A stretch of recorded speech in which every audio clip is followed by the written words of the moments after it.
First of all, I appreciate your interest in absence, and this is one of the most interesting Workday module which you'll be learning, because who doesn't like to take a time off? It is actually amazing.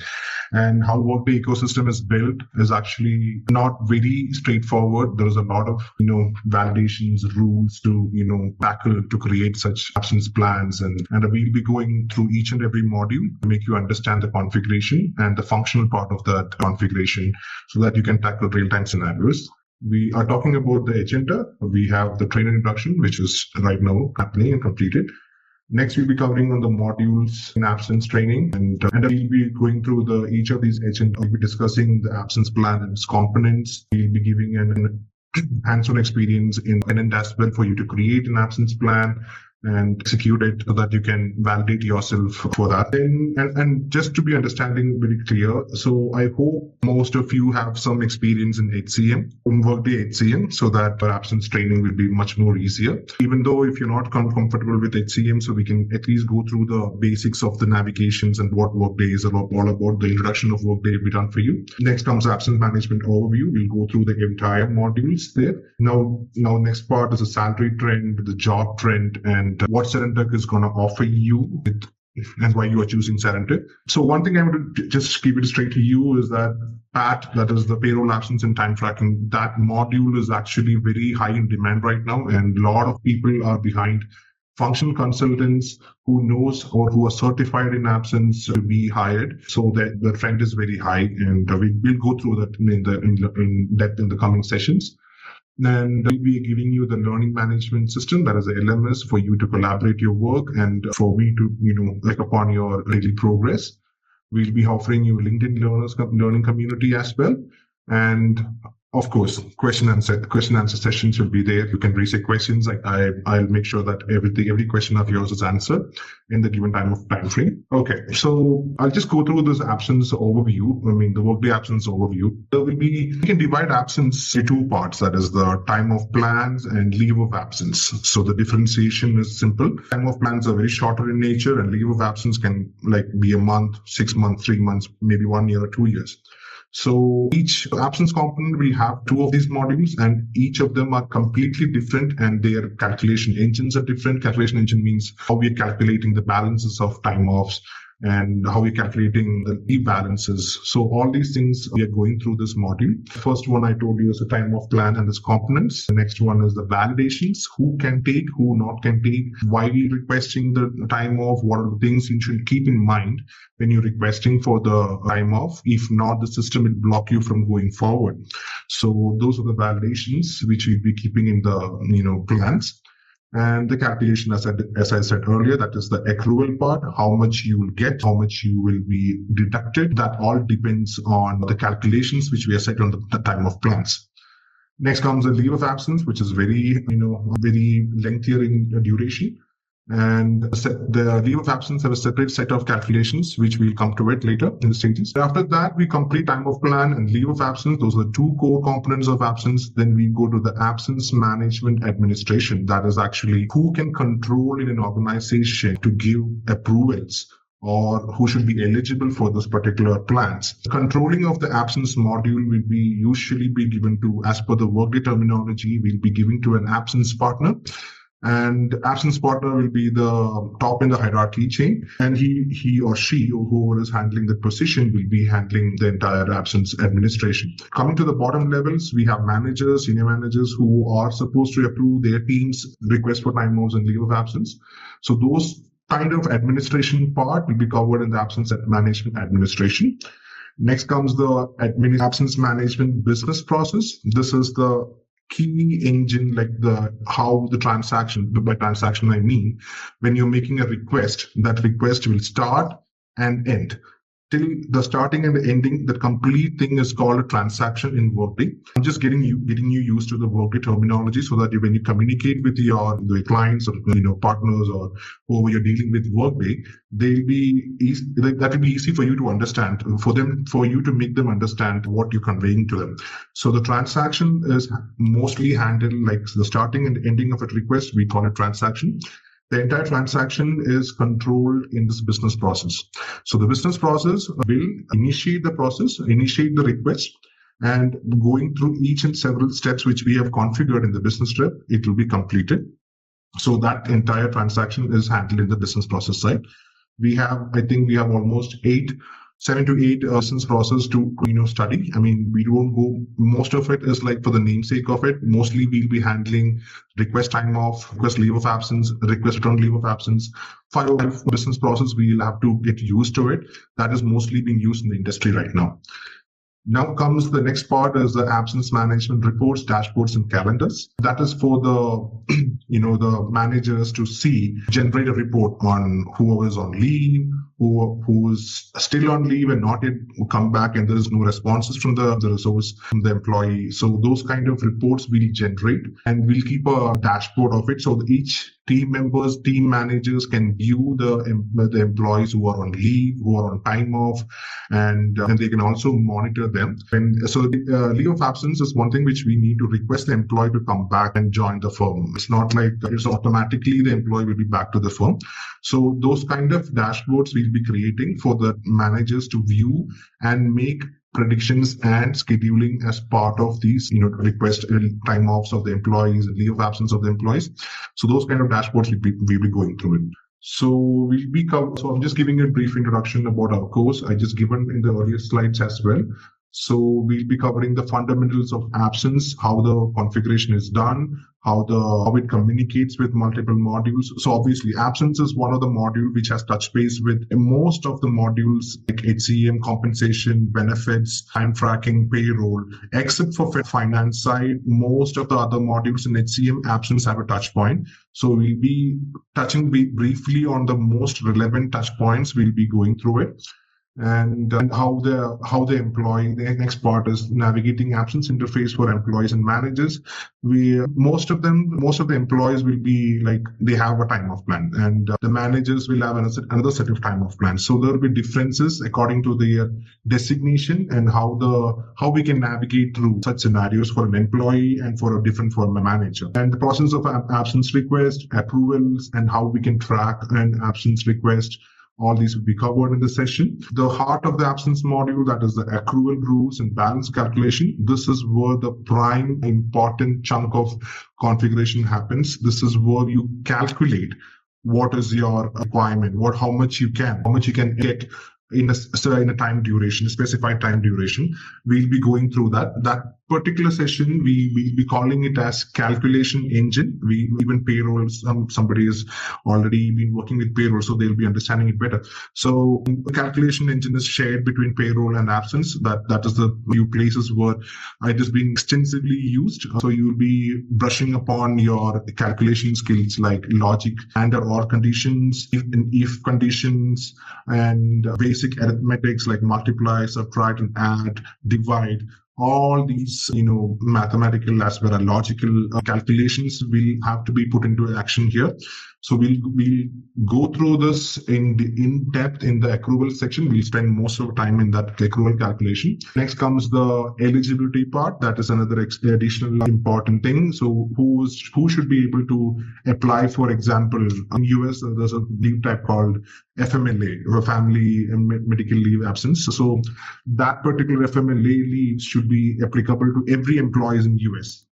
Okay, and it should not be eligible for employees who's working in UK, for example. UK has a different set of absence policies. So we should have a statutory guidelines, policies when we're creating the absence plan. Based on the statutory guidelines, we'll be creating eligibility. And with that eligibility, we'll be mostly focusing on the worker level information which we have, so that we can create. Okay, just to give an introduction. So basically, Workday is built on object-oriented programming. It's called OOPS. So it is like everything is built on objects. So if you check on the objects, you will get the details of all the information on that particular object. So we'll be working more on the object side of the configuration. And you should be very careful in choosing the object, because there will be, say for example, there'll be 2 worker level objects. One will be for the HCM worker object, and there'll be worker object for a different object. So there'll be two things, but you should be very clear on what you choose. So the entire Workday ecosystem is built on object level programming. So, and the eligibility rules will be built on these kind of objects. So we should be very careful with that. That will be covered in the session as well. And next comes the reports and analytics. For that, we'll be generating reports on the absence level and for leave of absence as well, and do the analysis for that. But based on what is the requirement, we'll be doing the analysis. And there will be team absence calendar views, so the manager can view the entire employee's balances and when he's going to come back, how many leaves he have been requesting, and how much is approved. So those kind of reports and dashboards we'll be working into. It's called Worklets. Next comes with compliances and regulations that we'll be covering with eligibility and the accrual calculations as well. And implementing the absence management best practices, how you should be configuring an absence plan, which is abiding to the statutory rules and guidelines and compliances, which is provided for each country. So if you're building an absence plan for a global platform and you have multiple countries in scope, and you should always check with your requirements. We should be very clear on the requirements when we are creating absence plans. One slight mistake in the requirements can result in a catastrophic disaster. So it is very difficult to repair it. So always adhere to the requirements and the best practices. We'll be going through it soon. Next comes the prerequisites part of this Workday course. Basic understanding of navigational skills in Workday when you go to the tenant, how you navigate between like pages to pages, and knowledge of organization time of call. So absence is one module where you don't have to have an extensive understanding on what is happening in the background. So as you are all working in some of the organizations and you're soon to be working in some organization, you should be knowing. So as you join, you will be receiving a certain set of time offs, which you can take in your tenure with the organization. That's simple as that. You will get, say, for example, if you complete 1 month and 1 day will be added to your leave balances for your casual and casual time off plan. So just an example. So once you complete 12 months of your tenure, you'll be having 12 days of time off balance. This updation, how is happening is called accruals. And when you are taking a day off from your balance, that is getting subtracted. That is for the time off coming in. Time off plan and time off are two different things. And accrual is adding and time off is reducing. So it is simple as that. There is no what is happening in the background, nothing. When you request time off, if you have balance, it goes to the manager. A manager approves it. Automatically, when you're going on leave, starting from that day to how much ever you requested, that days will be subtracted from your balance. End of story. That's it. It's very simple, straightforward module, but how you configure is what we're going to study in this sessions actually. And familiarity with HR absence terminologies, basic compliance regulation knowledge, appropriate Workday security access. That is another important thing. So not all employees will be exposed to the configurations or for any alterations. Like if a manager is requesting a time off and he himself is getting approving his request, that is never going to happen. We have well-defined security access for every transactions. So we'll be briefly touching upon the security module as well for just who has the authority to approve, who has the authority to correct, those kind of security access we'll be defining. And Workday HCM fundamentals, that is recommended. And I'm assuming you have some understanding on the Workday HCM parts as well. How obviously HCM has the entire workers data, which is listed in the tenant. So that is already there. And experience with Workday self-service functionalities. We'll go through in detail with that. This time I'm going to the tenants. Just to introduce you to the Workday tenant, which few of them must be familiar with. For those who are not, I'm just giving just an introduction on the tenant. So in the tenant, we have this Workday logo. Wherever you are in this page, so I'll just go to some all-time off plans and reports. So to come back, we have reached a lot of places and we need to come back. Just click on here. You can come back to the home page. This is the home page button. And this is a menu bar where you can quickly access some of the required features which you wanted. Say you can configure this as well with whatever requirements of yours. And this is again a home button. So you can go to the home screen or you can go to the absence. I'm not sure if it is there. So for example, manage absence. In the manage absence session, since I have a security clearance to do it, so I can see all the absence over here. This is the balances as of date, how many hours you have for every time of plans. So what you see over here is actually time of plans listed over here, which you are eligible to take. And the bottom one is actually the balances you have. These are the informations which you'll be going through in the following session, how it is coming over here, how is the balance getting updated. You can see the request is as well over here, how many in the February month, how much is taken, and April month-wise, descriptions you will be having. And this is called an absence calendar. It's called manage absence session, but the one which you see as a calendar is called absence calendar. If you click over here, it's not clickable, so sorry. Yeah, okay, it's not clickable right now. We can see the details of this particular time of actually request. And you can go back to this again to the home page. This is your worker profile you have over here. You can go to your view profile to every employee you'll be working with, find out what the employee is all about and what is his position, what is his hire date. All these things you'll be getting to know over here itself. This information is required for you to create eligibility for absence balances.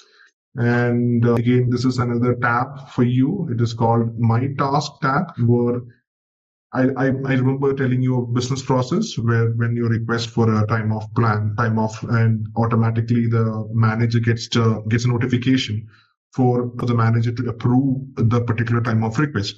So those kind of things, actionable notifications will be coming over in this section called inbox.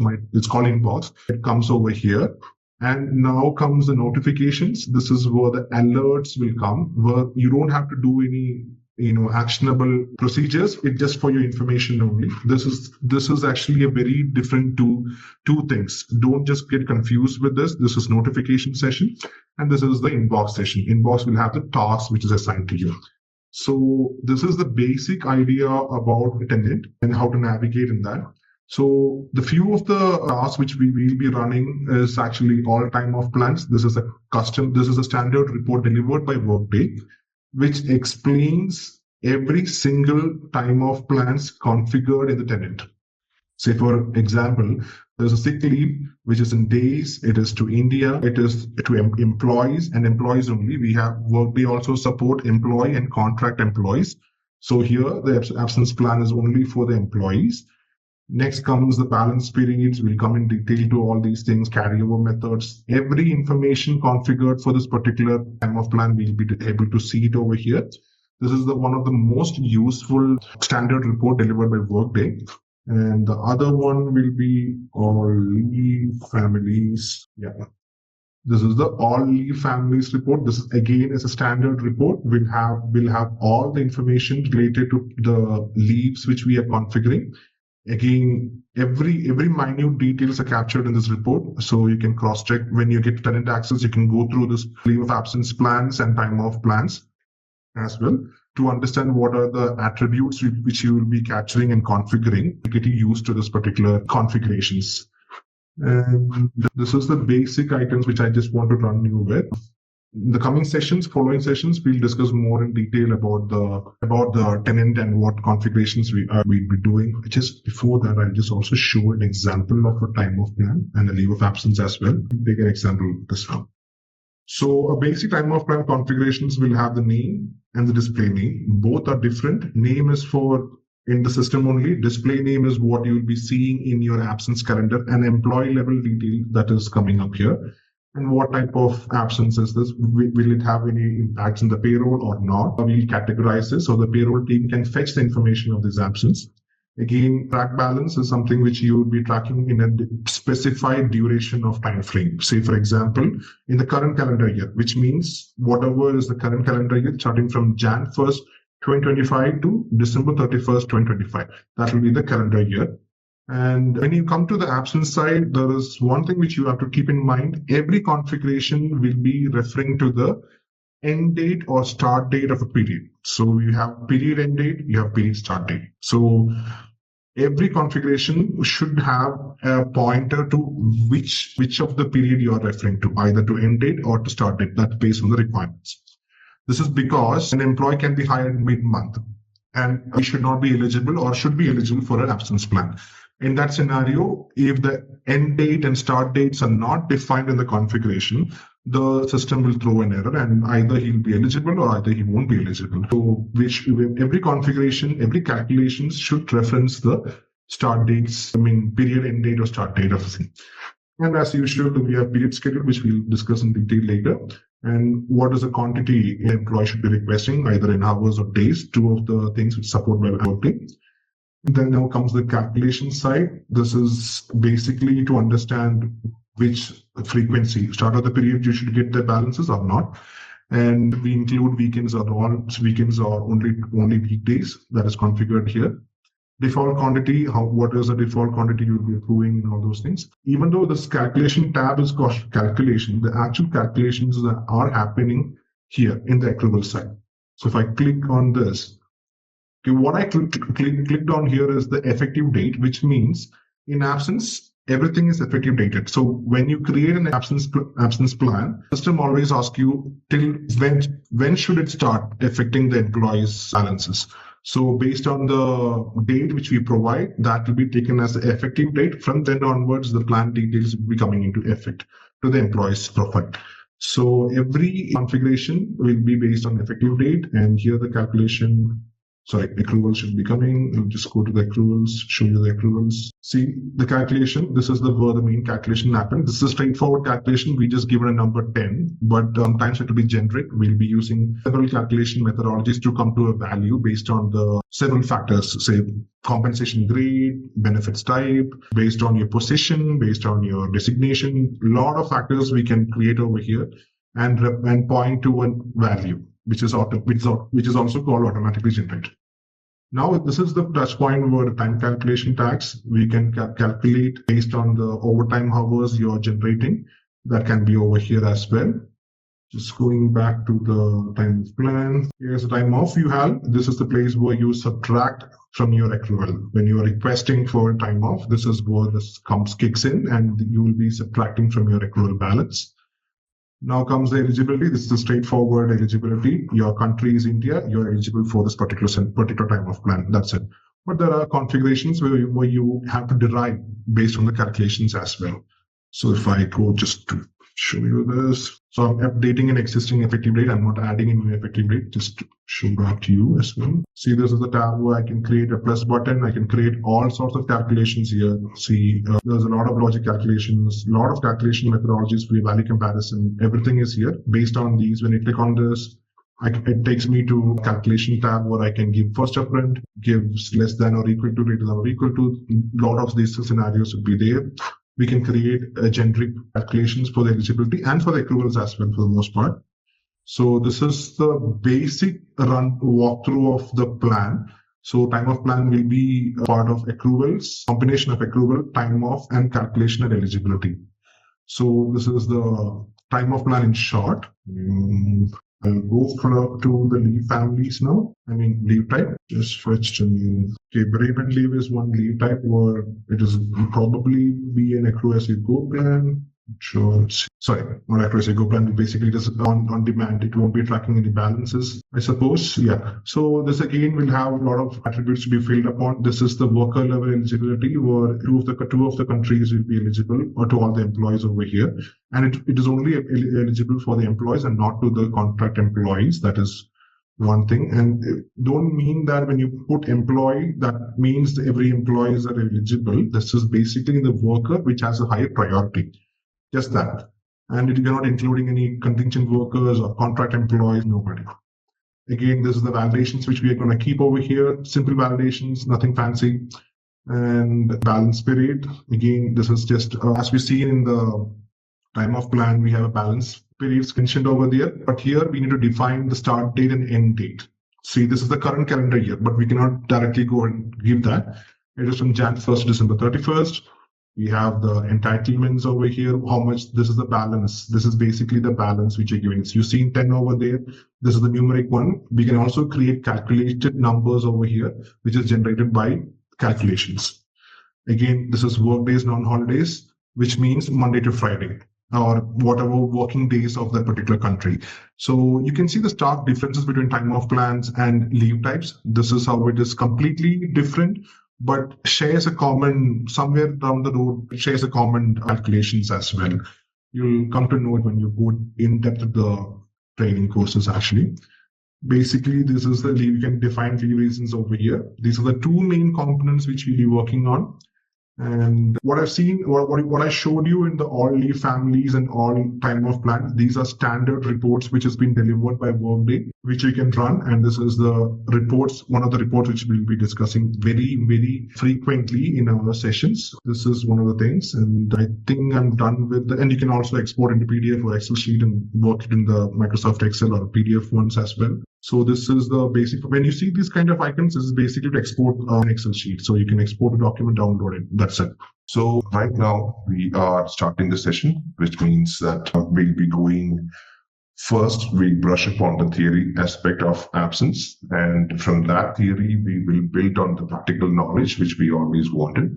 So with this course, what we're trying to complete or make you understand or make you master is the absence management overview, being two main important components of absence, which is time off and leave. We need to understand in-depth knowledge on each of these modules, and we need to understand what is the difference between time off and leave of absence. And as you can read, there is absence touch points. These touch points are the very important factors when people are from payroll side, when they say absence share information with payroll. So those are sharing of information in inter-module or from different modules. They are called touch points. So absence have a lot of touch points with payroll. Now we have this time off plan, accruals, time off, which is actually the three most important components of time off creation or time off plan. Imagine it just like a book. Time off plan is like a book, and time off is all the pages in the book. I mean, accruals are all the pages in the book, and time off is like you tear off the pages and the books pages keep reducing. So the top plan is basically a collection of all the time offs, all the eligible time offs for you, and the balances are added and subtracted based on your request. We'll go in detail in depth to that. And balance period is something which we define for a particular time of plan and the duration. So for example, from start of Jan to December, this is the balance period where you're supposed to have to take leaves and add on to your leaves. And when the cycle ends and new cycle starts, and you can actually get the new balance period with the new updated accruals as well. Again, period schedules, again, it's time frame, but not to add or subtract the balances. It's basically for the system to understand, basically the payroll to understand how this particular time of plan has been created and how the balances need to be taken from absence to the payroll side. So the period schedule is actually the best touch point between payroll and absence. Then we'll have activities of creating a time of plan, accrual frequency, method validations. We'll get to know more on the activity side later in the session. The first part is the absence management overview. Basically, in Workday absence management, it is the two most important components, always time off and leave of absence. And there's a thing called calculation engine, which we'll come to at later stages of the overview. First, we'll stick on to the very important part of it, which is time off and leave of absence. And we need to understand what each of them are and what is the differences between each of them are, so that we can understand. So why? Because I can create a time off for everything. I don't have to create a leave of absence for them. So basically, there's a reason why we're keeping this as two separate entities, and that is this. So time offs are generally short in nature. It is just your sick leaves or your casual leave, which is available in my place. Not sure about what is available there. And for example, there's a floating holiday, which you can take at your wish, and bereavement holidays. So these are all short term in nature, maybe 1, 2, or 3 days in nature. And you will come back after your time off is completed. It is based on each day employees expected to be off work. So you have work schedule. So for example, you need to work on this day and you face an issue and you want to take a leave, time off. So only when you're expected to work on a certain day, and then you are allowed to take a time off. So simple as that. If you have work, you can take a time off. You don't have work, you don't have to take a time off. That's all. And it will be very short in nature. So the Workday is not providing any indicator that the employee is in time off or her is in time off. So it is much lighter processing around the time offs. We don't have to check for the status and everything. There's nothing like there is the employee is out of office. No, there won't be any indication on that. Typical examples like sick time, vacation time, floating holidays, bereavement, which are all short in nature. And the very important part of this time off differences is that worker is not expected to, it's not expected to be called back. Basically, the employee can come back after his time off date is completed. There is no process involved, or there is no automated process or manual process involved in returning the employee from his time off. The basic concept is that the employee has to come back after time off, and the time off end date is fixed. Until and unless it has been corrected and you request more time off, that is a different story. But until then, the time off date, end date is fixed. And after that fixed end date, you are expected to come back to work. Whereas in the leave of absence side it is very long in nature. Maybe it can pan up to 6 months to 1 year or 2 years. So you might be heard of sabbatical leave. There is maternity and paternity leaves, adoption leaves. There's a lot of such leaves, which is actually more than 4 to 6 months, or more than 6 months, say 1 year, 2 years. So these are longer in nature, and return to work is actually not known. And it is typically saying that even you can take a leave of absence even if you don't have a work schedule associated. So for example, I'm starting my sabbatical leave for doing my higher education. I'm starting in from June 1st onwards. There is for Saturdays and Sundays, which I'm not expected to work. But when it comes to leave of absence, if you are considering those days as well in leave of absence, it will be also counted as leave, even though you don't have any scheduled work on that day itself. So since we don't know these kind of situations, it might get extended on request from the employee, and there is a separate BP step for that.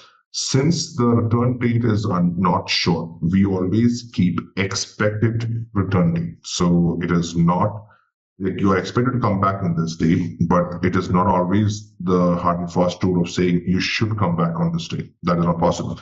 So Workday treats that date as an expected return date, and that date is always floating. It is not fixed. So what the next step is that the employee has to be asked to come back to work.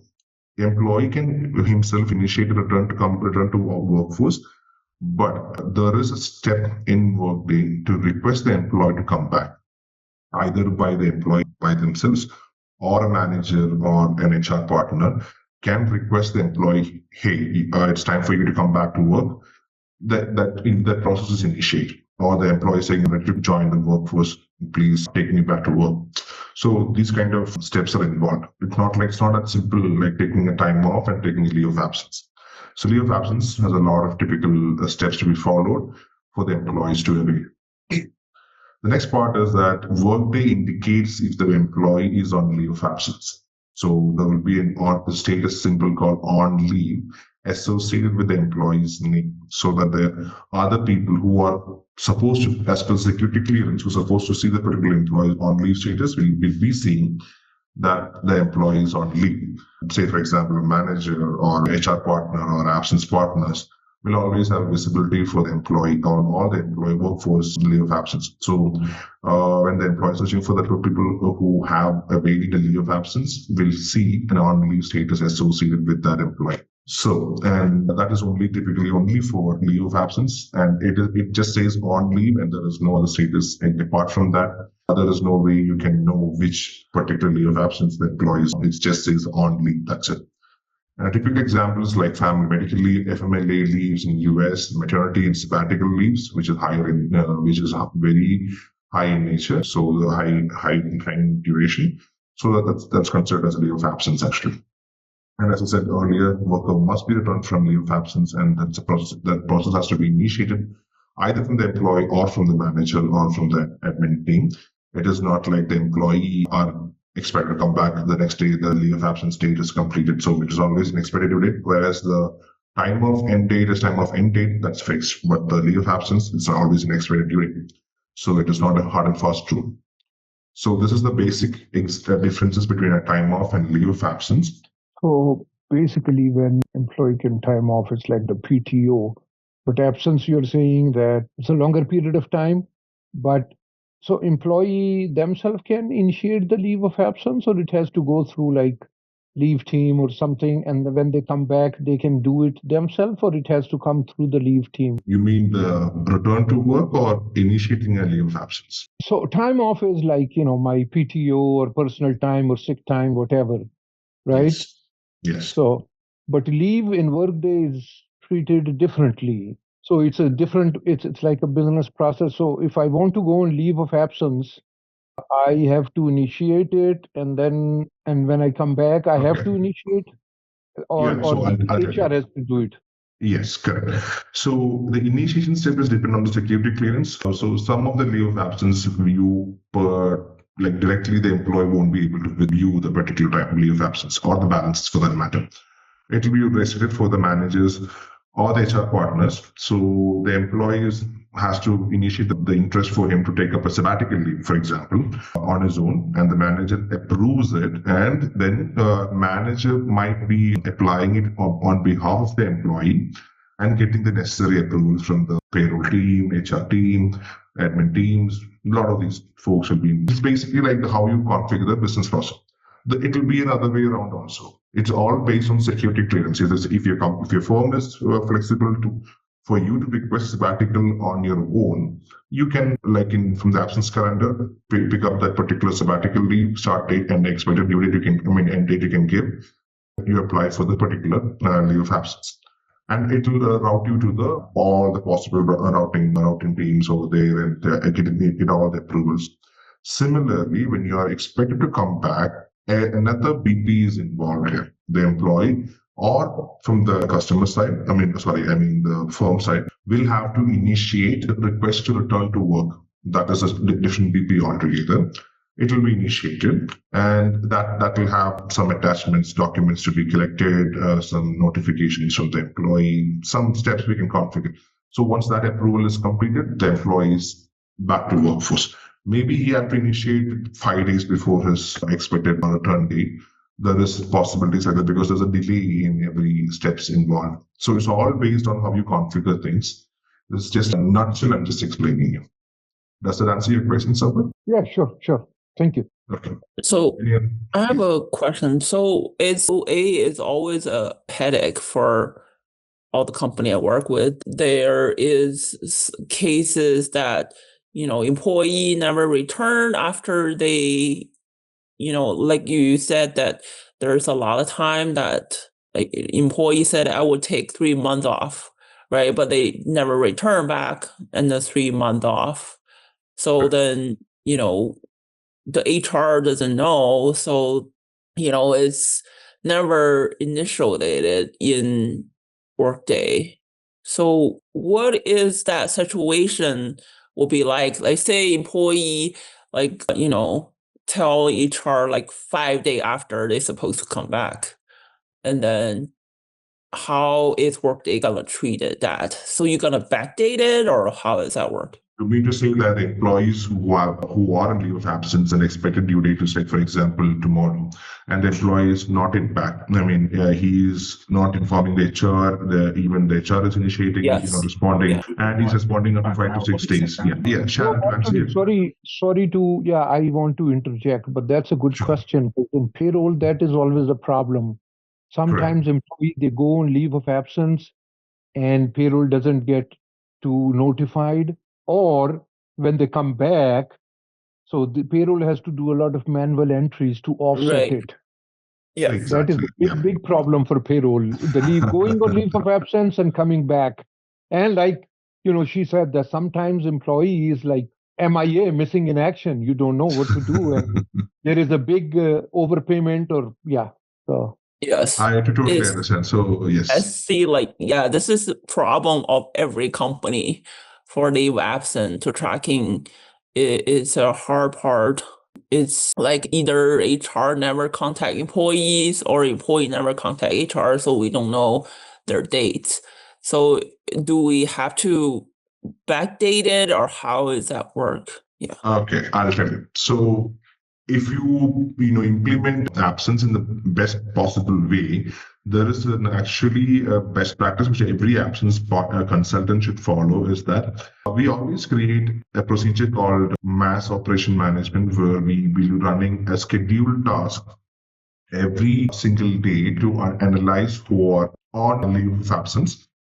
And whenever the expected return date is soon approaching, that list prior to that, 5 days prior to that, or 7 days prior, depending on the requirement, we will initiate two alerts, one to the employee and one to the admin team, so HR partners and absence partners over there. So they are in sync with that. And mostly this is the best practice which we can avoid such situations. For the MIA, I'm just borrowing the word which you mentioned, missing in action. So what happens is that we cannot, with the Workday as a limitation, we cannot do much on the employees who are like extending their leave of absence without prior information. It is all up to the HR partners to be getting them back to the track or getting the right date for the employees to come back. Usually, when these kind of situation happens on the payroll side, what they do is that they update the leave request or the leave of absence request, so the dates are getting updated. And there is some leave of absence where payroll is not even getting intersected. So it is like a exclusive like leave of absence where payroll is not being touched. Whereas you're not paying for the employee, you're not caring for the employee, nothing. It's just that it's a three-step thing. So from the start of the leave of absence, you're paying the employee full money. After 6 months, you'll be paying half the money. After again 1 year, you'll be paying nothing. So basically, we can configure that day also.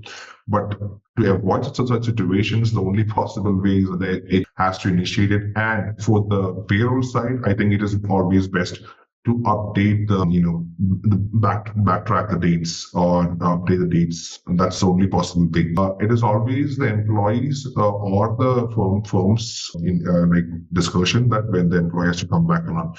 It is creating a lot of, I know it always creates a lot of chaos for the payroll side, because in some possible way we cannot help it. It's the information has to come from the HR side.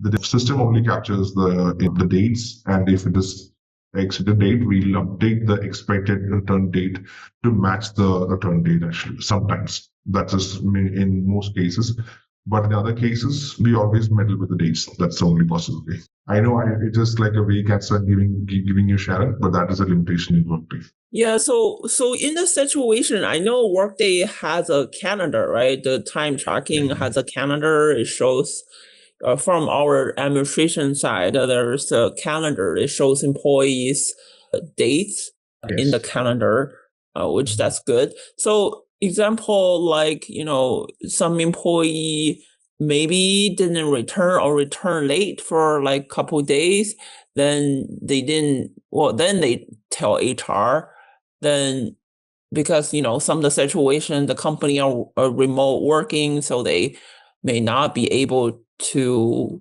have the HR know. So then they be late. So how we capture those days or tracking, subtracting those days from the payroll side? Do we dragging the calendar or like, to make it that, or do we have to request it from HR side again for a leave absence extension? No, so the tons of situations which your answers can be explained. One is that HR will inform you what is the deduction amount to be added over there. The other possible way is that the consultant will always create an alert reporting to the HR manager that expected return date and the return date, this difference, the total difference is, say for example, 10 days. So the HR partner will always receive what is the difference report. And the 10 days, the HR partner will inform the payroll team with the right duration. So reduce 10-day reductions from this employee, and those reports will be shared with the payroll side so that they can directly remove the 10 LOPs, or leave of absence like payments. So those things will be deducted. And the next scenario is that even without the report, the HR partner can adjust the dates, and there is no much of a problem for the payroll side.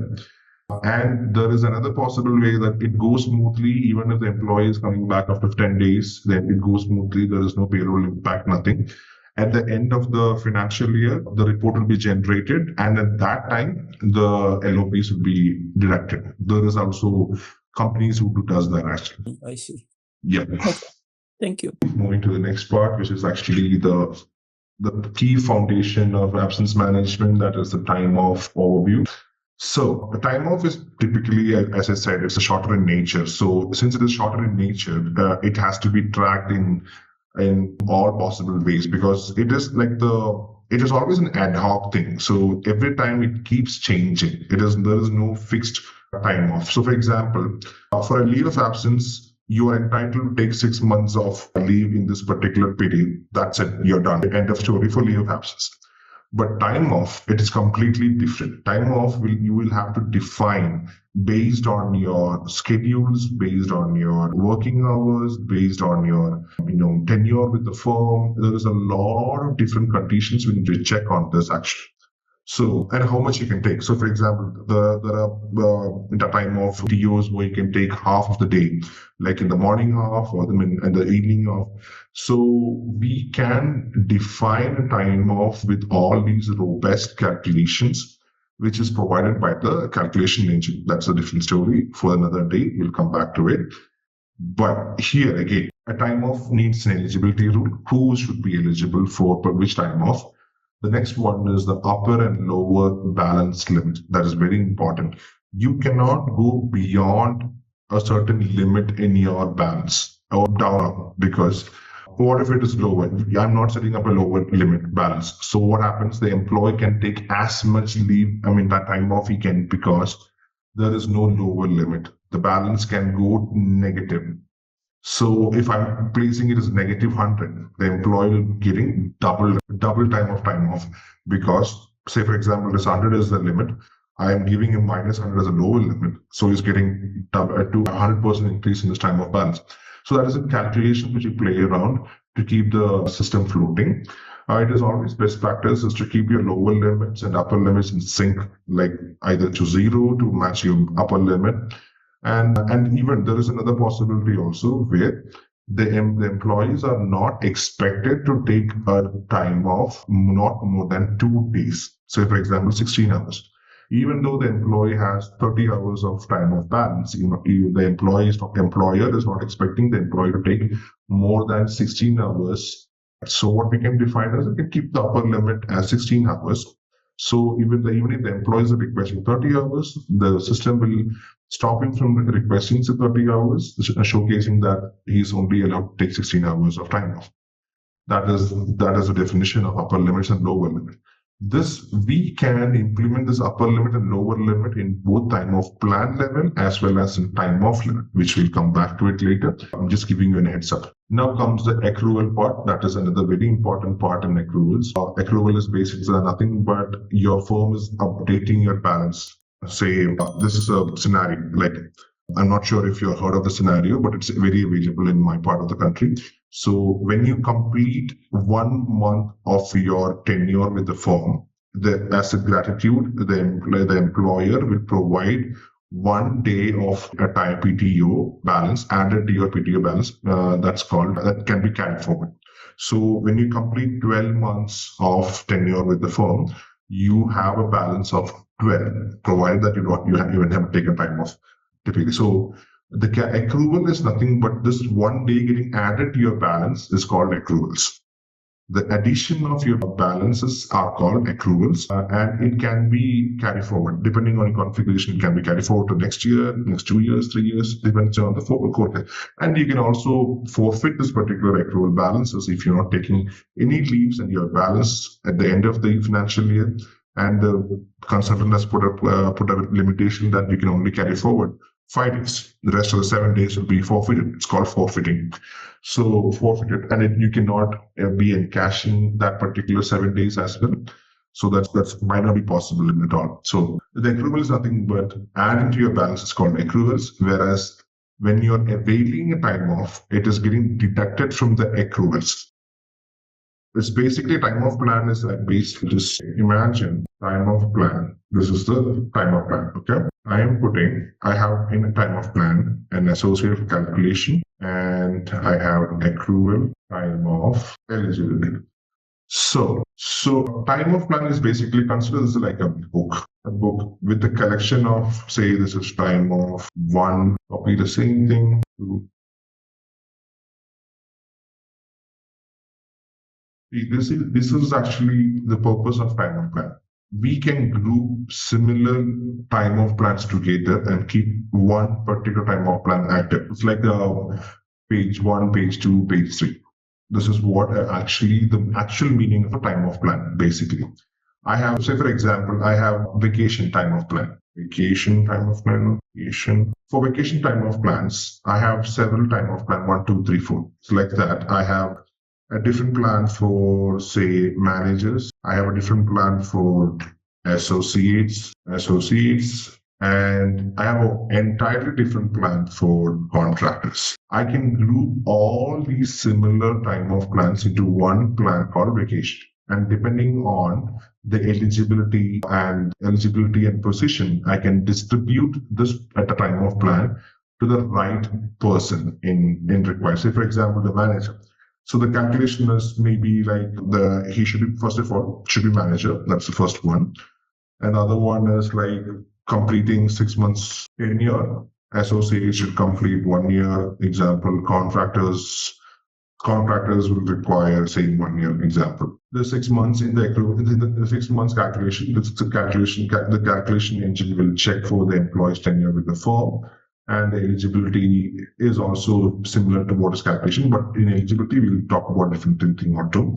And for the managers, the accrual is like upfront. So whenever he's joined like friend load 15 days. Okay. And associates, let's say friend load 10 days, friend load 5 days. Okay. I'll come back to the explanation. And time off, I can take only 2 days in this guy. And eligibility for first 6 months need to be completed based on the calculation. Next one is next one should be in project. Say eligibility, we can keep the same. Okay, so what I created over here is a time off plan called a vacation, and each time off plan is different for the position based. Basically, manager gets something different, associate gets different, and contractors get different. So all these details, like for example, front loading of 15 days means when the manager is joined to the firm, from the start of the financial year or from where the high rate is actually, he'll be given 15 days in advance. Similarly, for associates, 10 days, and for the contractors, 5 days. So this is basically called the accruals part of it. Okay.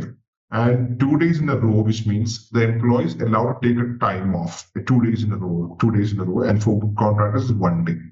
So as a calculation, I am going to take from the manager's side, I'm taking 2 days as 2 days as a time off.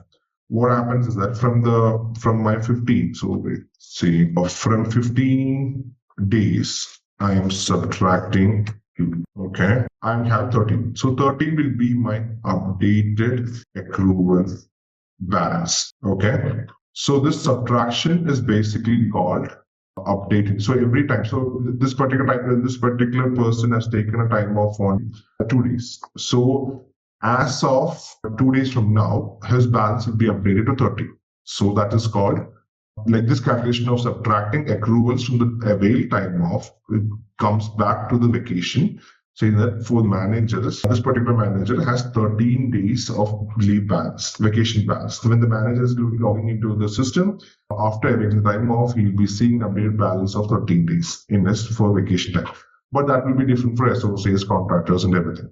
So this is basically a collection of time offs grouped together, similar time offs grouped together and we call it as time off plan. Please don't get confused with time off and time off plan. Time off is basically the hours which you're requesting from the time off plan so that we can take a PTO. Whereas time off plan is nothing but it's a collection. It's a term which we call like vacation is time off plan and vacation time off is different. So it is two different things.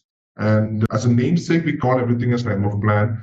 But time off is something which is a process which is actually requesting the employer that I won't be there for a couple of days. Okay. And when you avail such requests, that's getting deducted from the time off plan level. That's all. So moving to the next part of the thing, which is called accrual amounts. Sorry, carryover amounts. Carryover amounts nothing but it's a calculation again, where carryover simply means I am entitled to move to the next year with my balance, in this case 13. So this particular manager has 13 is the balance, updated balance. And a consultant as like me, I'm allowing the employee, as per the requirement or configuration, I'm allowing the employee to carry forward the 13 to the next financial year. Okay, that means in the next financial year, what happens with the carryover is 13. What happens is that I'm adding a sum. So that 13, which is actually from the past financial year, plus 15, which is this financial year. So altogether, this is a time of balance getting updated to 28. So that will be the balance. So that separation, that carry forward amount,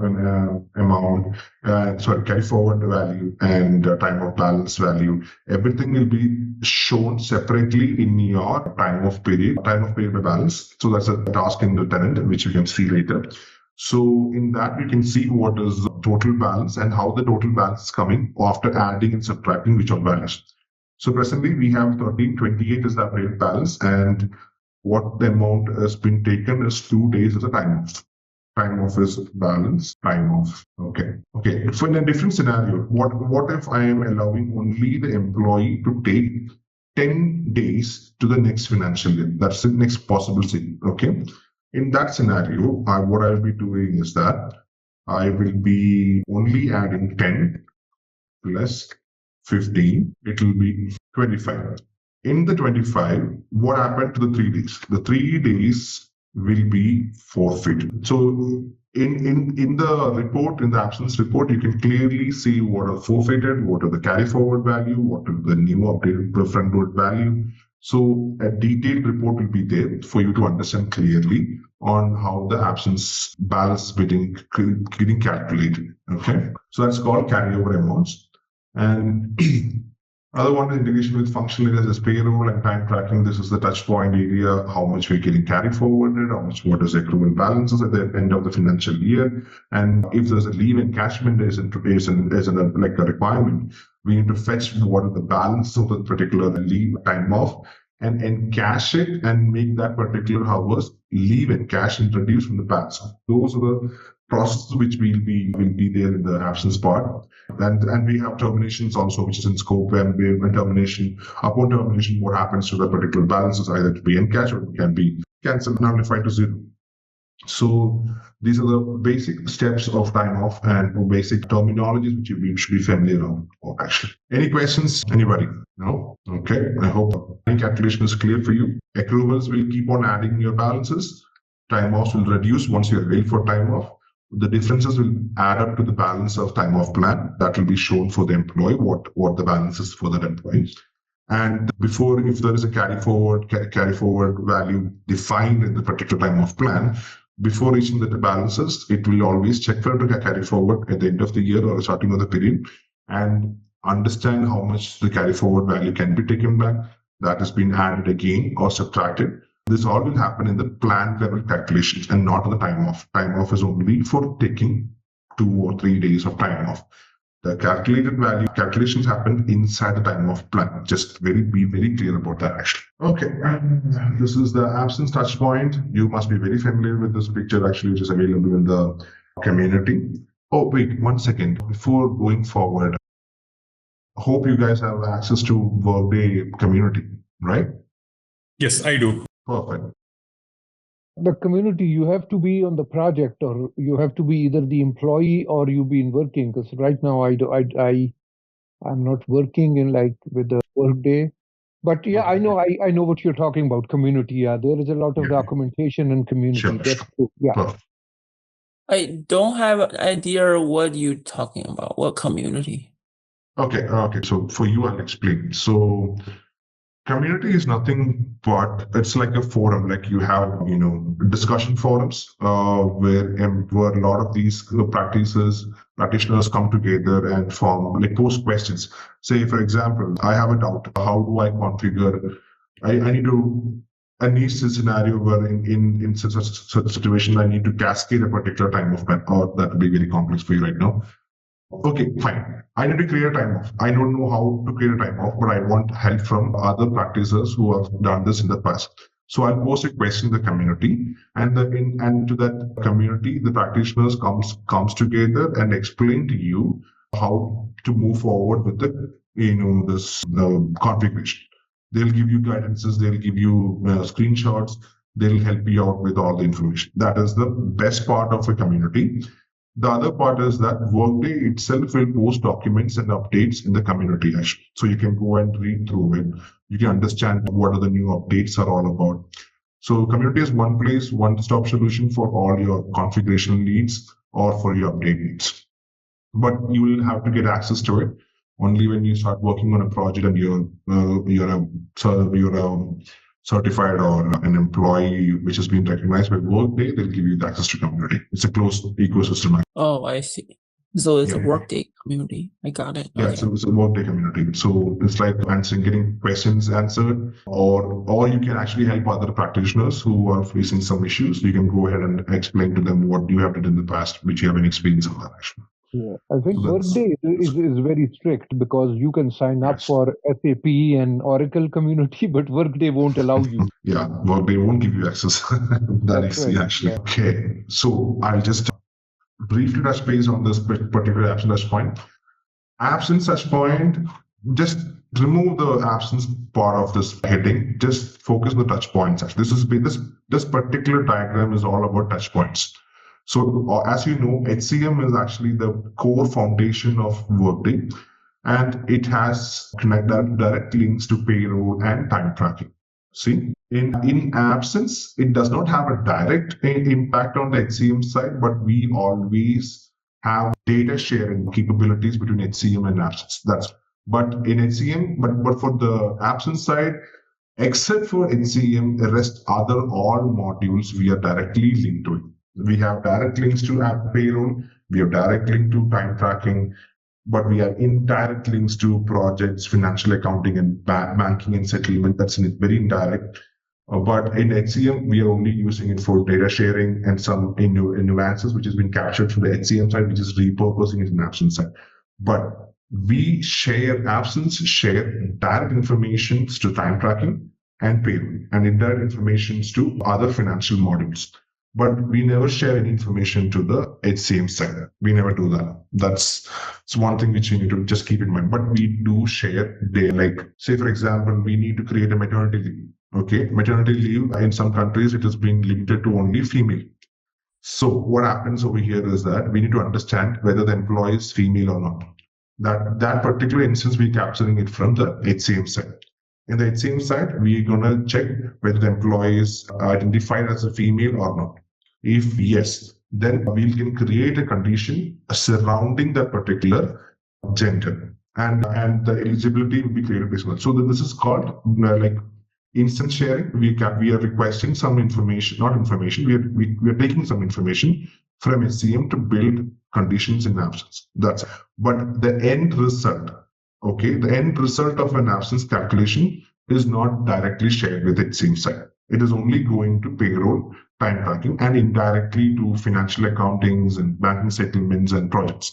Maybe projects also not that directly, but when in the project time, indirectly through time tracking in absence comes into play actually, because there is a possibility of requesting absence from time tracking module also. So that is the touch point. But just being in mind that HCM is a different story altogether. Okay, so this is the basic touch points of like of Workday ecosystem. And the focus over here, what we are focusing is all about absence. And absence will share information to payroll, will share information to time tracking directly. One is we can request time off while in your time tracking page that is there, and a time off entered and accrued. And once you enter time off from the time tracking module, it will directly flow to the absence side for the calculations and everything. That is one thing. And from the payroll side, of course, whoever's on leave, who's having some leave payroll effect enabled for the particular leave of absence, and are you on a paid time off? All this information has to come from absence, and it will directly flow to the payroll bucket. And after you get the information payroll, you know how to process the payroll things. We create memo codes, or we create calculations, or we create payroll input values, something like that. So to compensate the particular employee, whether this is either on the paid or unpaid, we are putting in the separate buckets. So all this information comes from absence, and we process it in payroll. That's it. So time off plan consists of 4 primary components, as we discussed. That is the accrual part, which is adding balances to the time off. And other one is your time off, whatever you are requesting for time off, like 2-3 days of off times. So that is another part. The next one is the balance period and the period schedule. Balance period is something which you define the particular time off. Say it should be from Jan to December. That is the balance period which you're looking into. And in that duration, it can give 15 days of front-loaded value to the employee. And that 15 days has to be exhausted within this Jan to December. Or if there is any balance available, he can carry forward to the next financial year, that is the next Jan to December. Okay. That is the complete balance period. And period schedule is something which is very closely related to payroll side, where we'll define the entire balance period into the period schedule. We are just putting either monthly, bi-weekly, semi-monthly, or weekly for that matter. So the entire balance period is broken down into the desired period schedule. Say, for example, for the comfort, I'm putting monthly. And I'm defining my balance period from Jan to December. And my period schedule is monthly, which means that my start of period will be Jan 1st to Jan 31st. Okay. Start date and end date. Start period and end period of a particular duration. That is one duration. Similarly, January, February, March, April, May, June. So it goes on for the 12-month duration will be there. And there will be always starting of period and ending of period for each of these schedules. So dividing the balance period based on a quantifiable information, that is the period schedule, will define the employees, will be easy for the employees to understand or calculate the balances. Say, I am putting as yearly as a period schedule. Okay. So my balance period is from Jan to December. That's a year. And in a year, I'm supposed to get 30 hours of, say, ABC time off plan. Okay. And when the employee is going and checking into the time off plans, he can see the paid schedules, he can see everything, and he can understand, okay, for Jan to December, for the complete whole year, I can take 30 hours of time off. Perfect. And I'm going to next time off plan 2, where it is monthly. And I have 60 hours of PTO. And he can understand that I can plan his time off such a way that the 60 hours is being utilized either in this current financial year or for the next financial year. It's basically meaning that it's making the calculations easier, so the employees will understand what the time off will be there and how much he can avail in particular scenarios, and how the calculations are running based on period schedules. So basically, period schedules is shared information between 3 things: time tracking, payroll for sure, and absence. Okay. A payroll is where the period schedule has been designed and created. I'm sure most of the payroll team will agree with me. I think so. Period schedules have a lot more information than just start date and end date. It has a lot of payment dates there, closure dates, GL dates there. There's a lot of dates there. But in absence, we are only focusing on the start date and end date of each period. That's it. So these are the four more important pillars of a time off plan, which is accruals, time off, balance period, and paid schedule. We will go to the tenant and show you in detail about all these things. Okay. And accrual, as I mentioned earlier, determines how much time of employee receives for a period of time, and when employee can receive the accruals. Is used only with plans that track balances. That's very important. Can be used in a time tracking calculation by assigning a calculation tag. Okay, so I'm not sure if people are familiar with time calculation tag called. It's basically in a time tracking module, we have a tag which captures all the accumulated value for entire time. So the tag will have the weightage of the hours.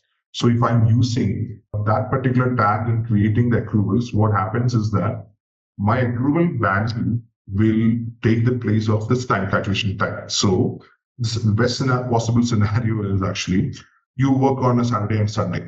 That's your weekend. Okay. So you get a weekend premium. Weekend, you worked 8 hours. So 8 plus 8, 16 hours of weekend time. This has to be compensated in the coming days. So what you can do is that I can create an accrual based on this time calculation tag where I'm giving it to you, where the accrual will give you 16 hours of free time, PTO time, which you can take in the latest part of any part of the time, like in your working days. So how the accrual will know you've taken only 16 hours? That is based on your time calculation time. When you work on a weekend, you enter your time for a particular time code. That time code, I'm capturing it in the absence part and putting that particular scenario there for you to take whatever amount. So you worked on, say, consecutive weekends. So you worked on 4 weekends. So what happens? 4 into 2, 8 into 8, 64 hours. So 64 hours you need to give you need to take a time off.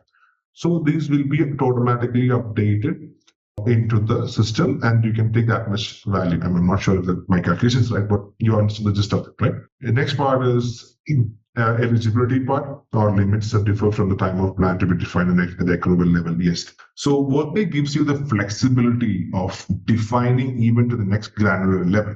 Why? Because, say, a time of plan has a broader eligibility. Okay. And as you can see, I have created 3 time offs in one time off plan. That is the manager level, associate level, and a contractor. What if the accruals also need to function differently when compared to the time off plan's eligibility? Yes. So you can create a different eligibility specifically tailor-made for this particular accrual. And that accrual will trigger only to the specified people. Even if the employee is eligible for that time of plan, he won't be eligible for certain part of the calculations in the time of plan. That is what we are breaking down the requirements into granular level. Okay, we can define overriding eligibility rules inside accruals for the employees to avail in their terms. Actually, again, time of plan. This is one of the easiest part where you are requesting 2 days, 3 days, 4 days. That's it. But there are certain validation rules which is present over there. It is basically used to make the request much more efficient. That's it. We can keep validation rules such as consecutively you can request 3 days, 4 days, 5 days, not more than that. So if the employee is requesting 10 days in total, the system can throw the error. You are not supposed to take 5 or 10 days. You're supposed to take only 5 days. Please refrain from. Please remove the excess time offs. So those kind of alerts and things which we can define over there is validations. We can keep consecutive days. We can keep increments of 0.5 so that the employee can take 1 half day also as a leave. And if I keep a 1 day, which means that employee is not allowed to take half day. So that is the calculations which we are running before the validations actually. Again, as we discussed for the accruals, there is a granular level eligibility overrides. Similarly, for time offs also, we can define granular level eligibility rules, which is specific for the particular time off, and it will be overriding. So always when you're defining an eligibility in the time off level, time of plan level eligibility gets overridden by the time off. The precedence is always the time off actually. or the accruals. Time off plan will have the second priority. Okay. The next one is time off reasons. So I have a time off and you have, for example, sick time off. Okay. And the sick time off, I can configure first reason. So I have three reasons. One I can define as sick for myself. I'm sick for myself and I'm taking a leave for myself. I am taking a sick day for my dependent who's not feeling sick, and I'm the primary caregiver. So I am taking a sick leave for my dependent. And the next part is the secondary caregiver. I have another dependent who's sick, but I'm the secondary caregiver. So based on that, we can define time of reasons, n number of time of reasons. And based on the time of reasons, we can also always go and create, conditions on that. So I choose this reason. So you are supposed to take this much. Take this reason, that much.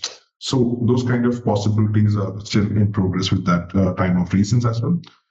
Okay. And going to the next point is that you must create a time of definition for each time of user can request. So I'm creating a particular time of plan. I'm creating a time off also in the time of plan. And the employee should be knowing I'm keeping vacation. So the employee might not make any sense seeing the vacation. So vacation is the time of plan or leave of absence or confusion. So always it is advised to put a comments like definitions for each time of request, each time off, so that employees will be able to understand what is the nature of the particular time off is all about. Okay. Now comes balance period, as we defined. That is the complete segment, so the complete period which you are calculating from A to Z. Okay.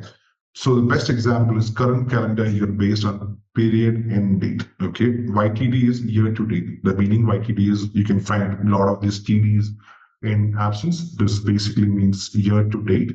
MTD will become month to date. So keep an eye for that. So this YTD current calendar year based on the period end date is based on nothing but your current calendar year, Jan to December.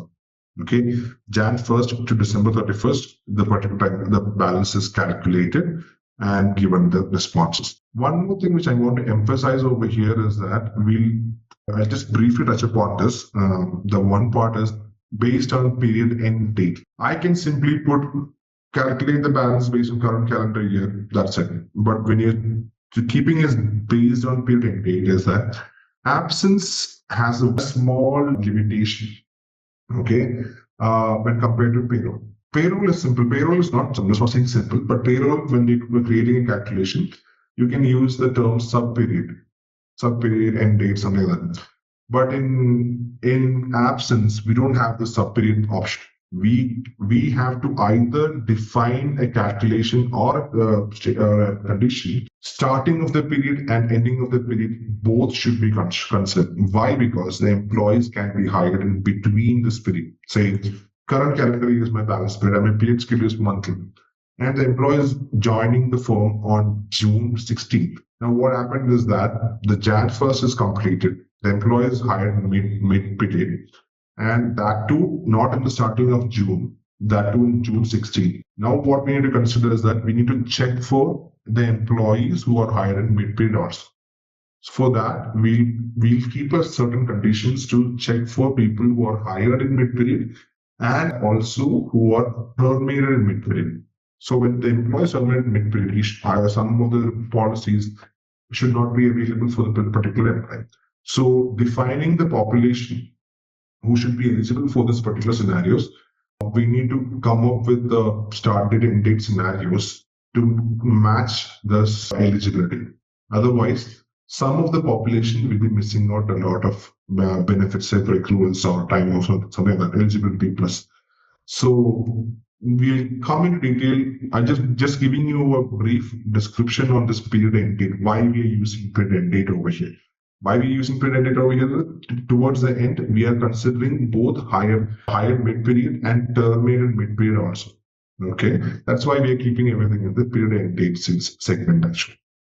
Now, just don't linger on that, but we'll come back to that actually when you're doing the calculations for absence. That is a big dynamic thing. It keeps changing. So presently there's some updates happened, but I'll go through and get the things updated. But don't worry, we'll come to that in the later series of sessions. Okay, this is balance period. Come to the balance period. We have this predefined balance periods, which we can define like either from current calendar year, financial year, or you can also define a balance period on like custom one. Say, I want my balance period on starting on December 26th to December 25th of next year. So in custom way also we can create a balance period. That is the very beautiful part of Workday. Workday also delivers you what are the most commonly used balance period, but this client comes and says that I need to create a balance period from December 26th to December 25th. We can create that. There is a lot of calculations which helps us to create a custom tailor-made balance period also. And in that balance period, we can use the period scale. That's a different story. But this period can be customized. Balance period can be already existing. We can use it, but we can also customize it according to the client's need or the customer's need. Yes. Okay. I have just a question on the previous slide. So you were saying that if employee is hired on, let's say, June 16th, so the accrual, if it's monthly, the client can have their policy. The accrual is based on beginning of the period or the beginning or the end of the period, right? Yes, exactly. It can be either. It won't prorate like for 14 days.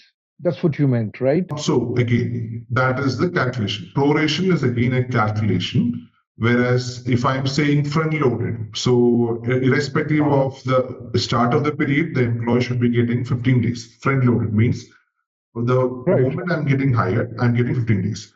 But if I'm prorating that front-loaded value, say I'm joining on sixth month of that particular calendar year, and which I was not part of the firm for the first half of the year, which means as per the calculation, I can define based on the hired month. If the month is greater than month 6, I can give, instead of 15, I can give only 10. Okay. So that's the calculation which I've been defining in the accruals. So accrual calculation is something very important, which is completely dependent on the calculation engines. Like the calculation, when I keep telling about calculation engine, because I cannot show you the calculation engine in a deck. It is always best practice to go into the tenant and show you the calculations at hand, and I can ask you to create one actually when as an activity. So that's why I'm not showing you the moment going to the calculation engine right now. It is nothing but I can give a scenario for you. Okay, I want this accrual to happen on the hire date plus 6 months. So when the employee completes 6 months of their probation, this particular accrual should trigger, and he should be getting 30 hours of PTO. For that scenario, how we can tackle is that first we need to understand whether the employee is paid or not. That is the one thing. And the next part is I need to calculate a date from his hire date plus 6 months. So hire date is there, and hire date plus 6 months. I need to create a date on the new one, 6 months plus. So, and when that date is getting greater than, then the 30 hours of accrual should trigger. So these two calculations are configured in the accrual level. I mean, either you can put it one in the accrual level, another one in the eligibility level, that depends on you. But the gist of it is like we're creating everything in the same engine. That's it. That's called calculation engine. We're checking first the probation period is completed. That is again a true or false situation, which we are building. The next part is we're creating a date. That's called building a date. And we're checking that the build date is here now. That is again greater than or equal to value. It's called value comparison calculation. So based on that, we are defining the rules in that accrual for the accrual to trigger. Okay. So that's a different calculation engine. We'll come back to it later. Okay. Moving to the next one is the balance period. Okay. It's just a theory on balance period. It's like Workday uses the balance period for time of plan as a balance period for accrual and time of calculations, and add and subtract plan balances as we discussed. For example, again, there's an example here. Balance period for vacation plan is year to date. The balance period of vacation accrual and time off is also year to date. Okay, so it has to be in line with accruals. You cannot define financial year as the balance period for time of plan and the accrual current calendar year. That balance period has to be aligning properly. That's it. Again, period schedule, I'll brief touch base on that. Period schedule, nothing but how do you break down the particular balance period on a weekly basis or a monthly basis, semi-monthly, bi-weekly. That breaking down of balance period is a role where the period schedule breaks. So, for example, if the period schedule is weekly, the Workday process accruals once each week. So the accruals are processed based on the period schedule. If it is monthly, we process it monthly. Unless there's an override of an accrual frequency, so there's a custom frequency, that's a different thing altogether. Okay. And the starting and days of periods that retrieve the process time of that obviously that the period schedule will have a start date and an end date. We use that for by processing the time offs as well. So period schedule plays a major important role in first in the calculation of the accruals. The next is triggering of the accruals and when you can avail a typical time off. So these things, period schedule plays the most important vital role actually. Again, standard unit time for reporting queries. The period schedule is monthly, time of reports display, time of balances and transaction on a month-to-month basis. Very, very important. I want to stress this over and over. You're splitting the balance period on a monthly basis if the period schedule is monthly, which means in the tenant as an employee, the employee will be able to see the transactions, the balances, everything on a month-to-month basis. It is simply because the period schedule used for the particular time of plan is monthly. That is the key differentiator. Yeah, you've been defining eligibility rule for time of plan, whether or not time of plan track balance or not. Period schedule has to be there. It will define what the balances the employee are seeing in the tenant. You might define an eligibility rule requiring employee to be a full-time as of current period starting. So basically, we are defining eligibility based on the employee type. So if the employee type is full-time, he should be eligible for the particular time of plan. But you should also explain the pointer to look for the employment time. As per the scenario, what if the employee type is changed in between the current calendar year? In the calendar year, he was a part-time and he got converted to full-time at the end of January. So the start of the period, the employee is not part-time, so automatically the eligibility will be lost. And if I'm considering period end date, his eligibility will be taken up because the current period start date and end date that plays a pivotal role in particular eligibility, and that is again defined by the period schedule. What is the start period start date? What is the period end date is defined by the period schedule. So one of the very important configuration in time off plan actually. So it's called the accrual frequency method. It simply means that as we discussed, accrual has to be added to the time of balance. But when it has to be added, that is defined by the accrual frequency method. So I can create custom frequencies. I can create also two main frequencies, which is readily used across all of absences: start of period and end of period. So in absence, there is to include everybody who is in between and who's in outliers. We always use start of period and end. So if you use start of period, whoever is eligible in the start of that particular period, for example, this month is June. So if I'm putting start of this period of June, which means that whoever is crossing the starting period of June will be given this particular accrual at the start of the June 1st. And if I keeping a value like in another part, like end of period means even if I am part of June 1st, I won't be immediately given this accrual. No, I need to complete the entire June month, that is June 31st. Then only I'll be allowed to have that particular accrual to be added to my time of balance. So that is called end of period. Now again, I want to keep a custom. So for example, I want to give my employees a 1 day time off for their birthday and in their birthday month for that matter. So in a birthday month, if I'm keeping, so I can say if, for example, if your birthday falls on June 15th, even if I keep start of period, I'll get June 15 1 day time off. End of period also, I can get June 15 1 day time off because, I'm sorry, you won't get end of period, you won't get it because in the end of period, the June 15 is completed, but then it is not giving you the exact time of 15. Start of period will give you any time. You can take any time. End of period, You have completed it, but you won't be getting the gist of it because its birthday is 15th actually. So I can create a custom one where I'm giving the employee straight away, like, whenever is your birthday, take that day off. Okay. So it means that we can create a customized accrual frequency just for the employee's birthday. Say, so my birthday is in June 15th, your birthday is in June 16th, Srinivas' birthday in July 15th. Example. So whatever the birthday is, I can create a custom one and fetch the information from the HCM and configure that in the accrual frequency. So that means I don't have to, manually check everybody's birthday and give the accrual time, 1 day time off to employees. I can handle it automatically by the accrual frequency method. So it does not, do any manipulations like addition or subtraction from your time of balance, nothing. It simply tells the system when to give the employee their earned time off. That's it, nothing else. It is just a knowledge, automation knowledge for the system to understand.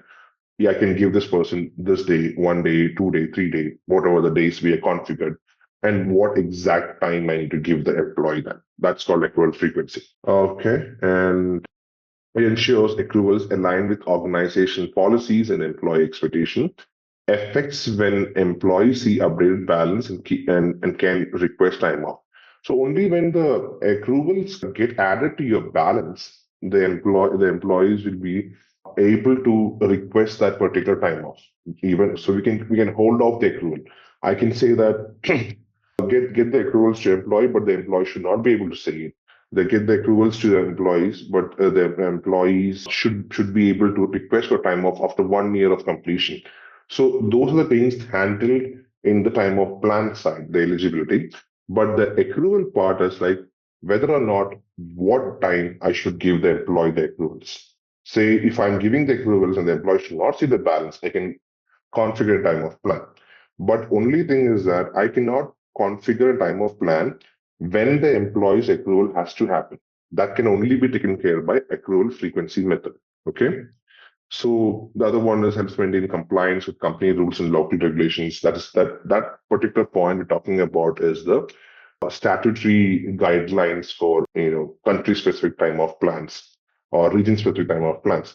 So for example, in Canada, there are several holidays which is only particular to the provinces.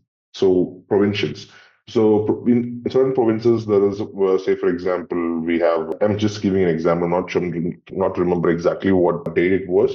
Say Nova Scotia or Newfoundland Labor Day. So that is particular province space. It is not applicable to the entire Canada. So that is taken in the holiday calendar part. But in the holiday calendar, if I'm not properly doing that, that is a compliance issue. Similarly, for time offs also, if I'm not giving the right time off to the right employee, that's a statutory issue. So these accrual frequency method helps to maintain the company's statutory guidelines and policies when it comes to time off balances. So again, this is what we discussed earlier. We have three important accrual frequency method: start of period, end of period, and custom frequency. Please, so most of it, so majority of time off plans which we configure either uses start of period or end of period. Custom frequency is like a niche thing.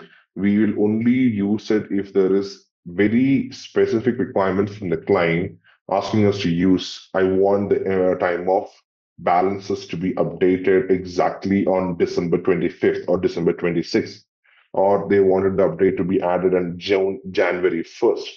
So January 1st, we can handle if the balance calendar is, if you remember yesterday, if I'm keeping the current calendar year, start date, I can keep just accrual frequency as start of period, which means that I can accrue the balances exactly in start of the current calendar year, which is January 1st. But for that to trigger, the period schedule should be annual. And if the period schedule is monthly, which means that every month there's a start period. So the system get confused. So that's why we can create custom frequencies exactly on which day the complete accrual has to be completed and just get out of that particular plan altogether. But for some certain plans, the period frequency, the period schedule will be like monthly, and every month you have to incur a 1 day balance added to your time off, which means the accrual has to trigger every month. That we need to define either start of period or end of. So going down the road, you will commonly hear the two phrases, which is one phrase which is actually called AAYG. It's called accrue as you go plan. So it's a type of plan where start of period is most commonly used. Okay, it's what exactly this accrue as you go plan simply means is that the best example will be the jury duty. Jury duty will be like you are asked to come to the court for jury duty, and you apply for your jury duty leave. And none of the employees will be aware of how many days in advance to be present for the jury duty. So we can't keep stipulated time frame. Say, for example, every year an employee is given 30 days of jury duty. No, we cannot keep that. Instead of that, we don't keep any balances for the employee.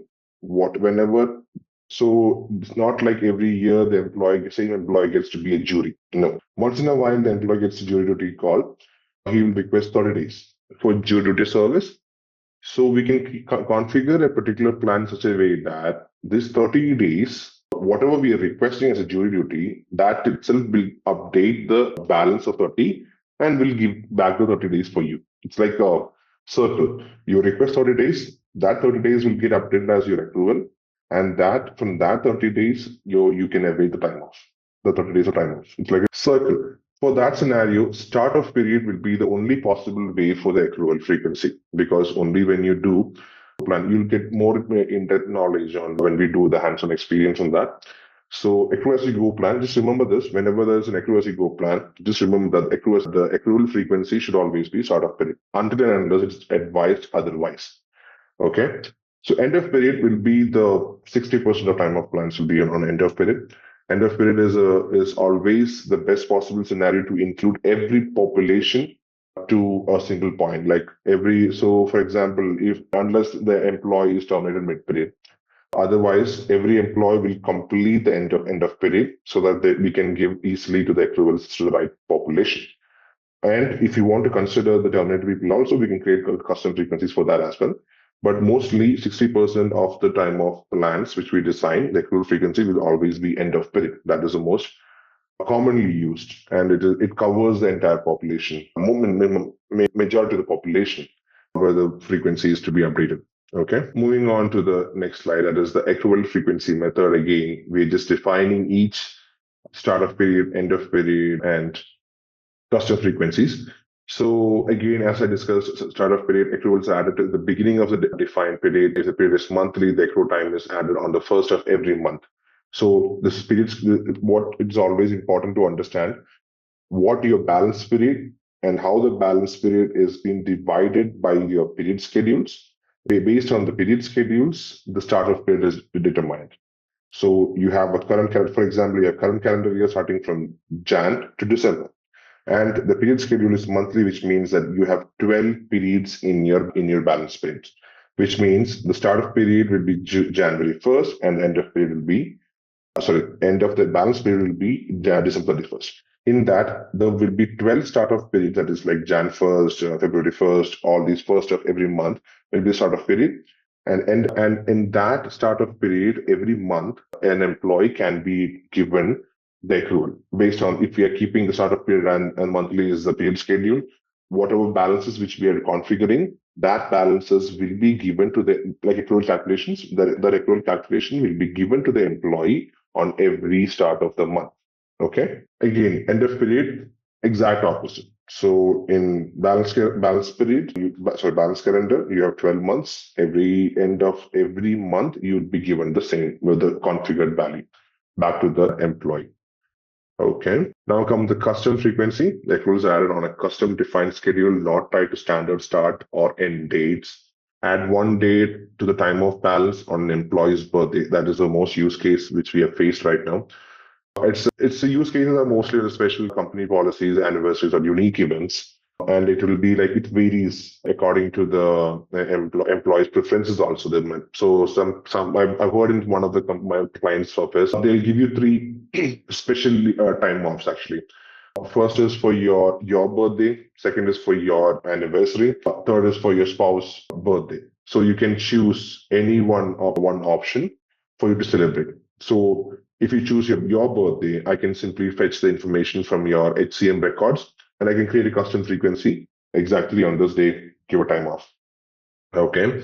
And if you're going with anniversaries or if you're going to spouse birthdays, again, I'm going to fetch it from the HCM records if that information is not given. So we'll try to get the information from either manually or from the HCM side itself, and we'll configure the policy. So it is always, just to know, it is very niche, max to max 5% of time of policies will cover this custom frequency. And I've seen this in the birthday time off plans or anniversaries or daughters' birthdays or kids' birthdays. So these are like very, very, very niche thing. And mostly some companies don't even encourage that. They will just give you a plain floating holiday. You can take whenever you want it. That's it. So this is called a custom frequency. So the example that you gave, self birthday, spouse birthday, or the anniversary, right? Yeah. So are these options given in the drop down for employee to choose, or are these configured in the calculation? Okay. Saying one of these, then 8 hours, for example, correct? In this example, I think 8 hours, right, per annum. Yes. You can choose one of these. So once he applies for one of these, leaves, then other two by default goes away, or how that is done? No. So for example, I just given these examples, it's not mandatory that the companies will go with all the three and ask the employee to choose from. That's a very rare situation. Usually what they do is like they'll give you your birthday a time off. That's it.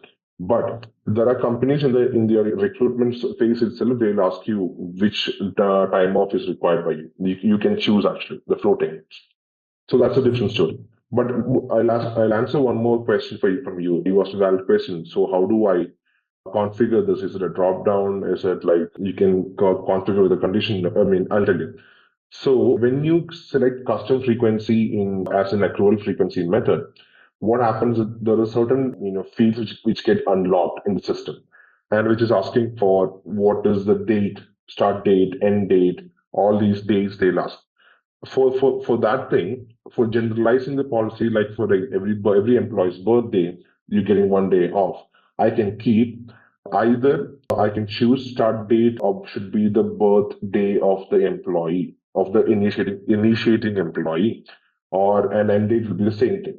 Or we can keep a -1 also. I mean, I think I created a day before the birthday also. Not sure about, I was configured that, but usually there will be fields unlocked, start date, end date, when the custom frequency is selected. So if you select start period or end period, there are no fields unlocked because the system knows when to give the accruals.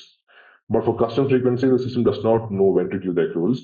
That's why it is taking the input from the implementer to understand exactly on what day the time off has to be awarded. Okay. So it's basically floating, right? It's a floating type of a holiday. Exactly. It's a floating holiday. Employee keys in the date. Employee keys in the date. Correct? No. There is no employee keying in the date. System has to know when the numbers to be updated. Even if it is floating holiday, say for example, I'm keeping it as June 15th as my birthday. So I will be added a 1 day to my birthday time off exactly on June 15th. Okay. I can take it whenever I want so I can keep conditions. So this has to be forfeited after June. Just example, I'm saying. Or I can carry forward that also. There are options for that as well. So even if it is a floating holiday, the balance will be updated exactly on a stipulated date, right? And I need to exhaust this particular time of balance before it is getting expired, forfeited. So even if it is a floating holiday, I'm in a time constraint. I need to finish it before and after. But there are some companies, they're asking employees who can carry forward to the next year also, which I never done, but I only heard about. Yeah, sure. Thank you. Yeah, I mean, it's just tabulated information like start of period, end of period, custom ones. Yeah, just we explain all these things. Now is the validations. This is the only thing which is very, very crucial in the case of, now we finished accruals actually. Now we are going to the time off part. So as you know, there's 4 steps here. One is the accruals, time off, balance period, and this one, period schedule, of which we completed accruals, whatever the configuration which we can do over there, except for the calculation part, which we'll revisit again. And balance period is done, period schedule is done. So next part is time off. Inside time off, the very most important part of inside time off is actually called validations. I have a plan, time off plan. So I create say that all the managers in my organization can take 5 days off, and it is given in this particular time duration. The start of period, I'm giving 5 days, everything. So, but in the time off, I can keep a validation such that even though I have 5 days of time off, my company decided that no, you should not exhaust the complete 5 days in one go. You should keep some balances for the next time off request as well, just in a hypothetical scenario. So what I can do is that I can keep a validation inside time off, asking the system to refrain the employee from exhausting his complete 5 days in that particular year. So that what I can do is that I can say that for consecutive maximum should not be 5. I can say consecutive maximum should be 3 or 2 or 1, whatever. So if I'm saying consecutive maximum is say 3, what happens is that when the employee is requesting 5 days in one go, the system will throw an error asking the employee to edit the quantity which you're requesting. You cannot request 5 days in one row. You can only request 3 days maximum. Okay. Similarly, I can say put a max limit also. Even though I have 5 days of balance, I can go ahead and request for 20 days or 10 days. How the system will stop you from doing that? Again, the next validation. The maximum allowed is with the balance limit. You cannot go beyond it. So the system will ask you to revisit and make it according to your balance. Okay, that is one of the validations. Similarly, I can keep validation such that if a statutory holiday is coming in between your requested time off duration, the system will throw an error saying that you need to reschedule your time off because there is a holiday which is in between this particular date range. So you need to break it down so that the holiday cannot be counted as time off. So these kind of validations, I can keep it inside time off and make the employee experience of requesting a particular absence or time off useful. I mean, like without any confusions or any issues in the future for him to encash his time off or exhaust time off balance. So these kind of validations, this always helps in the employee's journey in absence. Having said that, the validations are of 2 types. I can keep one validation in my time off that will be triggered even before the employee is requesting the time off plan actually. But what if I'm keeping a validation inside a BP? Okay, you must be all aware of business process, right? I can keep an initiating validation rule saying that, say, like what happens, like what's the best possible scenario. So I have 5 days of time off balance, and I'm good to request for 5 days. There's no validations inside time off, which is stopping me from requesting. And in the BP side, I'm keeping a validation to check whether I have taken 5 days in the past. Like for example, in a one full balance year, I'm requesting 5 days, like in the first half of the balance period. And again, I'm thinking of applying for another 5 days in the second half of the balance period. What if my company stops you from doing that? In a year, you can only avail this particular time off once in a year. Say 5 days should be taken in a row in 1 year. There won't be an additional request you can make on this particular time off. Those kind of validations, which is actually checking your employee absence history, we cannot keep this in the time off side. We can only keep this in the BP side. When you initiate the BP step, the step validation will stop you from applying for this particular time off. Your process will be going through. You applied for the time off, but it will never go to the desired people for the approvals or specified people for the approvals or any record updation will happen. Nothing. It will be an error status in the system, and you cannot go forward with that because that particular BP has not triggered, but it has created an event in your system. But nothing is taken after that, actually. I mean, no process has been further done because it is an error status. So that is again another validation, which is taking your employee history and telling the system that this particular employee has taken this particular leave in the past, so he should not be allowed to take this again in the same balance period. So that is what, and the validation step in the BP. So it will be save for later status. It will be an error status, but there will be a save for later status in the BP transaction status. Only appears if validation fails during the business process stage, not during the initial time of validation. So I can request for time off. The initial phase of time off, like I'm entering my date range and giving my units for me to take leave. I given everything. If my time off validations are all good, I can jump into the BP step. It won't throw the error till then. When a validation is being broken inside time off side, I'll get an error status and it will not be going to the BP side. Now, in the BP side, if there is no errors, it will go directly to the specified managers for the approvals and everything. The BP step will trigger, everything is proper, fine, everything is amazing. But if it is an error stage, it will be stopping right there and it will be in status called save for later, and there will be an error attached to it. So it won't trigger anything.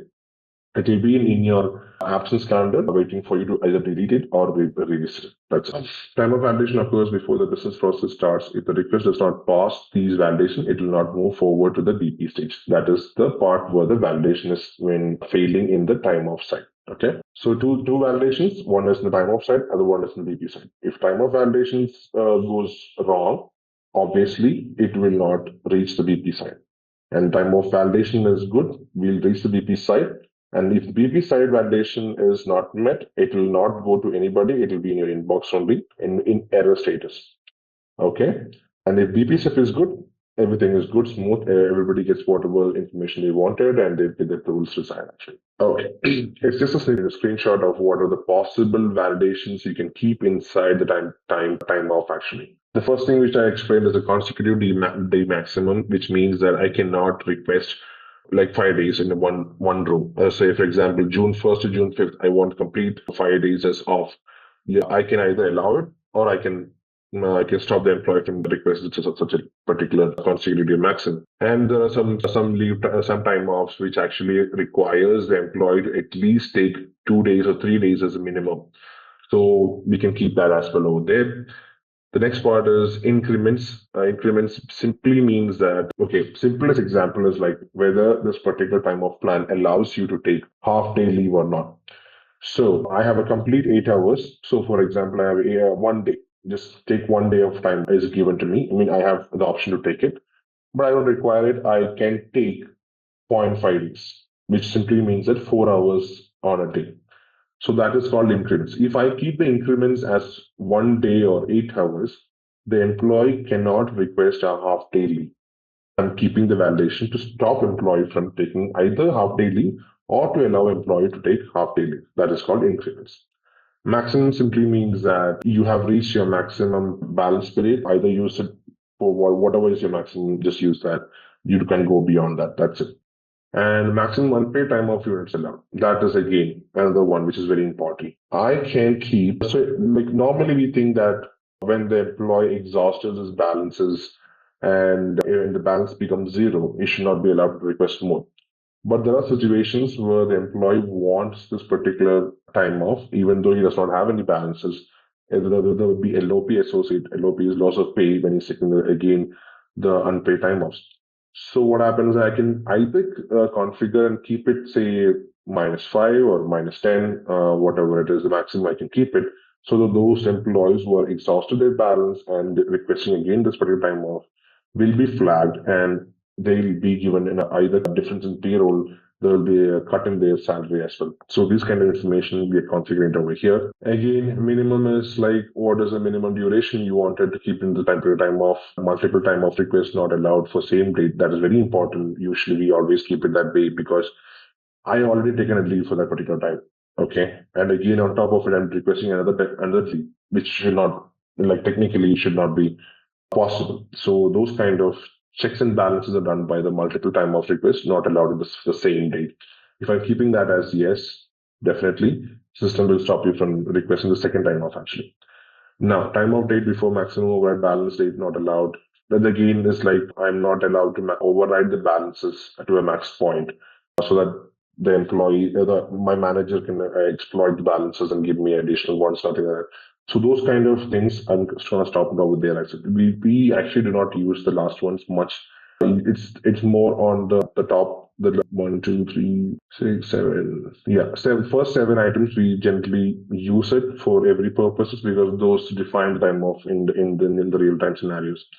The other one is time of date before maximum override balance date not allowed. That is very rarely use it. It's like you're manipulating your balances and how much we can tolerate that particular manipulation that we generally don't use. So last but one, multiple time of request not allowed for same day.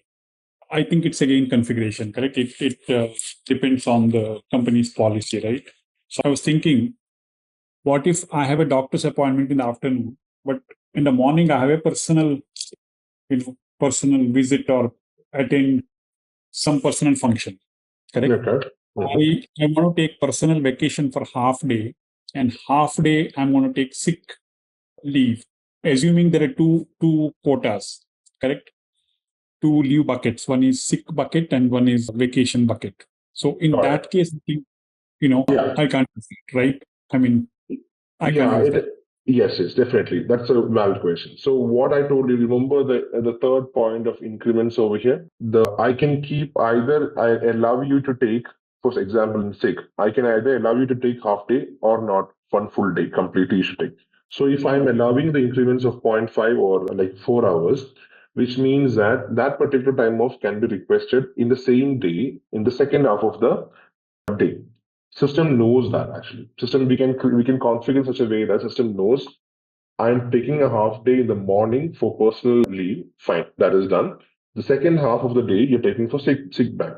The system always checks for which half of the day, if the increments is given, like 0.5, which of the first half of the day or second half of the day you're taking the leave, the system knows that, and there won't be any problem with even if you keep multiple time off requests not allowed for the same date.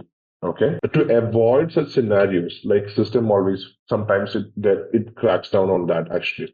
If this is not possible, if there's in future there's gonna be a problems, what if one of the leave type you're keeping this multiple time of request not allowed for same date and the other one you're not keeping it, which you will not check further. if you're applying for the first time of plan 1, which has this multiple time of request not allowed for the same date, and time of plan 2, which do not have this particular configured. Which means if I am taking the first time of plan in the first half and second time of plan again this in the first half, which means that the second half does not have this particular validation, so it will not throw the error actually because I am overriding the second one on top of a first time of plan where multiple time of requests is not allowed for the same date is not configured, which means that system does not cause any trouble for that. But as a best practice, what we always do is that this multiple time of request not allowed for the same date, we always keep it for the most of the time of plans. So that in either way possible, the overlap happens, it automatically triggers. Okay. And we can actually give the increments. This is basically the validations in time of is a number game. So what all the numbers you give with the increments, you play around with time of request or allowed same date, minimum, consecutive day, minimum, maximum. This is a combination of validations which determines the outcomes actually. So what your point is that it's 2 separate buckets. Yes, it will fall into separate buckets without any errors. Until if, for example, if you're starting at 9 a.m. to 1 p.m. and the next leave starts from 1 p.m. to say 6 p.m. or something, and until and unless there's no overlap between the hours, this issue will not trigger. If there is an overlap, the issue will be triggered actually. But that is actually not decided. Yeah, but that is how the system is actually. You cannot help it out of that way. And then overlapping is that conflicting, you mean, right? Yes, if the yes. hours conflict, that's a standard error, or do we need to configure that? That's It's a standard error. If the hours are conflicting, that's a standard error actually. It should trigger. If it is not triggering, there's a problem in your system actually. Okay. Then second standard error, I guess this is also standard maybe. What if my schedule is 8 hours per day, and erroneously I apply for 9 hours leave, right?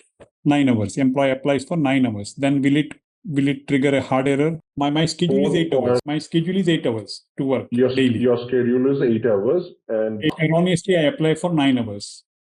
The system will throw the error of maximum. Okay, that's also standard, correct? Because that's it checks standard. Yes. Yes. Okay, yes. got it. Thank you. Yeah, maximum is 8 hours. You're requesting for 9 hours. Maximum will throw the error. That's maximum is 8 hours. You can go beyond. Okay. So yeah, that's just the validations. So last time we discussed more about on time off side. I'm just gonna remove the plan. Let's just take some random leave. Let's see if everything is synced for this one. Perfect. So as we discussed it last time, so particular time off plan. So for time off plan, as we refer to as a book, and all the accruals and time off, which is the addition and subtraction of the balances, is inside the particular book. And combination of these accruals and time off, like the manipulation of the calculations, like adding and subtraction, will give you the balance of time off plans. So in a Workday ecosystem, the employees will be able to request for a time off using the time off name. But the balances is always visible to the employees in the name of a plan because he's eligible for a plan. So the plan will show the balances, whether he can take or not. But always the employee, when you're requesting for time off, the employee will have time off as the name to show. So if I go over here, what are the I'm just briefly explaining what are the basic components of a time off plan. Okay. So here, the first thing, so I'll just go to the first home page. This is the first home page. What I typed is view time off plan, and I'm selecting all, or you can create time off plan here itself. So we were discussing about Bell, which is a Belgium. I can take any leave. Yeah. Fine. Now, so this time off plan is built on snapshots. Snapshot simply means that I'm creating a time off plan. Okay. So my company was started in, say, 2020 Jan 1st. And it went on till 2025 June 17th. Now, what happens is that starting from July, I'm deciding that this particular family leave needs to have an updation, and I'm changing the balances from X to Y. Now, what happens is that all the people who have availed their balances from 2020 to 2025 June 17 should have a track record of X as their balance. And going forward, July, it should be Y. Or any changes. I'm just giving a normal change, which is a balance updation. So if they make a change, say they make a change that or people who are taking this particular leave, time off, throughout the weekends also, that won't be counted or that will be counted. That's again a configurational change. So these changes will come into effect based on the effective date configurations. So this is the snapshot for an initial snapshot. That is basically when this particular tenant was created. Okay. This is a snapshot. I am making an update means, so let's see what I'm going to do. I'm going to make an edit. What happens? See this one? Update the existing effective date, which means that I can make any changes to the existing one, or I can create a new effective date, which means that, okay, fine, I'll just do it on 2026, 1st of 2026, which means that whoever is handling this particular time off plan from January 1st of 2026 will have an updated version of this particular lead, whatever updation we're going to do. Okay. So then what happens is that when you create such an updation, what happens, I'm not going to create because it's actually an existing one which I'm not going to tamper with.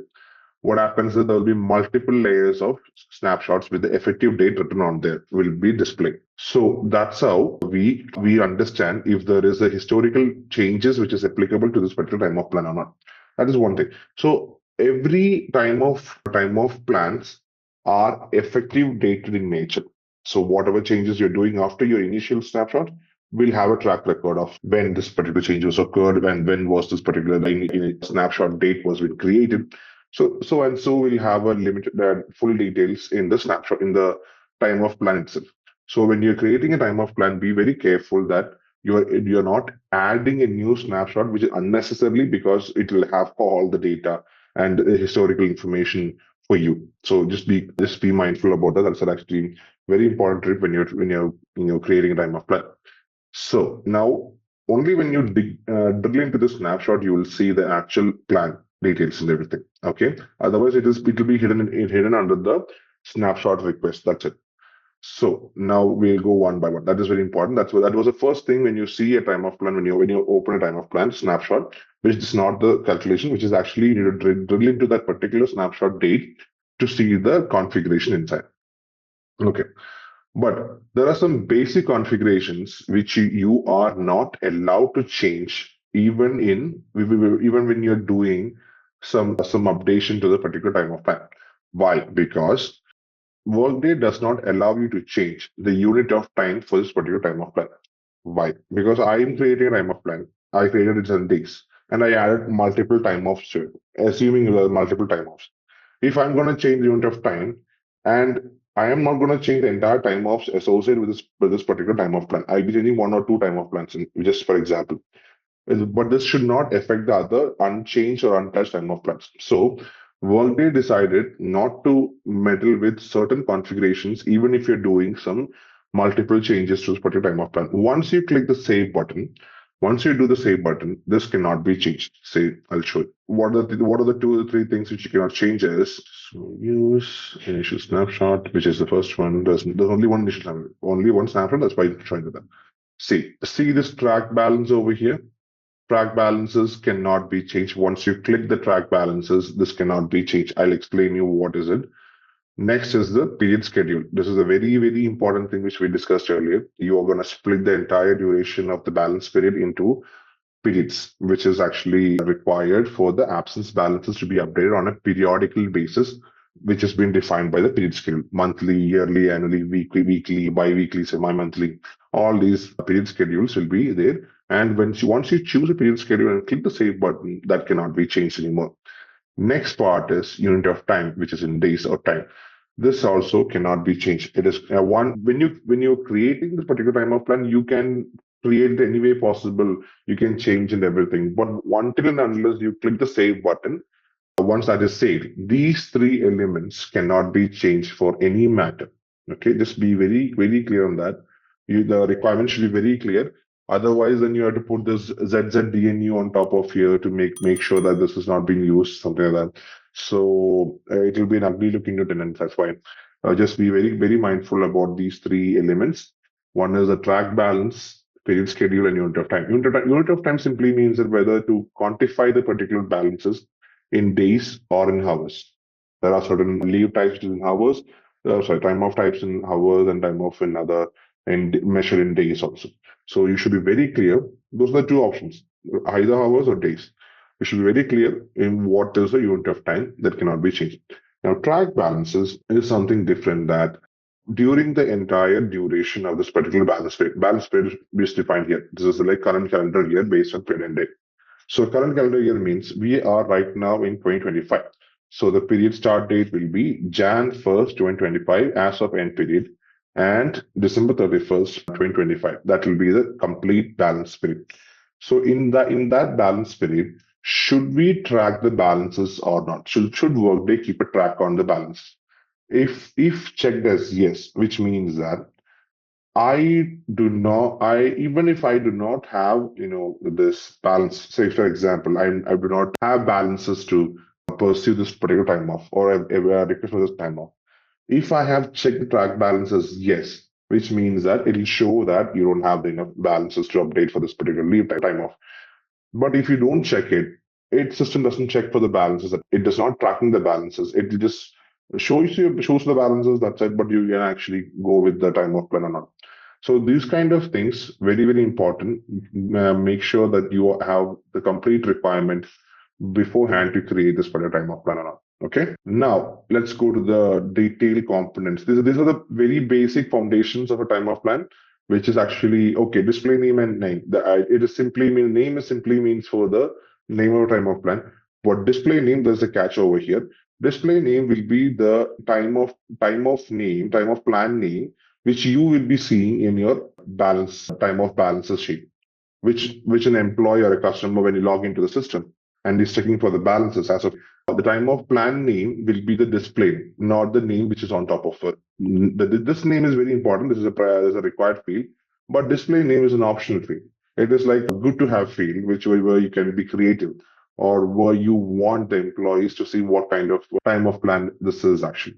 So that's why we can create a beautiful name over here. We remove the bell over there because bell is only those people in Belgium are supposed to see this particular time of plan.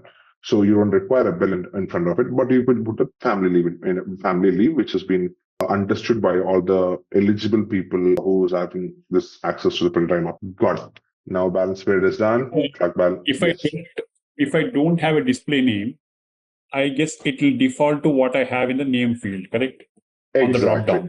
Exactly. Okay. It'll default to the Bell family leave. That's it. Okay.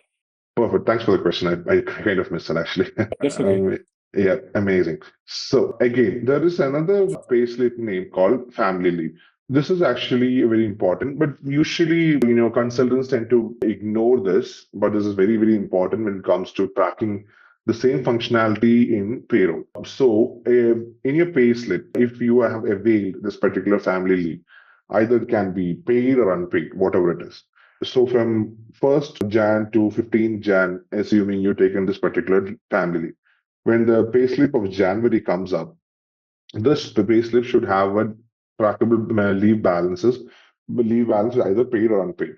But for people like normal workers to understand what happened during this 1st and 15th, if you put a default payslip name which explains what exactly was happening, so that will be a very important and good to have, and it's the best practice you should be following. It's called default payslip name. This payslip name will be fetched by the payroll people actually. Okay. Now let's go to the next level. So whatever which is we discussed so far is actually the core configuration of a time off plan. Now let's go to the next set of time off plan configurations, which can be altered as you go. Even if you click the save button, there are options where you can change anything is possible over here in this particular tabs actually. Okay. We have balance tab, calculation tab, accruals tab, time off tab, and eligibility tab. So in the balance tab, we'll go one by one. Balance tab will have what exactly the balance is, how it should be visible, or it should not be visible to employees is decided in this particular tab. The first one is balance visibility. In balance visibility, we have 4 options. One is never show balance. That is like, even if you log in as a user and this particular family leave, balance will never be shown to you. Okay. It will be hidden. It will be hidden from you at all costs. Even if you are a manager or somebody else also, it won't be showing. Okay. Now, next is eligible and balance period based on as of date. So these other things like eligible and period based on as of date, eligible and balance. Okay, got it. So these two things, some may sound similar, but there is a catch to it, which I got confused. So balance period is something where you remember the current calendar year. So you are in balance period for that. And if you're eligible during that balance period, that particular and as of date or whatever date you're giving as an as of date, and the system knows that you're eligible for that particular time of plan during that as of period, it will show you. Okay. Otherwise, in the other one, eligible in period based on as of date is like whatever is the period. It need not be a balance period. It need not be defined one for you. If there is a period and there's an as of date, and you just check the eligibility based on that particular period you're entering, then it is bound to show you the particular balance period. Okay. Now, next is the eligible in period or prior periods based on. So basically, it will check for right now, and it will also cross-check the previous periods as well, and shows you the balance based on as of. Everything is based on as of date, where when Workday always calculations in the background, assuming that certain dates are assumed actually. So in this case, time of case, it is always based on as of date. There is an as of date column which will be always defaulted to date. Okay, whatever the customer's date is it. And again, there is another date which has been assumed by Workday, which is actually called as defaulted date. Is called Pacific date, Pacific time zone. So in that time zone, usually when configurers do configuration specialists will do, the HCM people will always change this assumed Pacific time zone to whatever the time zone they are comfortable, the customers want. So, and based on that customers in that particular time zone, the Workday will default the to date as of checking the hours and everything. That's a back end thing which we're not concerned about. It will show the date. Now I can go ahead and change the date to 5 months from now, 10 months from now, 1 year from now. So you can do that. So based on the entered as of date, Workday will keep on calculating your balances based on the updated as of date. Just remember that. That's happening in the background. You won't be able to see it. You will be seeing the circle running. And finally, when those calculations are done, it will show you the display the actual balances for that. Okay. Now that is what is happening for this balance visibility part. Here they're given us never show balance, which means that you cannot see the balance at all at any cost. Okay. Now, if you have given, I'm going to give it eligible balance per as well. And if I'm going to give it as hide balance from worker self-service, which means that even though I am logging in as even though I'm logging in as an employee, I won't be able to see it because it has been hidden from worker self-service. You won't be able to see it. But balance visibility is given as eligible balance period. But this particular time off cannot be requested by an employee directly.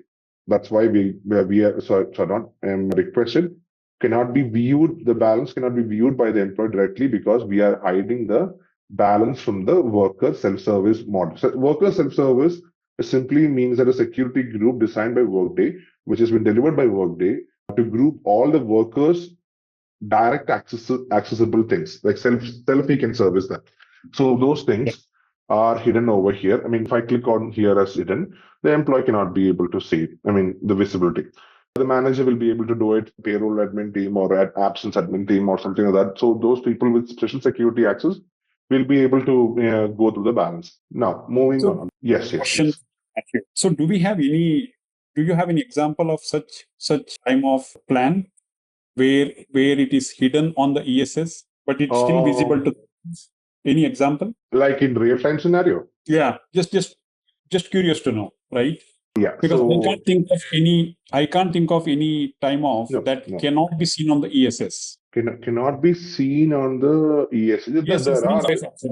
ESS means employee self-service, right? Yeah. So employee self-service. You're saying that this checkbox, when you check it, it's basically hidden on the ESS, correct? Employee cannot see it. I get that. Correct. So can you think of any time off that cannot be seen by employees, but still part of employees' quota? I'll tell you. Yeah, there are certain. So you're getting confused. So employee self-service, we are just in this option, we're just only hiding the balances, not the actual time off plan. Okay. There are two differences actually. So when you're hiding the balances, the employee won't be able to see the balance because, for example, you're creating a time off plan. I'll give you a great example for that.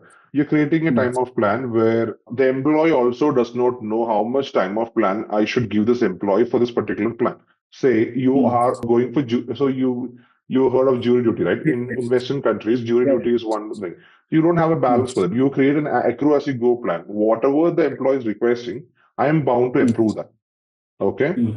So in such situations, I cannot show the employee the balance of particular time off because there's no balance for that. So we'll use the never show the best practice is to show never show balance to the employee. But for jury duty, you don't have a balance also, right? Even if you don't check this checkbox, it will not show anything because there is no balance to show. Correct. Oh, you're asking me whether if there is any balances available and still we're not showing the employees. Correct. Because jury duty, you will not have a balance. Correct? Yes. As exactly. When employee submits it, manager has to approve because that's legal. Correct? Yes, exactly. So Yeah. in your question case, so I have something called, I think I remember creating something for this Latin countries. There's a particular leave called something with domestic violence or something. So the employee won't be able to see the balances, but he or she knows that there is a plan which is actually eligible for them in documents, but not in the workday. Okay. Okay. He or she can always request for this particular time off plan when they encounter some such situations. I cannot, deeply explain the scenario, how the process will work. They always hide the balances. They'll give you some balances in the accrual phase of the, time off plans, but the balances are hidden, and the employee also cannot self-service this particular time off plan. It is always proctored, administered by the managers or senior level HR people. So that's a different story altogether. But this is actually a required scenario. It is not like it has been kept there for some reason. No, it has been required. But usually what we follow is to never show balance and not check the particular checkbox, because there will be a downstream impacts altogether, right? If I am hiding the balances from the worker, which means that he or she will be aware of this particular time of plan, but won't be able to see the balances. It is going to create some issues. So the best practice we always do is never so the some time of plans. If the employers are supposed to know, we'll give them the eligible and balance. Then, if they're not supposed to know it, we just simply keep it as never show balance. We don't go to the Okay. intricacies until and unless the client specifies that it should be hidden from the employee self-service. Okay. Okay. And I think never show the balance example is the jury duty. Correct? Never show balance. Yeah, all the accrue as you go plans. Usually all the accrue as you go plans, we'll always keep the never show balance. All accruals, is it? Okay. I'll give again. There is a Workday terminology here. Just take a note of it. When you say accrue AAYG, accrue as you go plan, which means it is simply there won't be any balances which we'll be tracking in Workday. There won't be any accruals. So I'm not saying there won't be any accruals. There will be accruals, but we'll be working on a priority basis. So the time of plan will given the high priority. What happens is that whatever the employee is requesting on behalf of this particular time of plan, say for example, I'm requesting for 30 days of jury duty. What happens? We don't have a balance. So the system does not know whether to approve or not. So we'll first accept the 30 days as the time of plan, and that 30 days will automatically get updated to the accruals balances. The balance will get updated through the accrual, the 30 days, and indirectly then approving the time of plan. So it's like a crisscross thing. First, we'll take the value from time of plan request.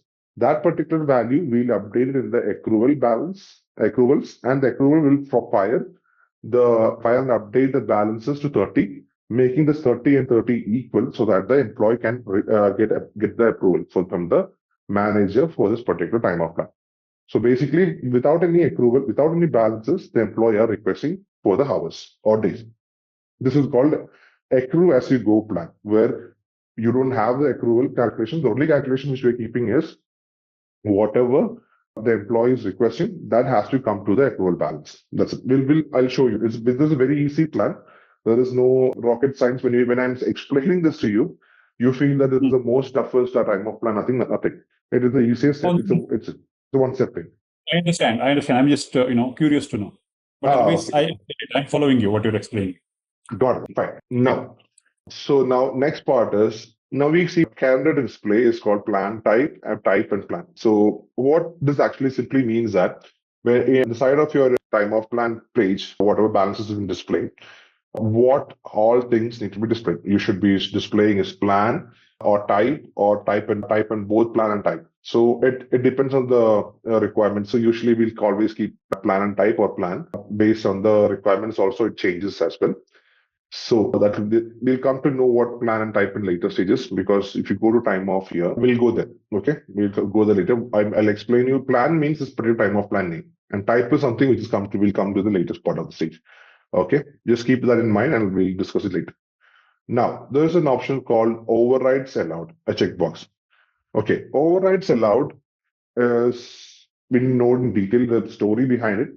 Overrides allowed basically means that you have a balance for this particular time of plan. Okay.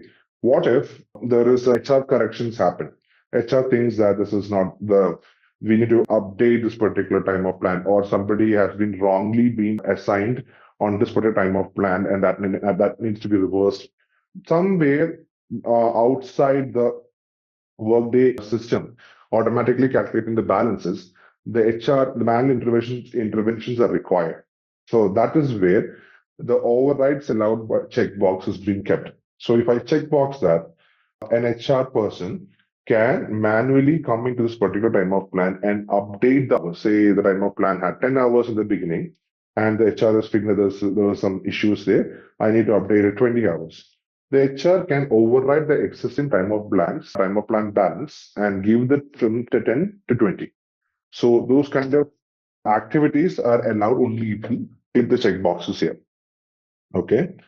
Now, this is another one. Balance transfer defaults. This is something when you do a job change. So imagine your manager who's working in, I'll take the example of India, it's the best example of India. So you're working from Bangalore office, example, and now you're getting, transferred to Delhi office. Now what happens? Some of the time off will be different when compared to Bangalore office and Delhi office. Now you need to, when you're getting updated to Delhi office, some of your balances get lapsed, and some of them you can carry forward to the next particular time of plan, which is available exclusively in Delhi. Okay, so this transfer of balances can be possible only if you enter from Bell family leave to Delhi family leave. There should be a transfer of balance. That is triggered only when you do a change job. Okay, you're doing a change job. So change job means promotion, transfer, demotion, anything like that, termination, everything. So when you're doing that, this particular things will kick off, and it'll move the existing balances to the whatever we define time of plan over here. We can create set all the time of plans available, and the plans will automatically get updated with the new balance from the old time of plan. Okay, so that is that. Got it. Now comes another very important part called carryover date. Okay, carryover and carryover date and limit, and unit of expiration and amount of time before expiration. There's nothing but I said this particular time of plan balance period is from current calendar year, which is from Jan 1st, 2025 to December 31st, 2025. Now it is progressing to the next calendar year, that is the Jan 1st, 2026. So from December 31st to Jan 1st of next year, there is a transition happening.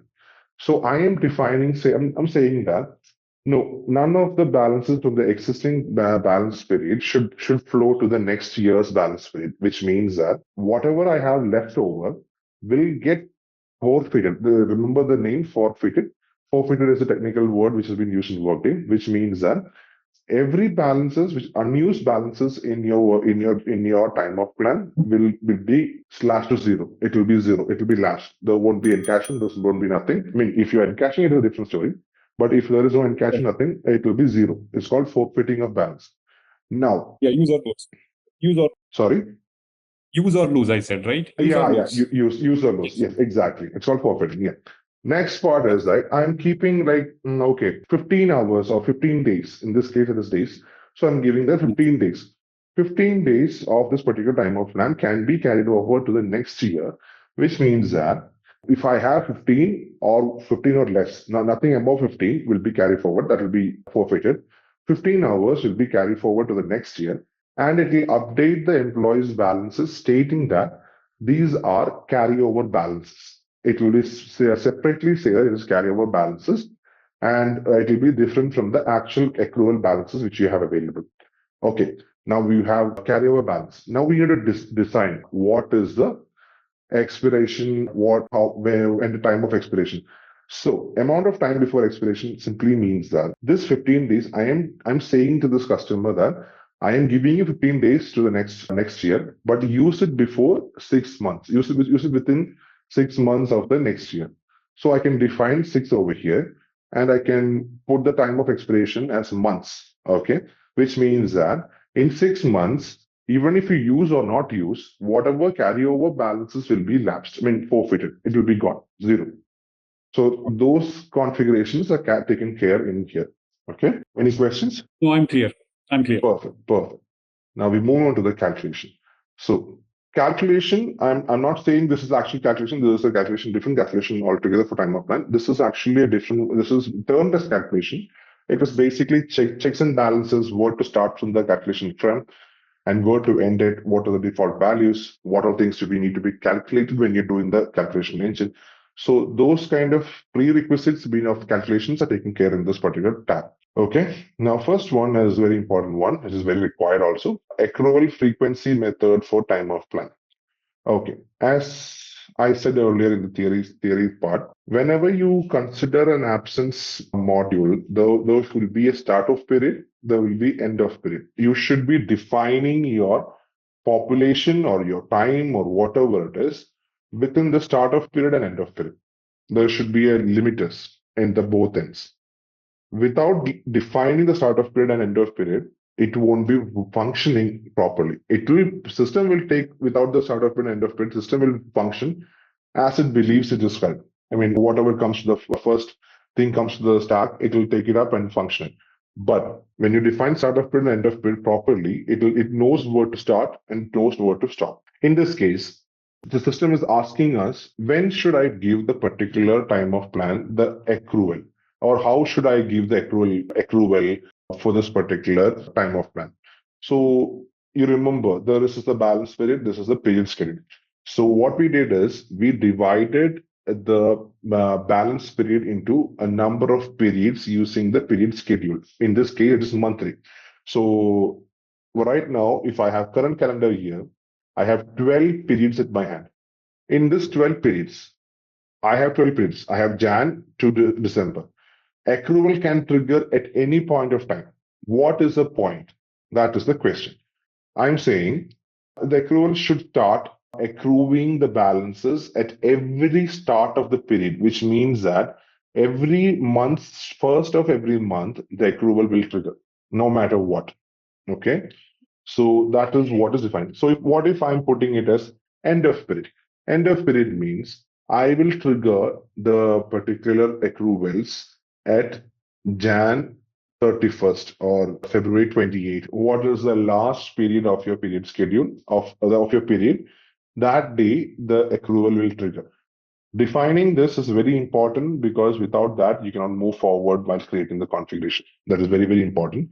Again, there is an option here. Start of period and an end of period. Start of period is Jan 1st, or in this case, Jan 1st of every first of every month. End of period is the end of every month. Okay. Now see, custom frequency. Workday gives you the liberty to do the custom frequency also. This is when I told about the birthday. I need to trigger the accrual exactly in the first of, say, your birthday is in October. So first of October month, if you're assuming your birthday falls on 15th of October, so I am telling the system to trigger this on October 1st, a 1 day leave on October 1st, and there's no carry forward and all. I'm putting zero as a carry forward. And exactly on October 1st, October month, you can avail this particular time off. It's a custom frequency. It won't consider start of period or end of period, nothing. There won't be any limiters. The limiter is a custom frequency. You're defining exactly when it has to happen. And you can, for accrual first date, I can create a date for this particular one. And again, accrual recurs every and monthly, annually, whatever but in this case, birthday is annual. So I can put it as in every 12 months.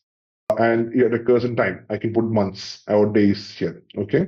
So if I put over here 12 and I'm putting months over here, months over here, which means that in every 12 months, the also keeps on giving you the accrual of 1 day to you exactly in October. Okay. So this is what, so I'm just going to cancel this. Otherwise it's going to create a lot of bugs for me. Again, I edited it. Okay. Now see this calculation. If you put up only the custom frequency, you can see multiple options over here to define that particular custom frequency. If it is start of period and end of period, Workday knows what you mean by start of period or end of period. So you don't have to explain what exactly it is. Usually, the custom frequency is a very rare case. It is like a niche requirement when it comes to, say, very special leaves like birthdays or anniversaries, something like that. Otherwise, it is all about start of period or end of period. And here, next part is time of plan balance lower limit. So again, this is again very important. This is always overridable. It is not like it's a hard and fast rule. Why? Because I can always override the upper limit and lower limit from the time of level, which will come to it. Okay. But first, I'll explain you what exactly is lower limit and upper limit. So even though I have 100 days of time of plan, I should not be requesting the entire 100 days in one shot. Okay. So the accrual will keep on billing you 100, 200 hours now, but I can always limit the upper limit to say 50 days or 75 days. So limiting the balances to the upper limit is always done here in this particular calculation wheel. But lower limit this is again a different one. If I'm not keeping the lower limit as zero, what happens is that even though the balances are exhausted, and I'll be still able to request for time off if I am not keeping the balance lower limit as not zero. Because if I'm not putting a zero, I'm keeping it blank, n number of time the employee can request even without the balances there, because there is no lower limit associated with it. I'm on keep on requesting time off plan. The balance limit is coming -1, -10, -20, -100. No, wait, no, that's okay, because there is no lower limit at zero. That is actually when you're testing for time of plan, major issues will come up here, the upper limit and the lower limit defaulting values. Now, there are special scenarios where they allow lower limit to be -50. That is like it will be a paid time or unpaid and unpaid time off together. The unpaid will allow you to go beyond -15, like negative balance also. But to a next point, like after 15, it will stop you. You cannot go request beyond unpaid of 15. So those kind of number-wise calculations, like without, like coding, no, not coding, like rules, you can actually work it out over here actually. So these kind of things, keep in mind that this is always useful. Put always, if the requirement does not mention that the lower limit should be zero, it should be limited, it is best practice to check the information with the client prior. Otherwise, if they mention, don't forget to put the defaulted value to zero. Otherwise, that's gonna get into a lot of trouble for you. Okay. Now comes the daily quantity default, which is actually that's a default value. When you're requesting for a time off plan, I'm putting a default value of one day. In this case, a day. One day as when you're requesting, the one day will come up there. A quantity. If it is in hours, I'll put 8 hours, which means the 8 hours has been defaulted over there. I can always go and change the one day to 0.5 hours, like a half day or something. But default value, I can keep it whatever I can define over here will come up there actually when you're requesting for time off plan. Okay, the next one is time off taken. This is again a required field. Why? Because the system should know which all days we should. Yeah. So sure, Srinivas, yes. Yeah, sure, no problem. So let's say I have because your time off is, what is this? Your time off is family leave, correct? Family leave and minimum 1 day, correct? Minimum one day default. Yes. Minimum 1 day you have to take. When you apply, it has to be 1 day minimum. No. It is not the minimum 1 day. It is a default value. It is not the minimum. Okay. So wait. Show you. Go to see this hours over here. Srinivas, can you see my screen? Yeah. Yeah, I can see you. 8 hours. Huh? This 8 hours, I never entered 8 hours. Okay, system assumed the 8 hours from the defaulted value in your time of plan. I'll show you this particular time. What is this particular time of plan? This is floating holiday. Floating holiday in hours. Let's see what floating holiday in hours means. And you can override, right? I mean, yeah. Yes. You can override. Yes. Okay. Yeah, exactly. That is not a hard and fast rule that you should be taking this. Am I wrong? I think it's floating holiday. Maybe just put floating. Okay. Remove the days. Yeah, perfect. Yeah. So what I can see over here is, let's see, calculation. See? Yeah, I can see that. Yeah, got it. Exactly. So this is where I am defaulting the value, but always I can change it. Say I'm putting 16. I'm putting 16 because I'm not sure whether the half day leaves or any other calculations are allowed here. Just taking that. Okay. Non-work days. So some validations they've kept over here, which we'll come to later. Time off's not allowed for non-work days or holidays. So let's change we need to change the date. It's not the 16 hours the problem. It is the date, something with, You need to have the range, I think. yeah. Okay, so maybe Bethlu does not have any work schedule assigned to her. This is the testing phase, which will come. Like, okay, when you can only just take a note of this. This is very valuable to you. You cannot request for an employee's time off or leave without leave is fine. Time off without a genuine work schedule associated with the employee. Okay. Without the work schedule, the employee cannot take a time off because time off is from your work schedule. Got it. So when you're seeing some errors like that, initially first thing which should come to your mind will be the work schedule. Actually, let's see. Got it. We use schedule for worker. Or maybe maybe he's not working on that day. That also could be possible, right? Exactly. He should know he won't be working on that day. Something like that. Yeah. Something will Schedule will come be up. different. Yeah, exactly. It'll be different. So Yeah. just as you just mentioned, just think in a way that if somebody has to take a leave, has a time off, he has to have a work schedule. That's it. Got it. Okay. So I'll just okay, fine. Anyway, this is same for floating holiday, whatever it is, it's the same for all the things. So I'll just start explaining from here itself then. So I have another question, but I can wait. Maybe you have it, you are going to cover that. I'll wait for that.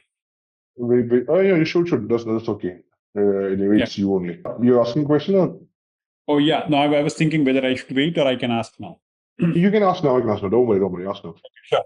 So I have 3 type of time plans. Okay, time offs. Okay. One is you have to, if you're taking time off, it has to be 8 hours. If you're taking 8 hours by default, you cannot request for less than 8 hours. That's one. Second, you can request for minimum 4 hours. Third one, you can even request for 1 hour. Where is that configured? It could be 1 hour, it could be 4 hours, it could be 8 hours, minimums, right? Correct. Hold that thought. Not accrual. Yes. Submission. Not accrual. Yes. That is being covered the time off part. Oh, okay, perfect. I can wait. No worries. Yeah. I'll wait. Sure. Anyway, yeah, perfect.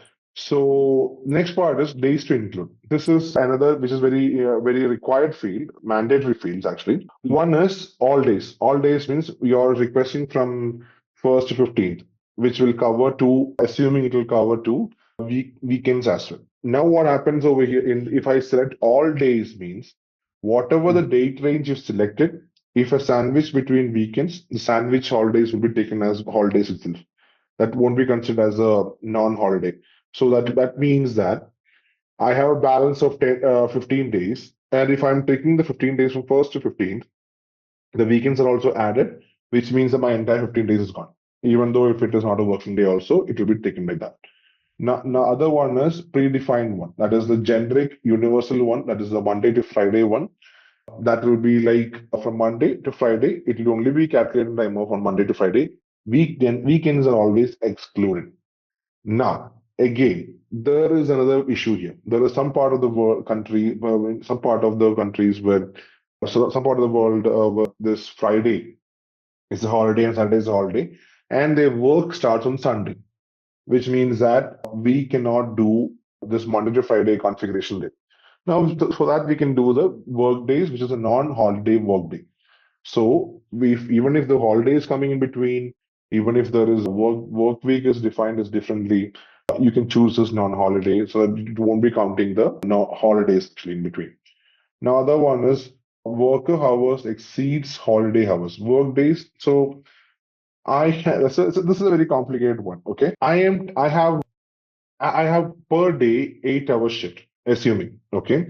But there are people who actually work for in a day 12 hours and they complete their work in 3 days. They won't work for the entire 5 days to complete their hours. They'll work for 12 hours every day and they complete their work in 3 days and they take the rest of the days as off. Now, what happens if I am requesting in this 12-hour shift, I'm requesting for say, so total how many hours I have? 36 hours something, right? So if I'm requesting time off which is more than what my scheduled work is, okay, that happens only in these shift-based workers who works in the predefined set of hours which they're supposed to work, and they're requesting more time off than their expected work days. I mean, their working hours, then an issue should trigger.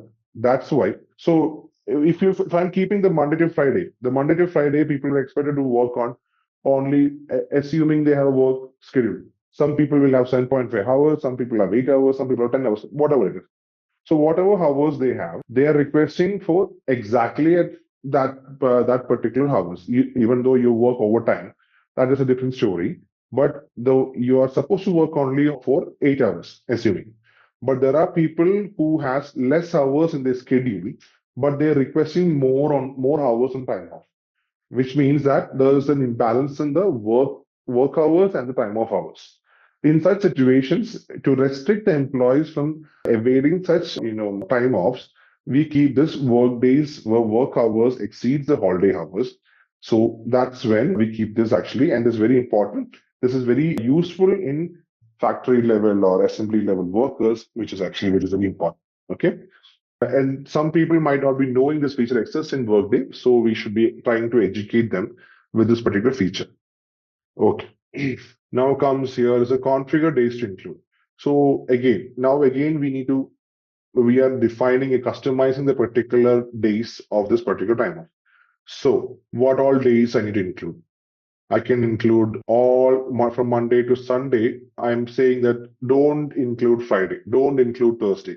Now, what happens is that Monday to Sunday, of which Friday and Saturday will be considered as a weekends or whatever it is. So some people, I have configured some people like some of the positions in such a way that they'll work on Monday, they'll work on Wednesday, they'll work on Saturday. They won't work on the next other days actually. So what we define is like these are three days. It will be working days, and these 3 days we'll check Tuesday, Wednesday, Friday. These are all holidays for them. We'll choose that, and we can customize the employees' schedule based on the offer or whatever they feel like working. So we can always customize it. This is all customizable fields which we have over here. I forgot what was it actually, so I'm just going to cancel it. Okay, I'm going to take it. Oh. Okay, now comes this use schedule shift means what happens is that I'm pulling the schedule for the worker and using this as the time of taken calculations. So even if there is non-holidays be mentioned, if I'm keeping the schedule shift means the employee is choosing some days to work and all those things, that will be taken, they'll be considered for while availing this particular time off plan and time off request. And next part is restrict request to days to include on calendar. So if I'm clicking on this, so if I am requesting on a holiday and the days to include is non-holiday, and I'm requesting for time off on a holiday, which means that I should be restricted because showcasing that you cannot avail time off during this day because as per the calendar, this is a holiday. Similarly, there will be no work schedule, something. So some calendar level configurations will be pulled over here and it will be restricted on that particular. Say, for example, you are requesting for a time off on Sunday. You won't require because you're not supposed to work on a Sunday. So there is no work schedule associated with Sunday. It will be restricting, the system will restrict saying that you cannot avail a time off on Sunday. So those are the things which has been captured over here. Okay, I'm just giving you some scenario. That's it. In use schedule shift, which we never work on, we hardly use that actually. Maybe from a different perspective, it's a different configuration they'll be using, but I never use that actually. Again, accruals, time off plans, eligibility. Okay, these two things we'll keep to the last because these are the two building pillar stones, like the foundation stones for this particular time off plan. So it requires a lot of time. Basically, if I want to explain, I'll go with time off plan and then go to accruals. So first, let me finish the eligibility and then come back to this. Okay. Sure. Yeah. I require a full day for accrual and a half day for time off. So since we are approaching the time right now, so I'm just thinking we just finish it off with the eligibility so that we can work on that. Okay. Okay. Eligibility again. Here we have which type of employees their particular time off plan should be eligible is defined over here. If we are putting as all worker types, regardless of contingent workers or employees, it will be eligible for everybody. And if I'm choosing for contingent workers only, which means only the contract employees or part-time employees, something like that, they'll be available for you. An employee means who are full-time, regular people will have or this particular time of plan enabled for them actually. Usually we choose these kind of things with the employee only. There are time of plans which has been eligible for everybody, that is for the all worker types. Now comes the country. So in the country, we just define country like which country, geological region which you can include. For example, United States and Canada. So they come in combination. So whoever is in US and Canada will get this. Whoever is there. That is, so we kind of put the filter, just put the filter on, okay?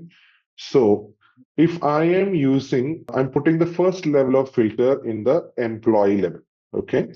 The second level of, it's a filter funnel. And the second filter will be the geological region or country-wise region specification. I can always put country, provinces, United States, and everything in this country or country region. That's the second level of filter. Now, what happened is that I have filtered. So if I have 10,000 employees in across the globe, I have filtered this to first in the employee level, only the employee. The first level 50%. Next level, I am filtering out of this 10,000. I'm putting only say 3,000 employees too, because I'm putting only Canada and states. So in these two countries, the offices have 3,000 employees. So out of this 10,000, I already eliminated, say, 75% of the population is eliminated. And for the 25% of the population, I need to filter it again. So I cannot give it to everybody. So possibility. If it is for everybody who is working as an employee and who's in Canada and India, Canada and United States, say for the FMLA leaves type and all, they should be eligible for everybody, regardless of anything, the country, and years of service is there. That's a different story, but we'll come to it. That's a different again thing. So in that story, we are giving them everybody, but here in this case, there is again a different set of funneling and filtering available here. What is actually is that workers' company is in United States or Canada. I'll show you this again. Sorry. Okay. Now we enter the space of calculation engine. Okay. Calculation engine is nothing but it's a set of calculations, both logic, arithmetic, and conditional rules. Everything will combine together to form a calculation engine. The same engine is being used in both payroll and absence. Okay. Here, what we are defining is called a logic calculation. A logic calculation means if either we have, you remember and or condition which we have in which we studied in our college days or school, I'm not sure. So there's two things, logic gates that's in electronics. We have and we have or. And means both the conditions should be true to return true as a final value. In or condition, either of the situation should be condition should be true to return a true. Even if it is false, or one is false, it is fine. If both of them are false, it is false. If either one of them is true, it is a true.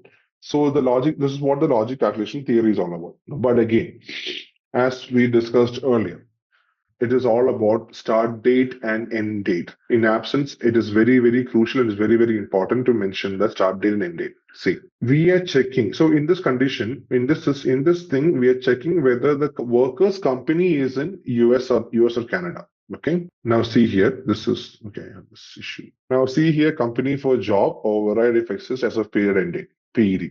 Okay. Now checking where exactly this particular company is being located. Is it like in US based company or not? Say why we check for this logic scenario for that. Even though the country is in USA, your profile has been created in USA. Are you working in USA? That is what we are checking, just assuming. Okay. So here we are checking that what is the company or job of the particular employee. It's called global. If it is global modern services, the employee who's requesting or initiating the particular time off. Okay. That time off plan, the employee's company or job code is global modern services or not. If it is global modern services, then true. Okay. Then again, we're checking for employer type is regular or P. So first we checked for the USA or not, which is a global company, global modern services, USA. Next part is checking for whether the company is existing in Canada. There are two companies which has been existing in Canada, which is one is Global Modern Services Canada, the other one is Prestige Worldwide Limited Canada. If the employee is from either of these two countries, these two company, yes, then it should return true. The first condition, the worker is United States of America or Canada. We are understanding the company as well. We are getting the company's information as well, and if you might be wondering why there is always a period end date over there, right? Why? Because I just need to explain with an Excel sheet for that. I'm taking a typical example. Okay, so a typical year expression. So we have current calendar year starting from Jan to December. We have 12 periods, assuming it's a period balance and all 12 is we don't require period balance right now in this one. But I am defining the monthly wise, which is actually Jan to December. Now, for an eligibility to kick function, we need to know whether the employees, say in the previous example, whether the employees working in Global Modern Services USA, right? In such situations, if it is working in Global Modern Services USA, which means that the employee can be already working there, or the employee is recently hired, and there's a possibility that the employee is a notice period and is getting out of this company from within some days. Okay, so three possibilities: one is already working there, recently hired, or is a notice period is going to get terminated in like five to 6 days. Okay, what happens like if I am assuming this particular time of plan is accruing on every start of the period, which means every Jan 1st the employee should be getting the accrual. But to receive the accruals, the first and foremost part is the eligibility. If the eligibility should be right. For the eligibility to be right, what we should check is that hired mid-period, terminated mid-period. These two important things. These are the two problems which we face. What if the employee is hired mid-period? What if the employee is getting terminated mid-period? How should we treat these population into this particular time of plan?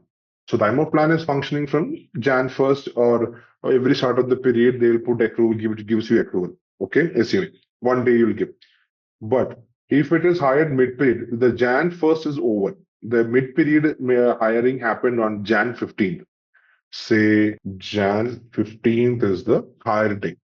And already the 1st of Jan, which is the accrual date, is being completed and it got pushed to the higher period got pushed to Jan 15th. Got it? Now, but still, as per my requirement, the hired mid-period people are also supposed to be given this particular time of plan balance. Even if they're hired on 15th, they should be given one day. How can we do that? It just passed it. So here is where we checking that. Remember in the eligibility, the company or job as of period end date, which means that every period's end date is considered over here in the company. So even if the employee is hired mid-period Jan 15th, that is okay because it is considered as of end period date. With the system is checking, even though the system has to give on Jan 1st, it is cross-checking on period end date Jan 15th, who all are available in the company or not. So the checkpoint is on end date. That's why even if the employee is hired on 15th of Jan, he or she is awarded the same balance as people who are already working there. Got it? That is why the period end date and period. So if I can always try, I can always keep it like, okay, and this is actually called in instance set comparison calculation. It is comparing A to B. It's a source field is company and it is checking for target instance. It's called instance set comparison. This is very, very important because either logic calculation or instance set calculation will be the heavily used item in for the absence calculations. Now I can always go back and see. I'll show you company. See this. This is what we're using. Company for job if or override if exists as of period date. Now there is again a counterpart called start of date, period start date, which means the checker point is kept in the starting of the period rather than the end of the period. In the starting of the period, who all are existing in the company will be given the first 1 day of balance. What the real issue over here is that hiring people in the mid period whoever is hired in mid-period will not receive this particular 1 day. So as per the requirement, if they are okay to give the same balances as of the mid-period hire date, we should keep the end date.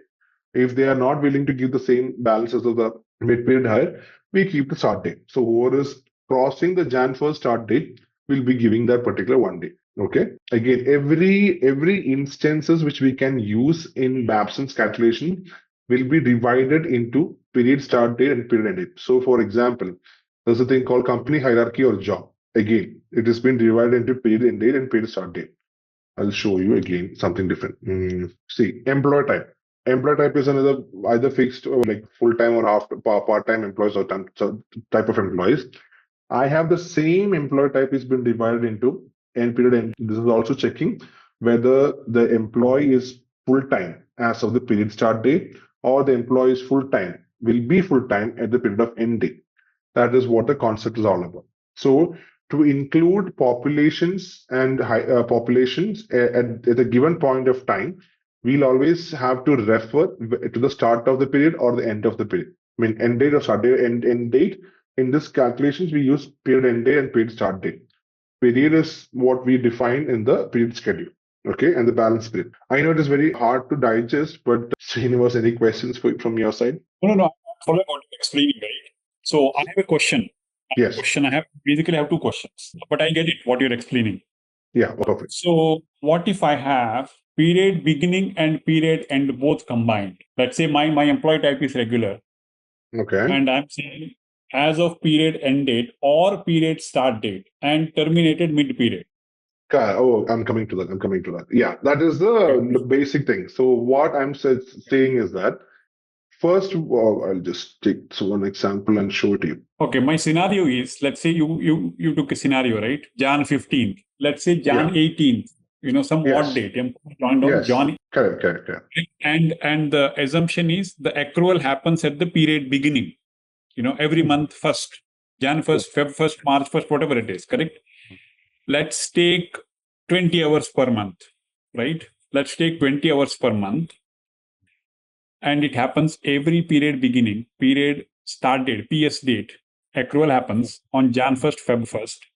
And employee joins on 18. So should it give or it should not give 20 hours for that employee? Why I should be including? So what you asked the right question. What if my start period and end period need to be aggregated? So I need the complete period from the start and to the end. And in that situation, what I can do is, as of period end date, as of period, sorry. Imagine the accrual is functioning as of period start date. Okay. Wow. So can you come to your question? What time is it? Sure. I'll tell you. So let's say mine is PTO, correct? Personal time off. Yeah, PTO. 20 hours per month for each employee. Accrual happens period start, PS date, which is Jan 1st, Feb 1st. And Jan to December is my period, right? Every month. And example is employee joins on January 19th or 18th, some odd date. Yeah. Correct? Odd date. So should he get the accrual? If yes, how many hours he should get it? Yes, he's supposed to get this particular time off plan. How and why? Because, so again, is there any prorations available for this particular time off plan? Proration in the sense that the employee who's joining after the period start date and mid of the month, the 20 hours will be prorated based on the hours he's working. So from Jan 18th to Jan 31st, assuming there will be like 12 days of work, just assuming 12 days of work. 13 days, yeah. 13 days, yeah. 13 days of work. So he or she should be awarded the prorated value of the 20 hours. If that is the case, if the employer is bluntly giving this 20 hours, whoever is joined mid-period also, then what we can do is we'll check as of period start date, who are the employees. First observe period start date, who all are the employees, all population, okay, who are in that population, okay. Now we'll check and hired period, okay, so that's called mid-period hires, plus or again, we should check for terminated employees also, or mid-period termination, sorry. When you say mid-period, you mean it has to be on the 15th? No, Or it can be any date? Any date. When I'm saying mid means it's in between the month. In between the months. Got it. Okay. Date can be any date. Yeah. 23rd also. Okay. Yes. 30th of Jan is also a mid-period. Okay. Got it. Okay. And we in these three conditions, and we rearrange the populations accordingly in the logic. There's a logic calculation. Remember the logic calculation? In the logic calculation and instance calculation, if you play around with that. So first we need to include our population. Next one, we need to include the higher mid period, and we need to include either include or exclude. That depends on the requirement. Mid-period termination. That will form the entire population. There is no population outside the circle. You got it. But you will get a clear picture when it comes to what exactly is that. Yeah. One second. Let me find a particular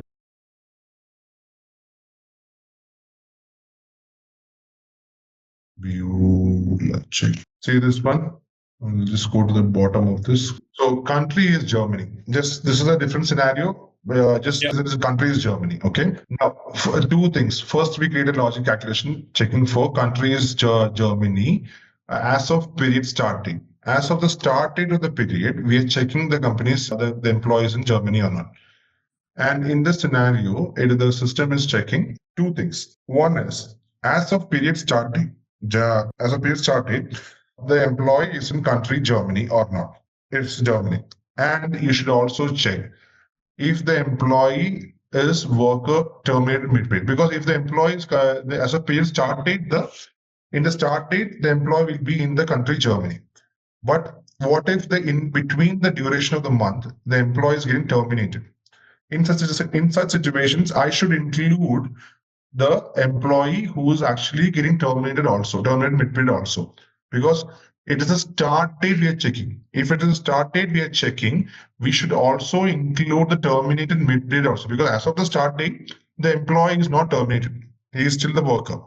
So we included the terminated mid-period also. Now we're checking for the period end date. In the period end date part, what we did is we checked for the Germany. So whoever is crossing, so there's a start and end point. As of period start date, we're checking the employees in country Germany. So for that, and the end point is as of period end date is also Germany. So people who are hired in mid-month are already getting included in this period end date part. You got it? Yeah. But who is getting omitted over here? In the period end, this is a two situation. Either it has to be falling under start date or it has to fall under period end date. So the terminated people who are terminated mid-period will not end up completing the period end date. It will only complete the period start date. So what we did is, in an or condition, either they have to complete a start date or they have to complete an end date. In this situation, I completed a start date with the terminated people, and I did not I completed all the other people except for the terminated people. So what populations we got? We got an entire population. But what if I'm checking the other way around? Whereas my period, I'm checking for the first is the period end date, and period start days come next. Then I should check for the higher date. So basically, fine, ignore what I said earlier. Are you clear with this concept of high start date and end date here? This country one. Yeah. Period end date means, let's say example of March 31st. Period end date. End date means March 1st. Yes. Mid termination means terminated within that any of the days in the March. In the month of March. Okay. So people who are actually part of the start date will have both the starting people plus the terminated mid-period also we are considering. But in the end date, those people who are already there will be taken on the period start date as well. So the population is stronger. This is the way we defined using the termination mid-period. There is another way where, just don't ignore it. There is another way which will come to you later, where we're using the concept of hired mid-period. We use the concept of terminated mid-period. In coming sessions, we'll be talking about hired mid-period. That's a different concept. But don't get confused with this right now. You understood the concept of start date and end date, right? Correct. I understood. But in this example, assuming employee should get 20 hours each month, will everyone get it? Like, people who are already there will get it, should get it. Correct. Yes. People already Yes. there till the end of the month, they should get 20 hours. Yes. People who were on the period beginning but left in the middle, should they get 20 hours or should they get 10 hours? What? So that depends on your In this conflict. example. Yeah, in this example, when you're defining, they should get it. They should get full 20 hours, correct? Yeah, they should get full 20 hours because there's no proration here. There's no proration defined over here. Okay. Even if they joined on 30th, yes, they should get full 20 hours. Full 20 hours because until and unless you define a proration, the employee will be getting the complete hours. Okay. Okay, if the requirement talks about proration, the accrual will trigger based on the proration actually. And that is true for new hires also, right? Exactly. New hires, even if they join in the middle, yes, they should get it. If the config says period end date or period start date, they all will get full hours. Full hours until and unless there is a proration. I always keep stressing on proration because that is where the accrual functions actually. Okay. Got it. But the eligibility parts. So when you're talking about the eligibility, they will get it. But what they get it is defined in the accruals actually. Perfect. I got it. You got the gist of it, right? Yeah. I got this one. Yeah. So we finished eligibility also. So similarly, we can. So again, if I put plus over here, which means these two, I put ABC condition over here, which means that these two conditions will be an OR condition. Got it. And whatever I'm defining in the same column will be an AND condition. Oh, this and this. Okay, got it. This two are OR. Okay, just make sure. Yeah. That I think this is good. This go with the same BP criteria, right? This is how it's also defined in BP, correct? Same. Correct. One question though, Matthew. Yes. So when the country says US and Canada, why are we again saying country here? Is this not redundant? Calling country again the eligibility? No, this is not the country we're talking about. Remember, if I open this, they're not talking about the country. They're talking about the company in a country. That's fine. I get it. Let's say I am based out of USA. That means my company also in USA, correct? I can't be in USA and working for Canada, correct? Because it all come from your position, correct? Position, No. Yeah, I'll give you a scenario for that. Some of the US companies have what is it called? I don't know, subsidiary companies functioning for USA in India. Okay. So I'm not sure if you've heard of Deloitte. Will have a Deloitte India and Deloitte USA. That is US India, which is USA in India. Yeah, they'll function for US. Yeah, they'll function only for the US projects. Okay. So they're working not in US, they're working in India, but their profiles are created in US. But their company will be different. Okay. But in that case, employee is based out of India, but company is USA. Correct. Then he should not be eligible for the particular time of plan. That's what the system is saying. Okay, got it. Okay. So I think these are required mostly for the holidays, right? Because otherwise vacation, I think usually goes with where the employee is based out of. But holiday calendar is what you support. Correct. No, there are some, for example, time offs. There's a thing called FMLA, family medical leave, something. But even though we are working for US, the Indian employees are not supposed to get it. Correct. Because that goes with the country law, right? Country where you are based out of. Doesn't matter what you support and what you do. It's a country law. It's a country law. But if my profile is created in US and I'm not working in US, should I be eligible or not? Your profile is created in US. You mean because I am in the US salary? Yeah, you're getting US salary? Yes. USD salary. Yes. But you're currently in India on a deputation, going to office and working there for a few days. Correct? Not deputation. I'm talking about there's no deputation, nothing. I am hired from US. Okay, I'm getting paid from US, but I'm not working in US. You're getting paid in US dollars. Yes, in US dollars. For example, I'm a contract employee or I'm a full-time employee, but working remotely in India. Oh, you can't do that. That's illegal. I know some companies do that. You cannot do that. If you do it, that's illegal. Yeah. I'm just assuming. I know some companies do that, but that's completely illegal. It is regulated and they can be sued. Company will be, closed. They have to lock out if they do that. Oh, I see. But some company do that. Some workers do that. They work from India, but their company is USA, getting paid in US dollars. Completely illegal. Their company can be closed, locked out immediately. if US comes to know or India comes to know, right? That's completely illegal. You cannot do that. Forget about India, US. You cannot work, let's say, in Seattle, Seattle, right? In US, Seattle and British Columbia in Canada, you cannot work here and take Canadian salary, I mean, it's a different country, right? Different country. That's completely illegal. Fine. And there are some states in US, like New York and New Jersey, you have to declare it. If you're sitting in one state and taking, resident in another state, you have to completely declare. Got it. Yeah. And pay the tax in both the states. Okay. What you said, that's illegal. You cannot do that. Oh, nice. Any country, that's completely illegal. Yeah. Maybe I don't know, but there's some I have heard like that subsidiary companies something. No. I mean, your example is right. Example, technically correct. I understand. To give that example, completely agree. That's a great example. Can we do it? Answer is no in capital letters. Yeah.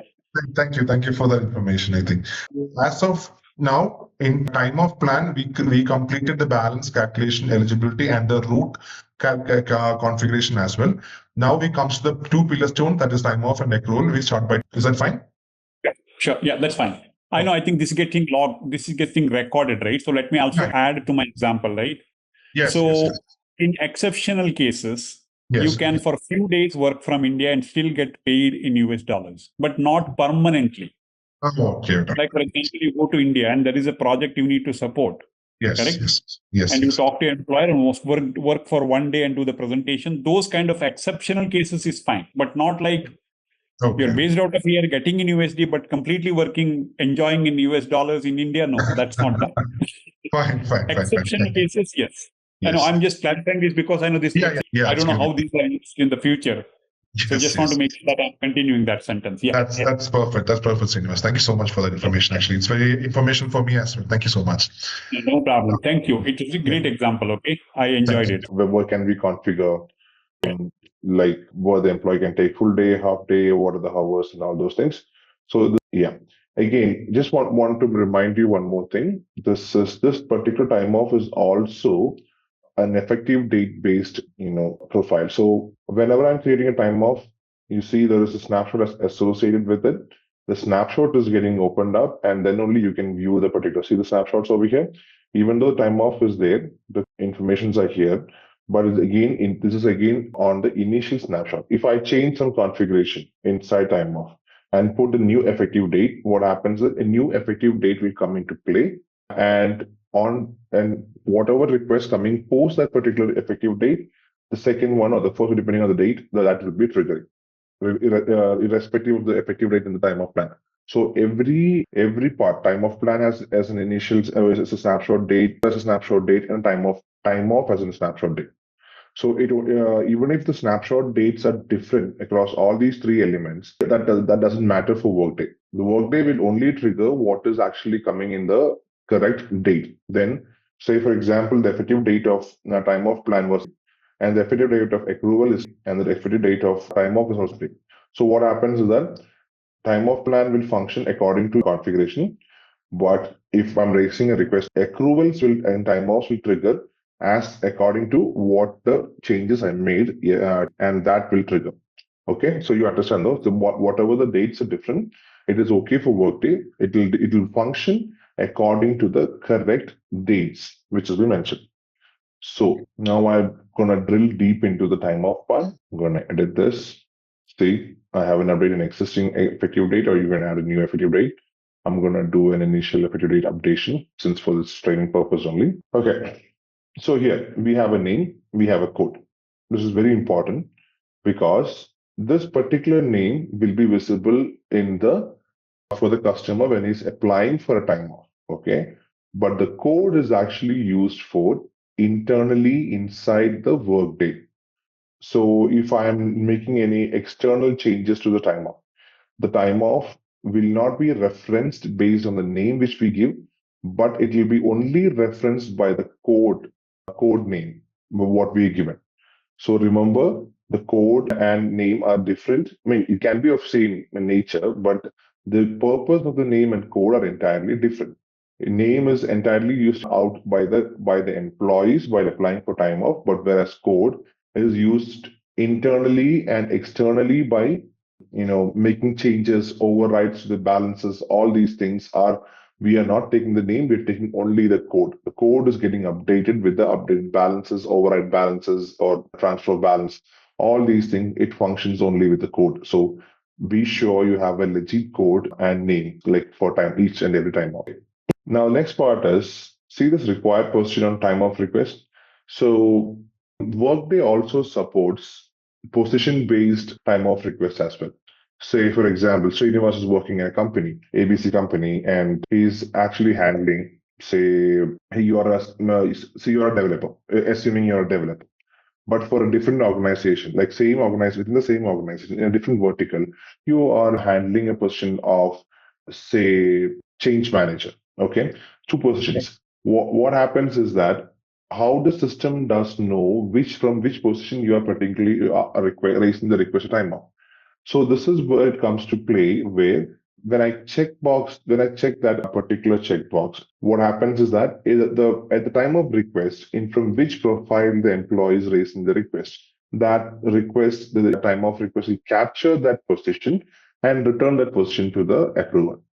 Now, remember this. Once you click on the save button, this particular checkbox will not be active anymore because it's a fundamental one, and you cannot change once you save a time off actually. So you should be very clear and check with the clients that whether the particular time off plan or time off or whatever absence plans you're creating, is it restricted to any positions, or is it position enable time off request? Should we, like, we do need to configure a position enable time off request or not? So you should be very clear on identifying the position, if it is required or not. Usually, in some cases, employees just not, customers would not request you to configure this based on your position, because it is a slight headache for the customers also to maintain, because if there are multiple positions and tracking each position while requesting for time off request is actually a very tedious task. So usually that won't happen. But I have configured many of the clients with the position based as well. Now it comes to the theory where some of them are positions and some of them are non-positions. So how do you tackle? You cannot do this in time off or time off plan. That has to be dealt externally from the BP, whether it is position based or non-position based, and is happening in the BP set. So here, even if I'm clicking position is enabled for it, even the employee does not have multiple positions, the system will only give you the primary position and secondary positions.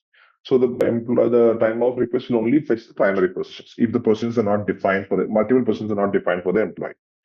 Okay. Now, categories are simple. This particular time off will be used for both absence and payroll. That has been created. So now comes the time off type. You remember in the time off plan, I just asked you to remember that what is the display method, whether it should be plan and type or plan or type. Remember that? So this is I'll show you again if you want me to. 1 second. See, this is calendar display plan. Okay. Yeah, this is actually where, if I go and edit this, over here, see plan and type, plan or type. Yeah. So this is the place where you can define that. No, where exactly. Yeah. Okay. What is meant by time of type is, like, say you have a segment of time offs, say, which is actually different for each and every employees, but it falls under the same category of time off. Say for vacation, so Australia has a vacation type, New Zealand has a different vacation type, US have a different vacation type. So it's all at the end of the day, it's all vacation. The type of the time off is always vacation. So what we can do is that I can not group actually, I can give the same name of vacation type as vacation to all these time offs, irrespective of which country, which eligibility, nothing. This is nothing. There's no accountability for that. There is no configuration for that. I can simply create a time off type over here. I can give the name and time off type ID, and that will be added over here. You got my point, right? Yes. Yeah. So that is there. And the next part is the allow to sell time off. This is actually a very new feature. I think it is just not more than a year old functionality. It came on last release, I guess. This is the ability for an employee to sell their existing balances to someone else or to the company or to whoever they wanted to. So, I mean, to the company they want actually. So, allowing them to sell time off is enabled with this checkbox. So, if I click the checkbox over here, what happens is that the employee in the sell options over here, we can define some sell options categories over here. Again, you cannot make any changes once the save button is clicked because it has already been saved. You cannot do that. But assuming we can, I'll just explain to you. We can define a period where the employees are allowed to sell their balances to make extra money. So it is a statutory policy. Like in some Western countries, the employees are allowed to sell their time off balances and they can make money out of it. And it is not always like they cannot do it every single time. We can control, or the workday can control when the employee can sell their time offs. So that is defined in this available to sell during. Anytime, if I'm clicking anytime, the employees are allowed to sell any point of time they have. Fixed period is like if I click on the fixed period, there will be a predefined set of like constraints when the employee has to follow it, and the employee can only start selling in that particular fixed period. Say you have a balance of some statutory leaves, time off policies, and you have like 300 hours or 180 days or something. So it's some of the healthcare industries heavily use this particular option. So a lot of their caregivers or nurses will have a lot of hours. They can encash it. I mean, not encash it. They can sell their time off. It is not encashment. It's called the sell time off. Why? Because they don't require that much particular balances, and they can make money out of it. And it is legally bound by the employee to sell it to the employer itself. And that particular time off is been addressed. Or what happens is that that particular time off will be lapsing after, so they configure it as such a way that there is no carryover is allowed. So it will be lapsing. Either you take it or you can just sell it off. So the sell off possible probability will happen in the window, and he or she can do it. Now, there is a thing called sell schedule. I'm not sure. Yeah. Are you time tracking also? Have you taken time tracking also? Just curious to know. Oh, no. Okay. I understand. The conceptual per se, I understand. Got it. So you remember work schedule calendar? Similarly, we have a sell schedules calendar. There's a sell schedule calendar that has to be enabled, and we need to define what duration it can happen. And when after this particular selling off is done, when should the system understand that everything is done, and this will be your updated time of balance? The system will check for that particular date, and from that date, the sell will be done, the sell options will be done, and whatever is remaining will be your new balance for time off. That is being handled in the sell schedule part actually. Now coming to the maximum time to sell, or how much is allowed, like 10 hours, 15 hours, 20 hours. You can define it. And beyond that, you cannot do it. The system will throw in it. Next part is maximum limit applies to. This is something which is like the employee is allowed to sell whether whatever is not in the particular balance period or throughout the entire. So, for example, this particular time off is current calendar year, and it's a monthly period schedule. Now, what happens is that I can sell whatever time off I have for that particular balance period of January. That has been in the second option. Now, I can also sell whatever time off I will be getting in the month of June. And that amount, say for example, in Jan, I get 1 day. By June, as of date, 1st of June, I'll be getting how many? 6 days. In the first option, I will be allowed to sell the entire 6 in the month of Jan. So that whether you should be doing that or not is controlled over here. Okay. Now, sell increments. Sell increments nothing but how many hours I'm supposed to sell. If I have 10 hours and I need to sell my 10 hours, can I do it the entire 10 hours or the limit? Adhering to the limit. What are the increments? I should be giving 1 hour, 2 hour, 3 hour increments, 4 hour increments, 0.5 hours also. So I have 10 hours. I need to sell 9.5 hours, whether that is allowed or not. That increment is what is defined over here. Okay. So this is very new. This has been used by very few customers. Most of them are reluctant to use it. Some say that it's very hard to maintain the protocols. So sell options, right? Sell, I understood the concept.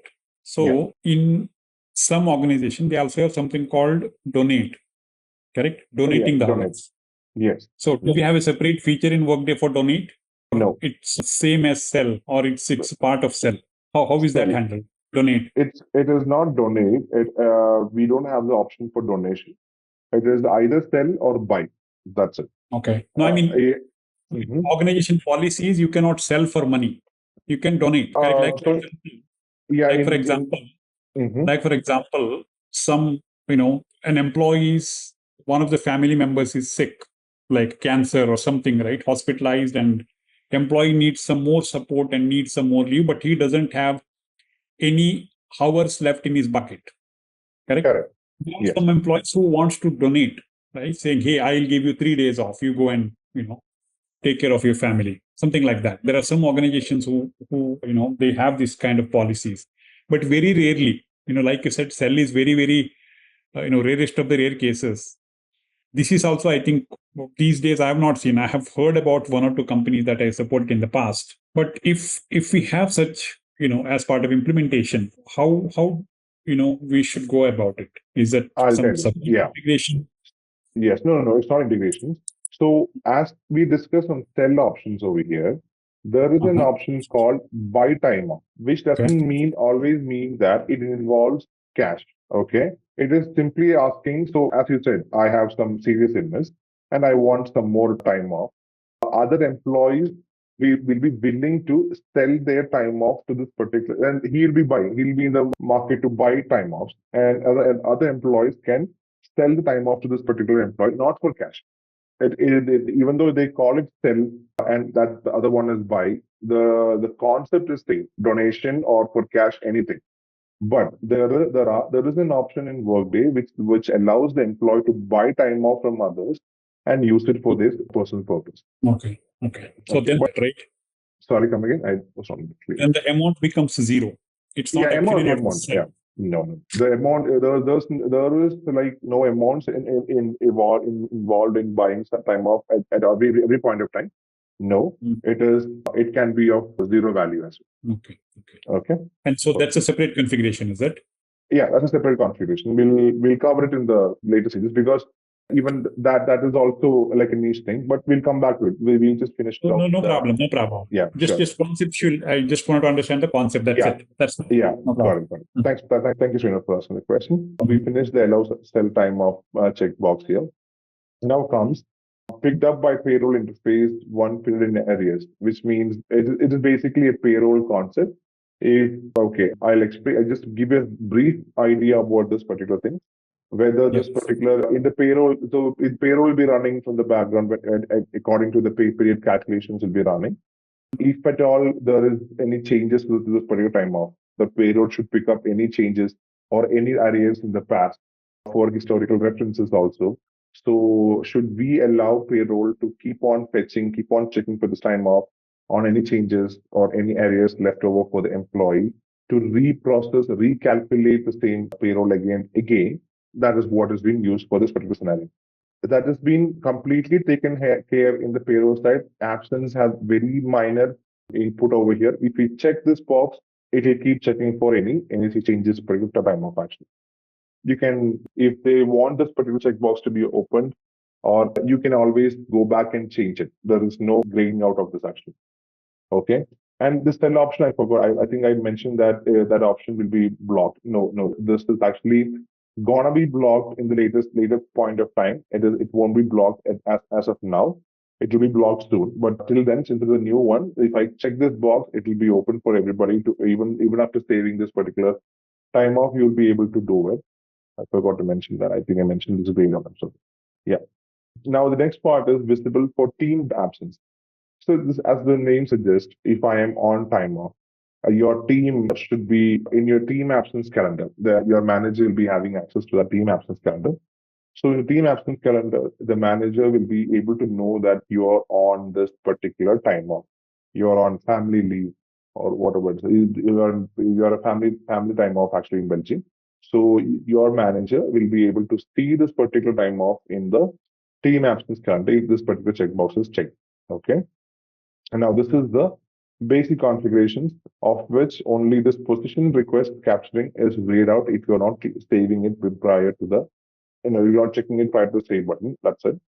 Apart from that, everything is possible to be updated. Okay. Yeah, please. The payroll interface. So are we saying payroll interface the third party vendor or payroll that is in-house within Workday? So payroll could be one is within Workday, right? Yes. Or it could be third-party vendors where we send the information and payroll is run outside of the system. So is this checkbox refers to the third-party vendor interface or interface within payroll within Workday? Okay, good question. So in this one, whether it is a third party or an in-house like Workday payroll, it doesn't matter. It will be completely focusing on the inputting of data to the third party or the in-house payroll part. So whenever you create a data, like, this payroll history mapping, payroll value calculations and everything, whenever these checkboxes are checked in different areas, like in HCM also, there's some places, a lot of places where you pull in data for its payroll. That pooling in payroll data, the data is being built on these kind of information. So once the data has been made, there is always an option via an integration. You can pick up these information and give to the third party payroll processing as well. Or if you're using a Workday payroll, you can simply pull in the data to the Workday payroll system. It is irrespective of any third party control. Got it? Then should this be checked all the time? No. So there are timeouts where once you evade it, that's it. There is no more changing. So this is basically checking the areas. It is some people might have taken it and they might have changed it. So some people might have already got an approved time off. But when it comes to like, for example, I apply for this time off in next month, which is my next pay period, and I got approved and everything is done. But before that, in the same pay cycle itself, I'm gonna cancel this.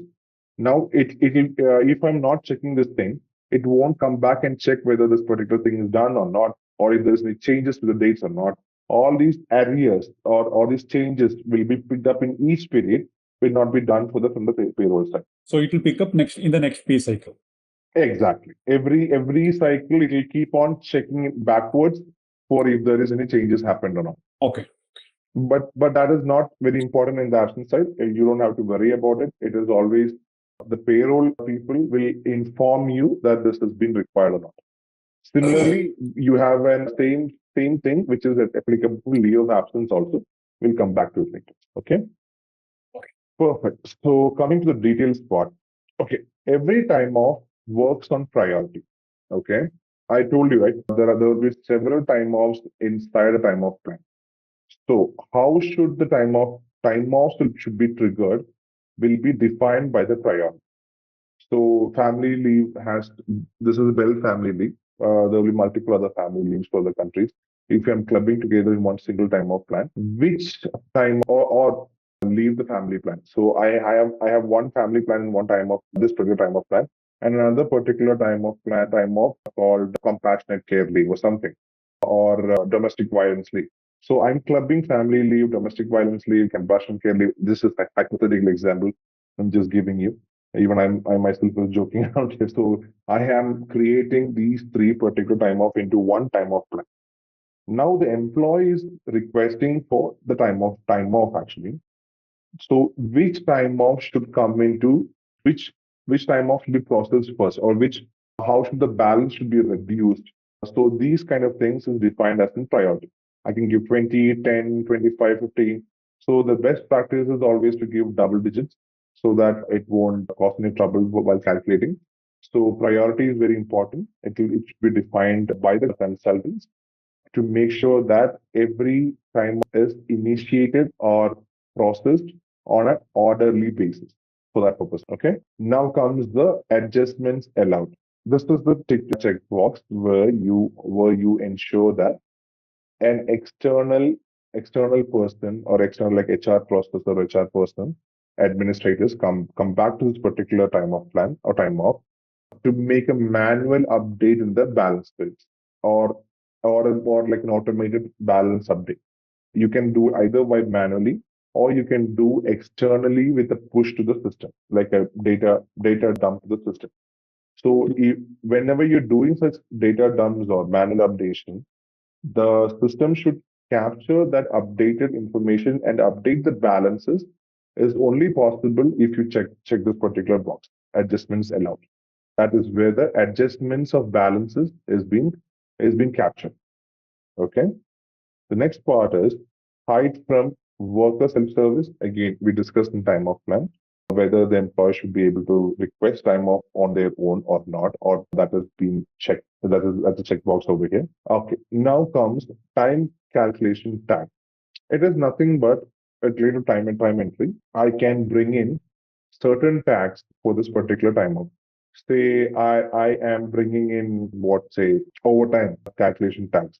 I can bring to this particular calculation tags, which captures the information for that particular information, and I can repurpose it in the accruals tab. Like for example, I did work on a weekend, which means that I should be getting a compensatory time off. I can calculate the hours on how much I'm having based on that particular hours. You can take a next day or following couple of days, what is it called, compensated time off. So that those kind of configurations are handled. Next part is very, very important. Just make sure you remember this clearly. It is called enter through time off only, enter through time tracking only, enter through time tracking or time off.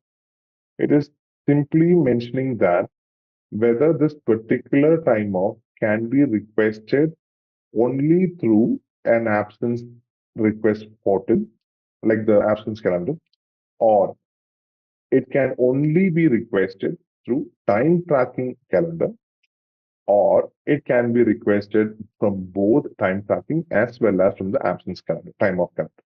So it is, we define it based on TTO, like I forgot actually the names.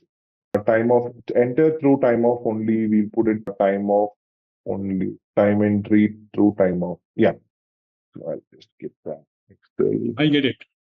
So I think best practice here is time tracking and time off or time off, correct? That's I think best practice, correct? It's not best practice, I would say. There is more to it actually. So if I'm putting through enter through time off only, the corresponding grouping of this particular time off will be time off time entry. TOTI. Okay. And through time entry only means time off through time off. Total. Okay. Got it. This is the things called time off time from the absence part only. It's called TOTI, and enter through time entry only is called TOTO. And for both, it is the normal thing. So you can keep both time entry and or time off. It is a normal thing. Like usually it will be divided. Say, for example, sick leave is one best example to put it through the both actually. So sick leave can be requested either from the absence calendar or from the time of entry as well. You can just click on the time entry and mention sick leave and put 8 hours, and that is done. That is called that is the one particular leave which I remember for both time entry and time off. But there are certain situations where they'll classify the particular time off based on what is the entry method. So usually it will be only through time off. Some major time off plans will be considered only through time entry. Sorry, time off only. That is a 2T, and there will be few, very very few time offs will be TOTO, which is called time off through time entry. So time off to time off, the TO time off. So just remember whenever somebody says that TOT or TOTO, just remember that they're talking about what is the entry method. That's it. Got it? This is actually what you call a jargon, which has been used in some part of Workday ecosystem. Okay, moving on. Now, coming to your questions, this is the place where we do all the validations. If you can see here, there is a column called data entry validation, value, time of entries to include, time of set validations, all these things. This is the place where I can configure, say, this particular time off, I can request in, say, half day, full day, 0.5 days, whatever day. So I can define for that question, if I want to do what is it called half day, I'll be choosing this thing called increments. This increments define, say I can put 0.5, 3.5. If I put 0.5 over here, whatever is the unit of time, like days or hours, I can request the time off in half method. Like if it is in days, I can request in half a day. If it is in hours, I can then I have to put. If it is in hours, I should put 4 actually, because assuming it is a 8 hour shift, I can put 4 here, which will allow me to put 4 hours as a time off. So increments define whether I can take half day or full day leave. Okay, and the next part is this consecutive day maximum. This is the time, this is the option where I can say continuously, I can request for 3 days or 2 days, max to max. There is no, you cannot go beyond 3 days in one shot, even though your balance is 10. I can request in one request 3, max to max. That is the definition. Now, similarly, exactly opposite, what is the consecutive day minimum? In one shot, what should be the minimum days or hours you should be requesting for this particular time off? So if I click on consecutive day minimum, and I can say that I want put 3 days, so that the employee I should be requesting 3 days, and I can put the consecutive day maximum as 5. So within 3 to 5 days, the employee should be requesting, not less than that or not beyond that. Okay. Now comes maximum. Maximum is simply nothing but how many leaves or how many time the employee can request in one given point of time, one given day. Okay. So why? Because maximum is that there will be some leaves. So I'm on time off, and there will be I'm taking a leave of absence also. It's longer in nature, and that's covering this particular date also. And the system always will throw the error that you're already on leave, and or you already have applied for a different time off. Example, different time off on the same date, and you're still going for another time off which is not allowed by the system. Again, and in that note, you see all these individual time off entry, and the other one says that all time off entries for the worker for the same day. Okay. So when I'm putting consecutive day maximum, what happens? This has been defaulted. You cannot change this particular scenario because for consecutive day maximum, individual time entry is considered. Okay, but for maximum, we are checking for other time offs as well, right? So that's why we have an option for all these things. All time off entries will work for time off validation instead of say same date, and individual time off entry as well. For the individual time off entry, I put 1 day on same day, 1 day for time off on say June 6th. Now, again on June 6th, I'm taking another time off and the same time off for the same date. What happens is that already there is a time off for the same time off on the same date, which will cause me the problem. But for the other one, all time off entries for this work of the same date, what happens is that it checks for other time offs as well. If there is anything which is actually having a same date time off, it will stop the employee from requesting that time off. So I'm just putting this consecutive maximum. Okay, one more thing. There are several validations which you can use over here.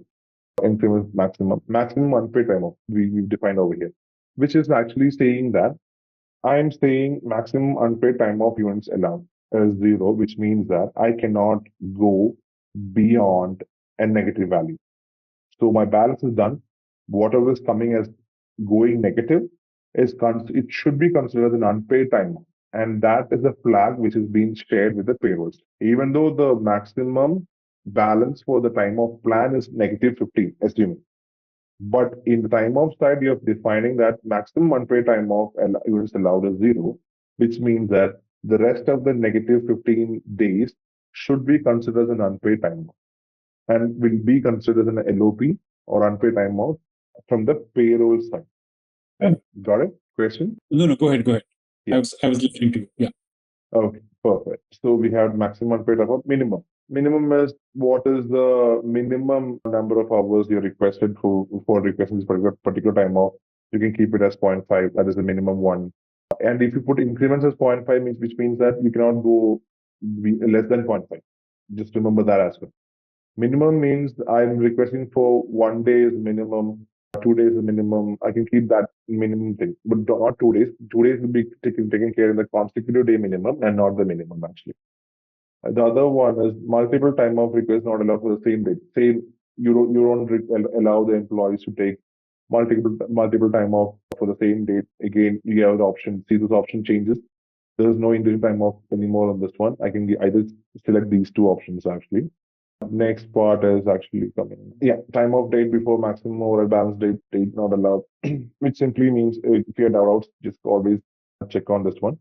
This is basically meaning that time of date before the maximum override balance date not allowed means if the override balances are due to happen. Like you remember when I'm saying there is a change in balances. So if I'm requesting for time off before the override balances are happening, that is not allowed actually. But this is very rare in use. That is actually having a manual intervention to it. Many companies will not be going with this validation. It is actually it's a good to have thing. That's all. It's basically checking for any override balances exist or not. And if it is not existing, you should only request only after the override balances is completed because that is the only time when the system allows you to apply for the time off amount. That has never been used. Don't worry about it. Most of the time, these are the 1, 2, 3, 4, 5, 6. These are the 6 mainly and heavily used validation rules which you'll be doing for 95% of the validations. Just remember that. Okay. If you ask me, I never touched on that last one. Last two things I never tested because this option is already taken care in the time of entries to include this idea. So never touch this actually. Only these 6 validation rules we'll be working with. And next, similarly, you can see there is a custom text over here. This is basically nothing but whenever there is an error which has been done, like due to, say, for consecutive maximum, I get as 3, but I requested for only 1 day. What error message or what custom text you should be showing can be defined over here. I can create a custom text informing the employee that you are supposed to request for 3 days, but your current request is less than 3 days. Please revise your time of request. So such a custom text can be created over here. That is the custom text part over here. And next comes the override and you have standard also. You have standard message also. Can you go to that all thing? No. Yeah, so you may say there's a standard already existing ones already. Yeah. These are not standard ones. Yeah, they're not standard ones. We create and keep them. Fine. Okay. Now, yeah, when once we create it comes to the old one. Okay. Now we have this thing called do not allow request and allow override for entry on behalf of worker. This is nothing but even though my validations, I've kept the validations, I have the option for making it a critical error or a warning error. Why? Because whatever I'm seeing as an employee might not be same for the manager when he's requesting. So what happens is that the employee may be not allowed to request due to this validation level.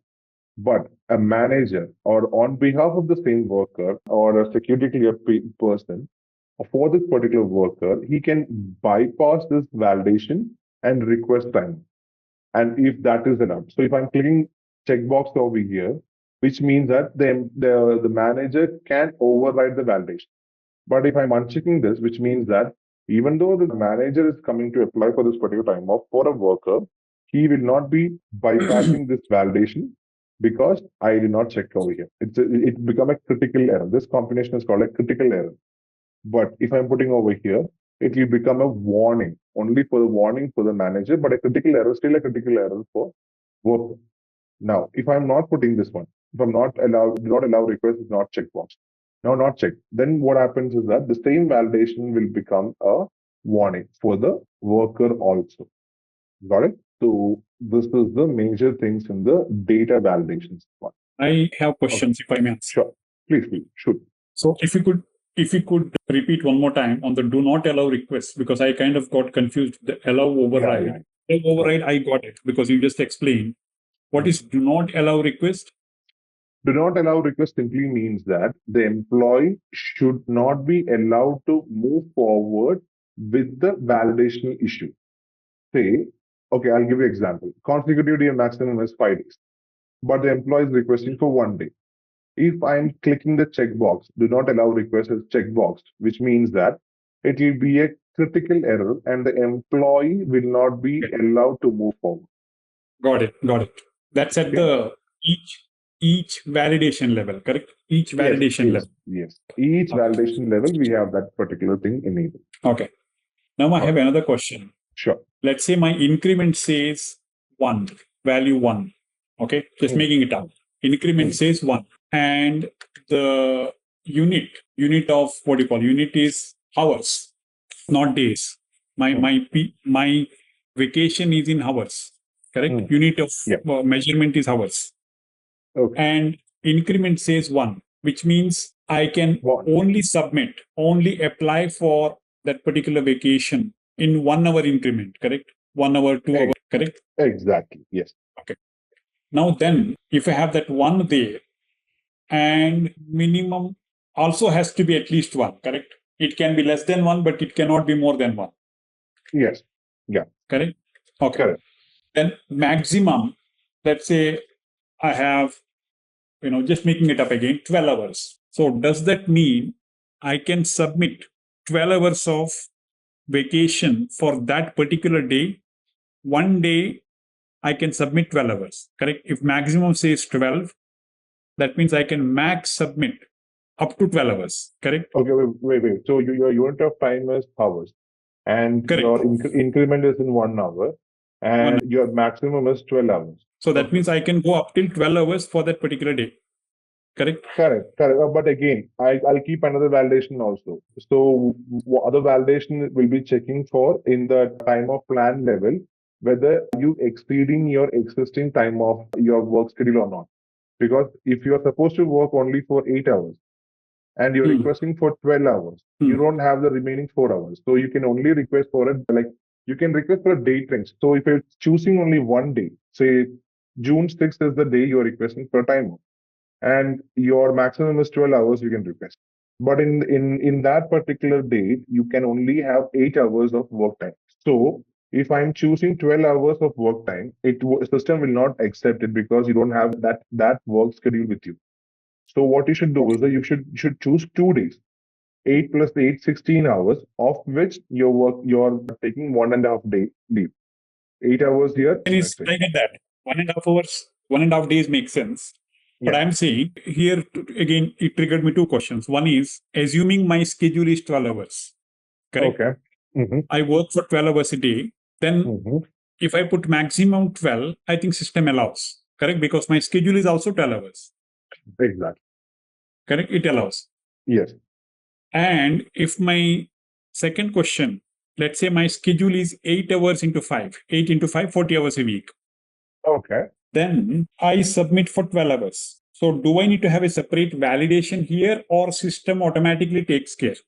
Because my schedule is 8 hours. Yeah, if you're not putting that restrict the work hours with your requested time off in the plan level, the system will automatically allows you for 12 hours.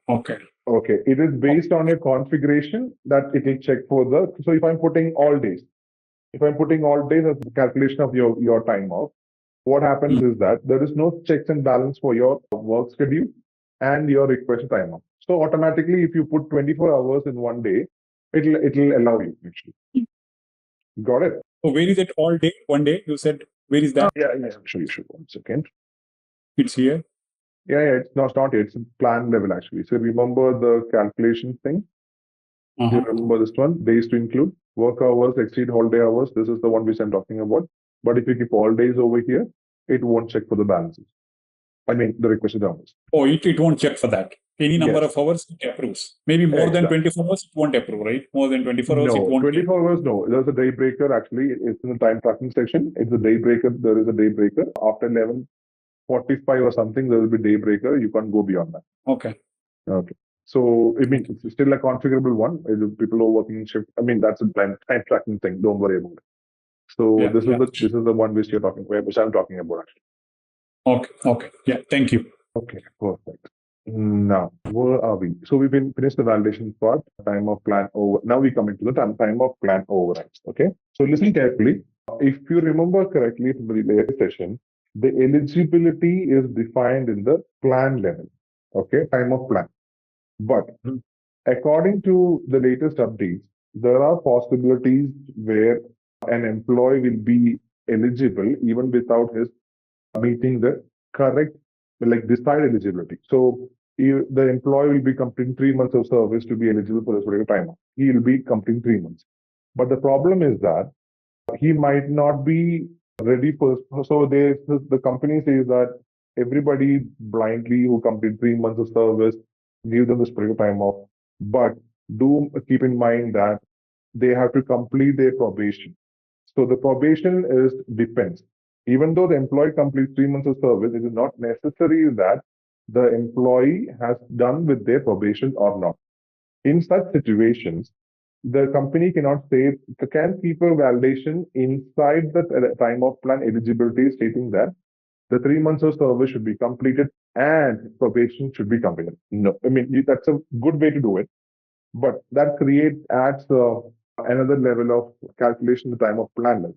Instead of that, bluntly, we can say that whoever is completing 3 months of service should be eligible for this particular time of plan. But for the employee to see the time off while requesting for this particular scenario, he should be completing a probation period. That you can keep it in the worker eligibility inside the time off.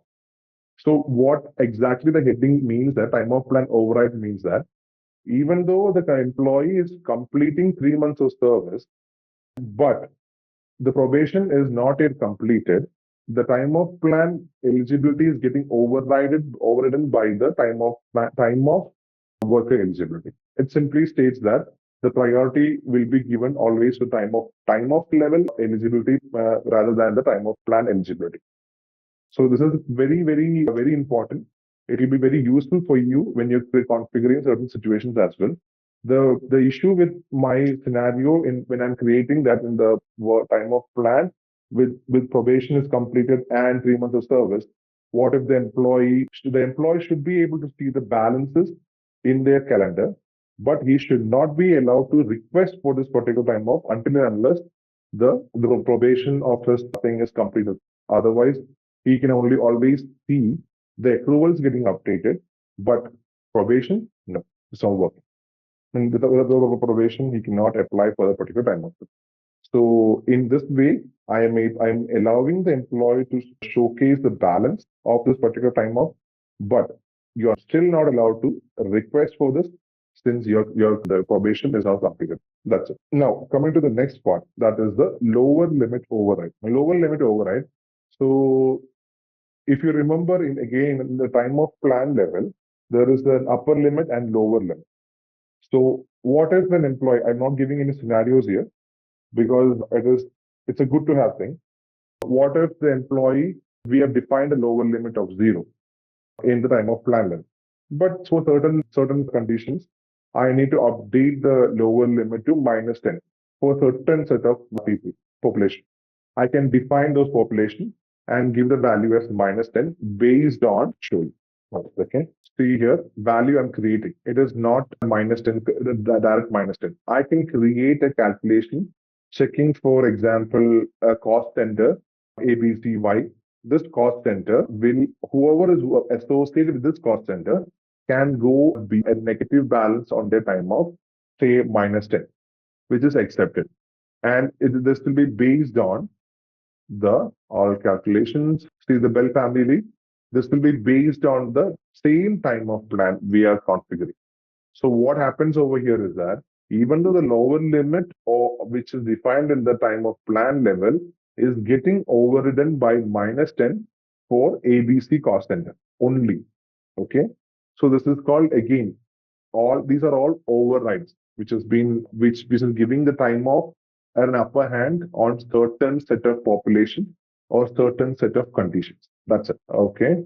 Now again, I can give an default override over here, which is actually 8, which is actually 10. So some population, I'm giving the population a daily default quantity of, say, 10 hours, 12 hours. So this is again not that much of a popular in use, because it is the daily default quantity will be mostly same for all the population.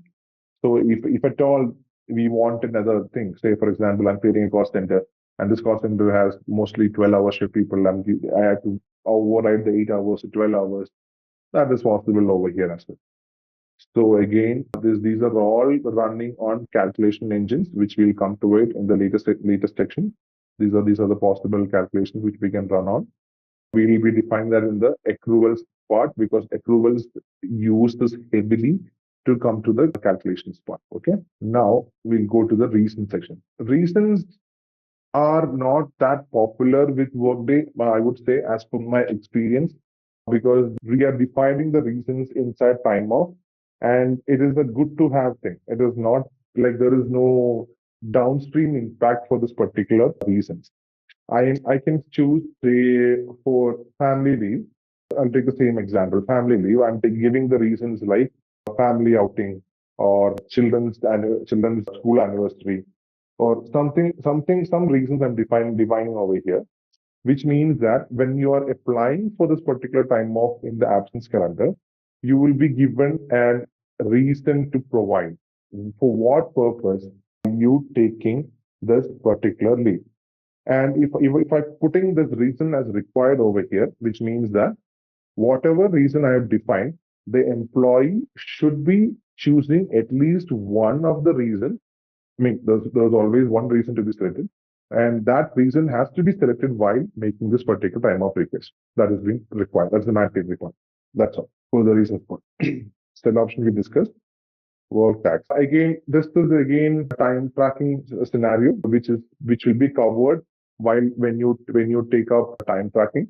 It is nothing but when you are entering this particular time off through time entry, what is the work tag associated? What should be the work tag? What should be the entry options? You don't make any sense in this absence session.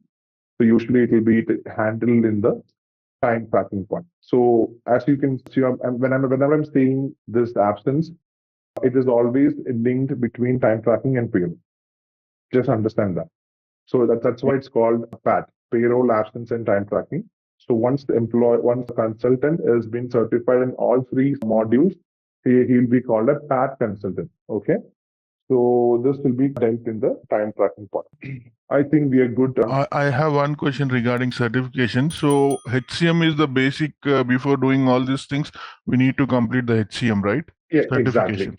Yes, HCM is the stepping stone. So once you finish HCM, then you can move to the other modules actually. And it is not necessary that you have to work in HCM. It's just that we can directly go to this certification without HCM. No. I'm saying even if if you want to get into Workday ecosystem, the first and foremost certification to be completed is HCM. But it is not necessary that you have to work in HCM. You can always jump from once you complete certification, you can jump to any other module you wish to. Yeah. Okay. So what did I find? So presently we are done with this time offs as well. So what I would encourage you to do is that Sunil, please do go through the entire videos. So I'm trying to give you an activity. 1 second. For this activity, I would ask you to create a time off with your name in it. For the accrual list which is pending from our side, you can always put the accrual as 0. I'll show you. So in the calculation section, instead of this calculation, you can always put 0 over here. So remove this. When you're creating an accrual for the first time, instead of using the calculation engine, just don't use it. Put 0. So you can just save it using a 0 over here so that it doesn't ask for any questions or nothing. So basically, it is not an activity. It is for your practice. There is no requirements. Please do go through. I'll give you the command over here. It's called create time off.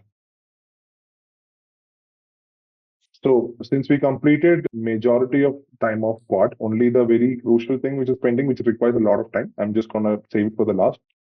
Now, what I want you to do when you get the access is that click on the create time off plan.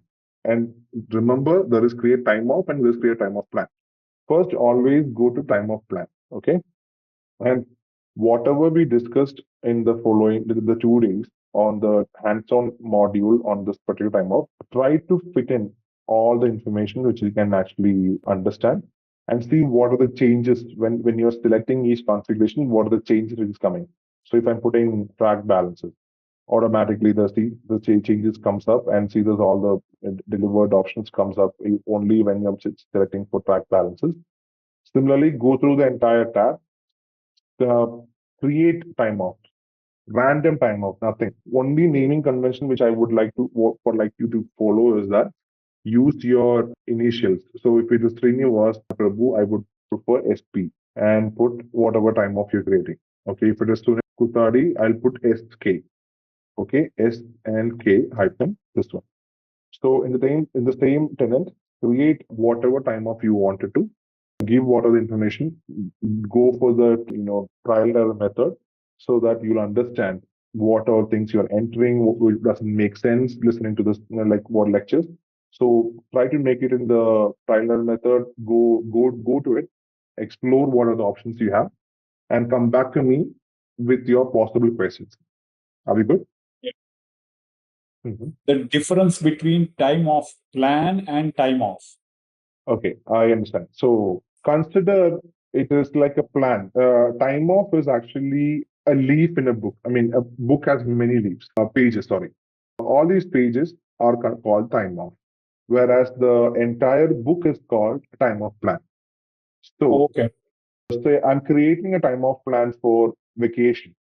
I'm grouping I'm bringing all similar ones, or this is not similarity. This is basically I'm creating one stack of time offs to be grouped or to be arranged together in one particular plan, so that the employees who are eligible for this plan will automatically be eligible for time off until and unless if there is no overrides in time off limit. So basically, I'm giving the employee a free hand on the time off plan so that the associated time offs will be automatically be assigned to the employees. That's it. It's basically I have plan level balances. Whatever the balance need to be reduced will be on the time off section. Whatever balances need to be added on the balance is done with the accrual side. So accruals will add on to the value, and time off, when you request a time off, it will subtract the balance. So time off plan will have the balance.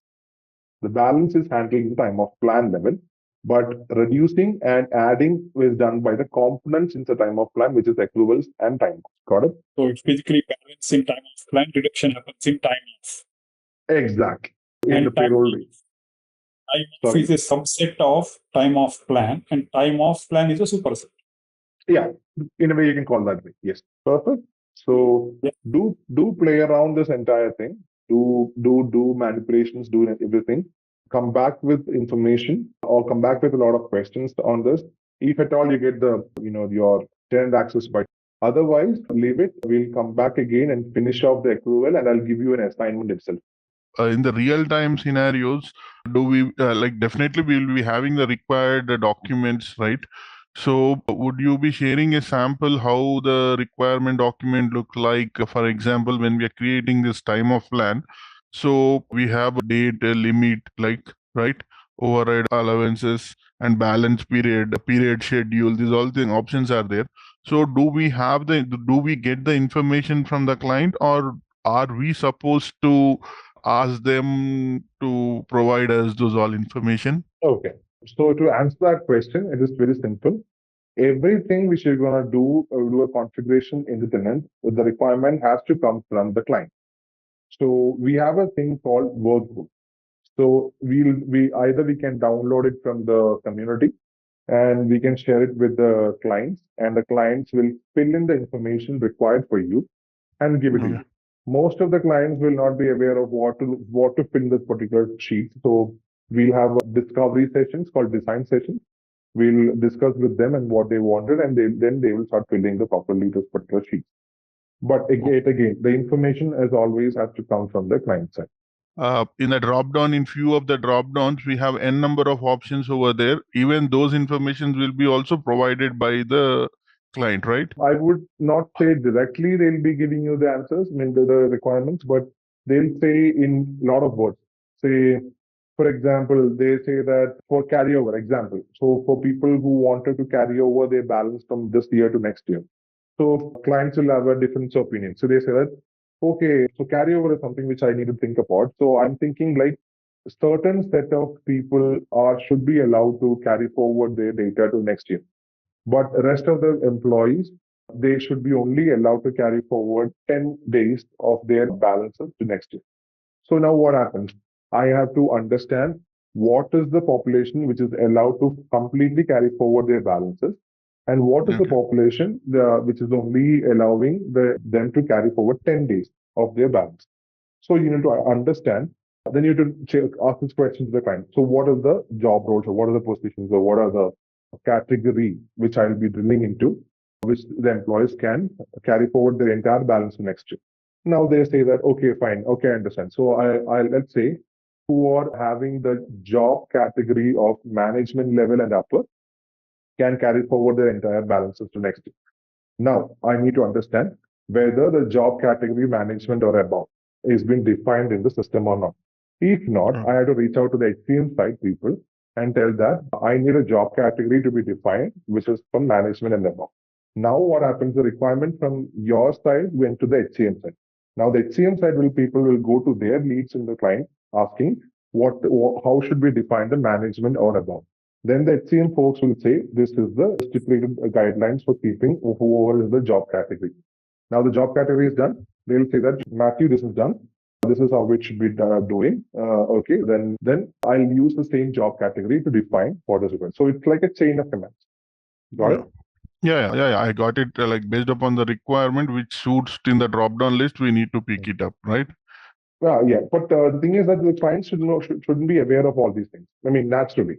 They're not aware of all this. Yes. Yeah, that was my question. Client doesn't know in depth towards the technology and jargons. So how do we validate those all things and come up with the exact solution? What options need to be selected? Was my question. Okay. Yes. So this is the information. So the information has to be gathered from the client, but client will not have the proper answer. You will have to entertain them within the discovery sessions to get the information. Okay, so welcome back for another session on absence, and we are going to be covering on the accrual section of the time off plan part. This is a very important section, like the pillar stone of section, because it is what is adding balances to the time off plan. So you are eligible for a time off plan. What is getting added? So you say, I have 10 hours, I have 20 hours, I have 5 days, I have 6 days. Whatever the count of balance, that is being populated or updated by this accrual calculation. Okay. Majorly in Workday, we use three types of accruals. Okay. Let me just open an Excel sheet. Three types of accruals. So we have three types of accruals. First one is called AAYG. Okay. I'll explain what AAYG is. Second one is based on Calc Engine. Third one is called balance adjustment / override. Okay. Now we'll go in detail on what exactly are these items are. So accrue as you go plan. It simply means that, so the AAYG simply stands for accrue as you go, AAYG. So accrue as you go plan simply means that whatever you are requesting will be your updated balance. You request 30 days of time off. The accrue as you go plan will never have a defined balance.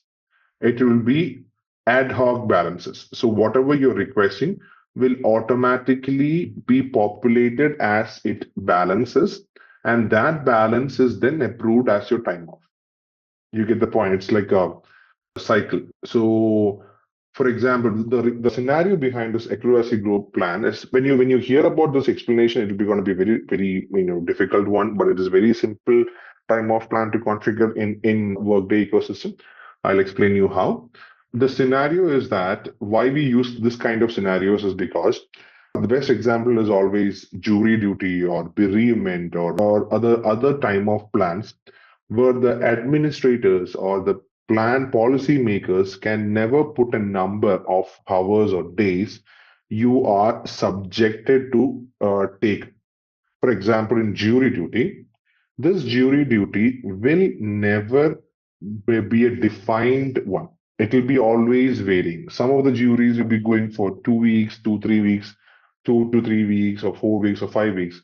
It always depends on the jury panel or whatever the judge's decision or something like that.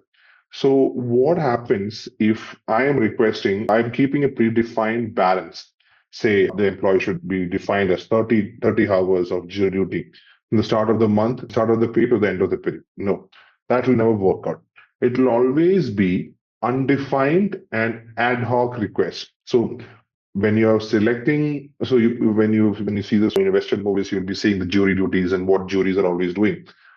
And these jury duties are selected randomly without any, any protocol, nothing. It is a random decision. And when in jury duty, when in trial something, the advocates can remove a jury from the panel. So even if he or she requested for 30 days or 30 hours, when the advocate suspends the jury, he can always come back. So there is no predefined set of time of validation, time off required. So in such situations, Workday gives the liberty to request for the time off before the accrual actually happens. So the first part is always the time off kicks in first. Time off is without, so presently there is no balance, it will be zero. There's no balance at all in the particular time off plan, and you won't be able to see the balance in your sheet as well. But always the time off in such situations, the time offs kicks in first.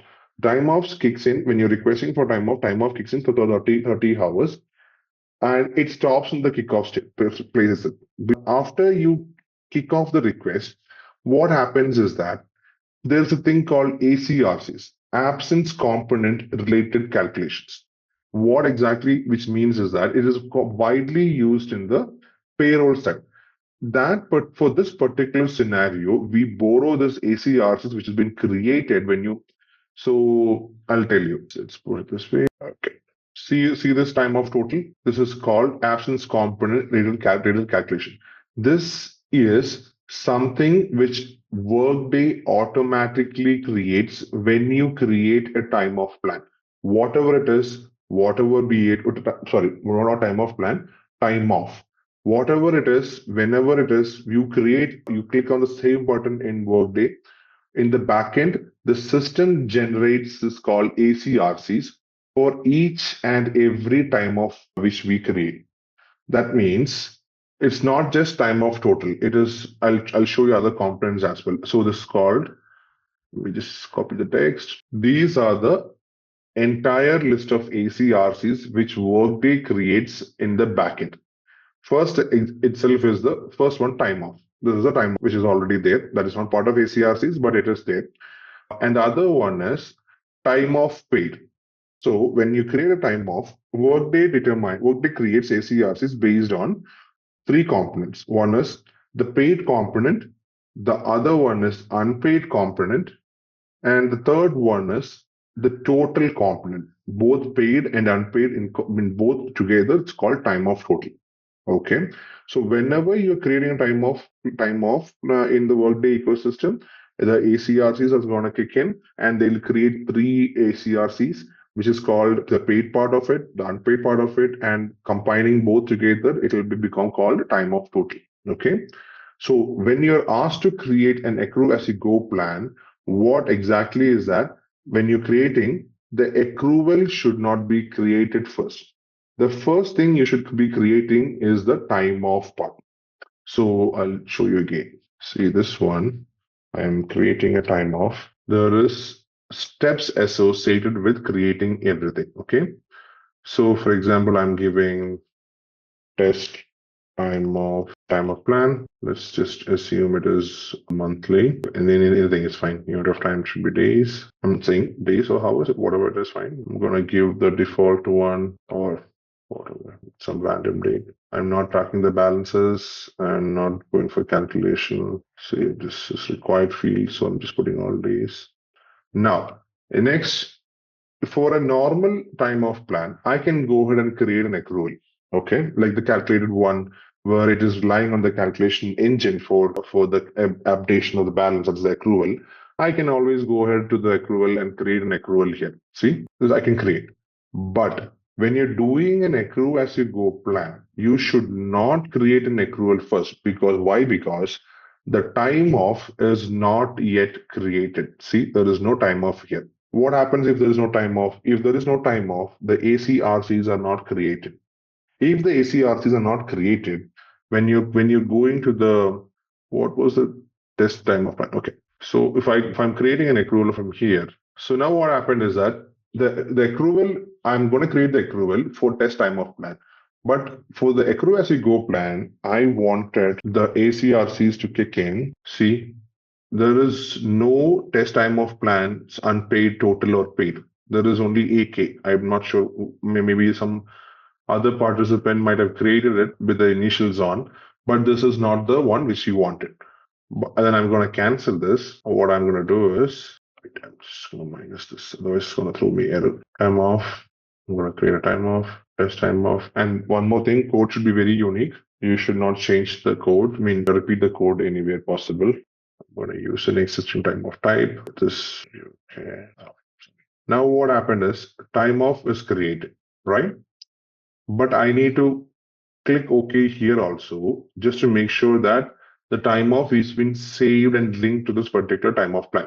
Okay. Yes, remove the alert is fine. So I clicked OK. Now now you see this time off plan here. There is a test time off associated with it. There is accrual, but there is no accrual associated with it. Now what I'm going to do is I'm going to edit this again.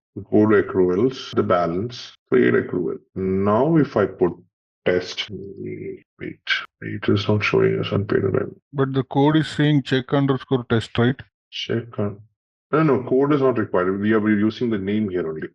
No. To recognize which one you have created in the dropdown, you got two, right?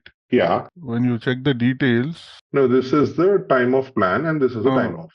Okay. So we have the time off already created, but the ACRCs are not kicked in actually yet. I wonder why.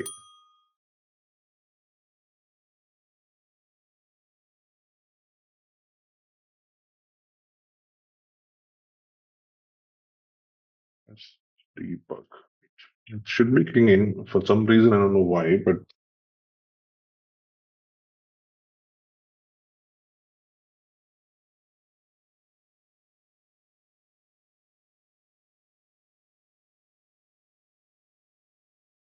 let's give it some time. I mean, not sure if it is taking some time for that. Oh, so sorry. My bad. I forgot to click in the track balance part. That's why the issues. 1 second. I'm gonna give any dates. Anyway, it doesn't matter. It's just this one only. I put annual days. Even if you're not carry forward anything, this is a required field. You can just put start date, but if there is no limit defined or any time of expiration defined, it won't be carry forwarding anything. I just want to highlight that part. Frequency method, start off period. I'm going to time off. That's it. Now I go to accruals. Yes, sorry. So sorry. Accrual. Now if I put, see, test time of test 2. This is the one which we created, right? Just want to confirm that. I forgot the name of it. Yeah, test time of 2, I think. Yeah, exactly. So if you create one automatically, the paid, unpaid, and total 3 will be showing here. Exactly.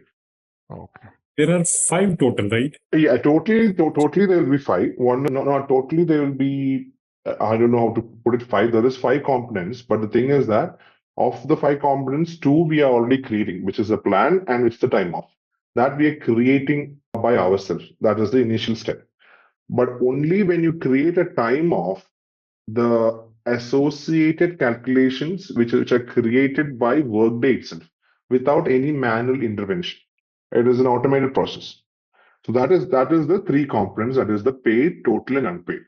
Okay. So first we created a test time off plan, correct?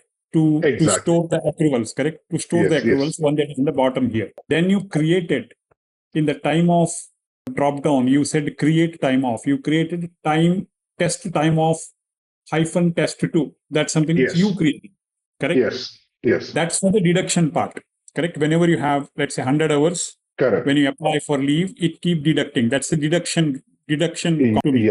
Yes. Okay. So then other three got created automatically, which is in the middle. Which is in the middle. That is the paid, total, and unpaid, which is created automatically. Now, Okay. when you said what you said, the point is right. You said that is a deduction component. This is a test time of hyphen test two is a deduction component. Why are we calling this deduction component to the adding component? That is the updation component.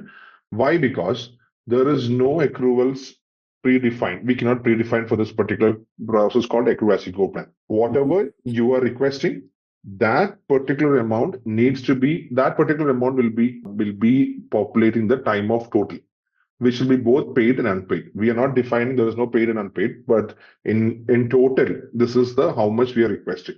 So that a value will be stored in time of total.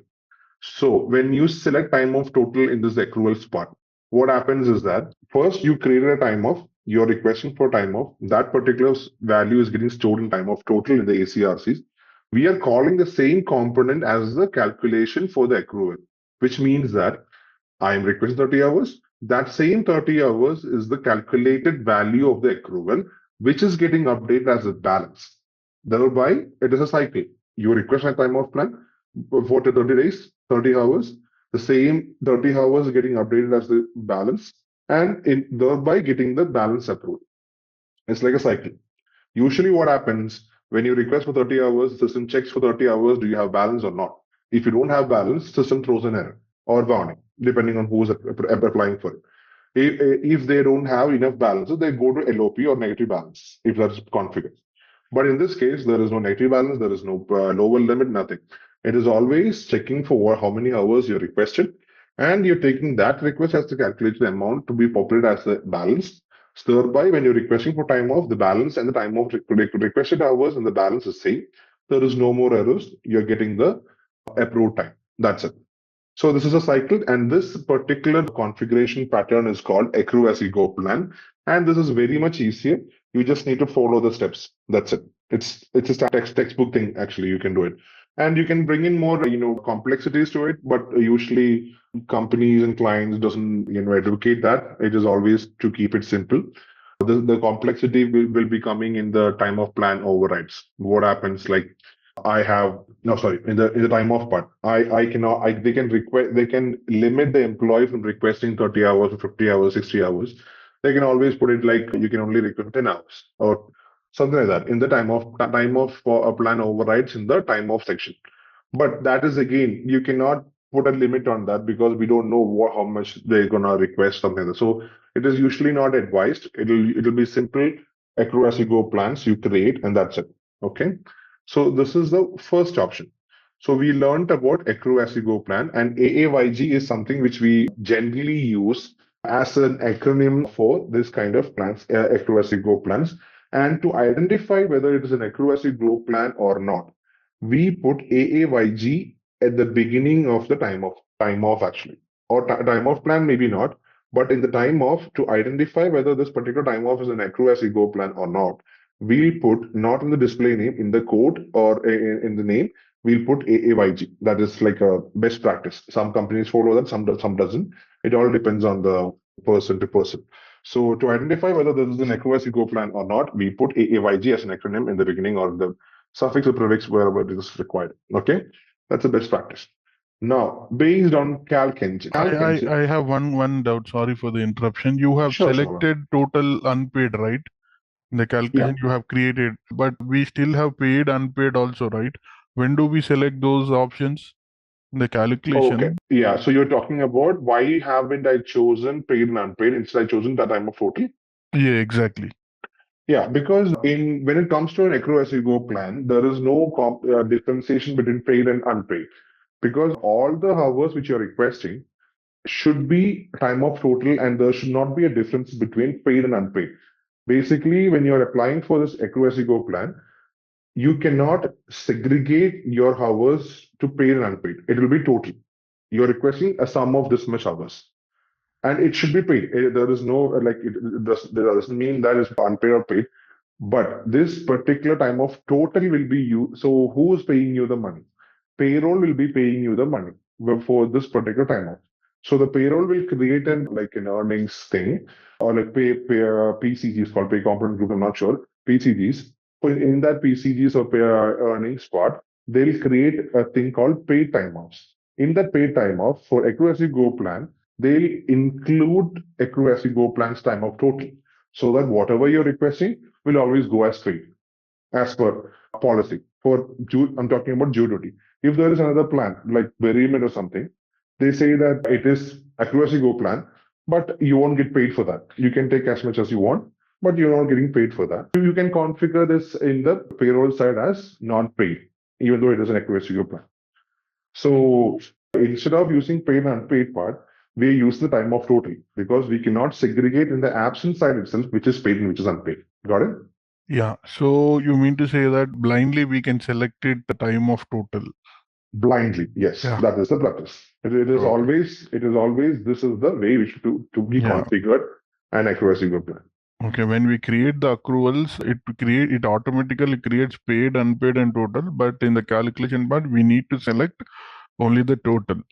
Because of the payroll impact, there's a payroll impact in the payroll calculation. It takes up the total. Exactly. And one more, I'll remind you one more thing. In the absence section, there is no way to define a paid and unpaid part. The paid and unpaid part is always defined and delivered in the payroll side. We can only showcase if you have balance or not. Whatever, like in the common sense, we don't have a balance, which means that's an LOP, like loss of pay, or it is a negative balance. If you have balance and you're availing it, it should be paid.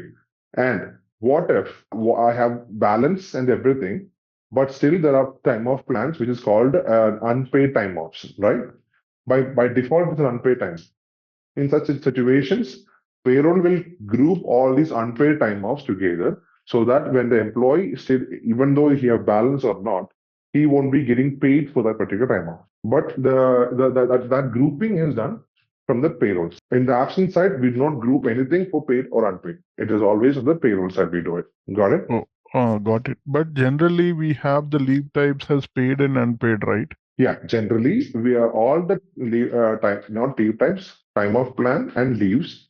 So yeah, all these are can be categorized as paid and unpaid. But the categorization happens only in the payroll side. And what the absence people will do is that I will give the necessary configurations to showcase whether it should be a paid or unpaid, and the decision has to be taken on the payrolls. Okay. Yeah. Perfect. And just I'm emphasizing on this scenario is that Accrue as you go plan, every customer, every client, or every configuration consultant will always have to deal with this. You remember the mistake I made earlier? I did not check the track balance, which means that the ACRCs will not be created. Just remember that. There is a procedure and steps to be followed, and it is a very simple one if you follow the procedure. If you don't follow the procedure, you won't get the ACRCs and you won't get the calculation to run smoothly. So always go step by step. First, create time off with the track balance on and give the necessary things which has been required. There is usually, as the best practice, there won't be any carry forward because you don't have a balance to carry forward. It will be an ad hoc request. Never there will be any carry forward. Then first create time off plan. Then you should create time off instead of going to accruals. So go to time off, create a time off, establish time off associated with the time off plan. Click say okay everything, which makes the time off getting associated with the create a time off plan. Then re-edit this and go to accrual to get the associated calculations to it. You put the time off total in the calculation, and that's it. Done. This is how you do an Accrue as you go plan. Are we clear on that? Yes. Perfect. Yes, Srinivas. I think I'm following what you're explaining. Yeah. But my only concern is, since we are not saving anything, I don't know how we're going to test it, right? When we kind of do the config testing, right? Because I don't think we saved anything, right? We did save the time off plan, time off, and time off plans. Okay, can you go up and show me what is this task in Workday? Which task you are using now to come to this one? Oh, create accrual. Okay. So this is, I went from the time off plan. Okay. I'll show you again. Discard this. It's under time off plan under accruals, right? Creating accrual. Yeah. So I created a time off plan, and inside the time off plan, I created the time off actually to plus button and create a time off. Then I went, after saving that, I went to the accrual part. I minus this. I'm just putting a plus again here. And I'm going to add create accrual here. See? Okay, got it. Create accrual, and I land in the accrual page where I'm putting test 2. See? These are the ACRs which has been created. And one more question, as the naming concern, you said when we do for ACRCs, we keep AAYG, right? But not in the accruals. It will be in the time off actually. Okay. So So before creating, before in the time off, when you're creating, we need to give us, instead of this test time 2 off, we give us AAYG, right? No, not the plan part. I'm talking about the time off part. So if I'm going to create time off here. Yeah, in the time off only. Time off, the best practice is always to put, why this? Okay, now we have created test time off. Instead of that, we are supposed to give AAYG, right? No, not like that. So we'll put an additional AAYG to it. So you can name any way possible. So you can put jury duty or whatever it is. You can always put AAYG in brackets. Okay. This is how you should do it. The naming should be whatever the customer is telling you to keep. But AAYG, you just add on to it just to make sure that maybe in the naming. So usually some people always put AAYG in the code part. Why? Because this time off will be visible for the employees to request, and the employee will not make any sense seeing AAYG over there. So some people will always put in the code AAYG, okay? And the code is only used internally in the Workday ecosystem. There is nobody like, if you want to load something or if you want to override something, like configuration wise, we prefer using code.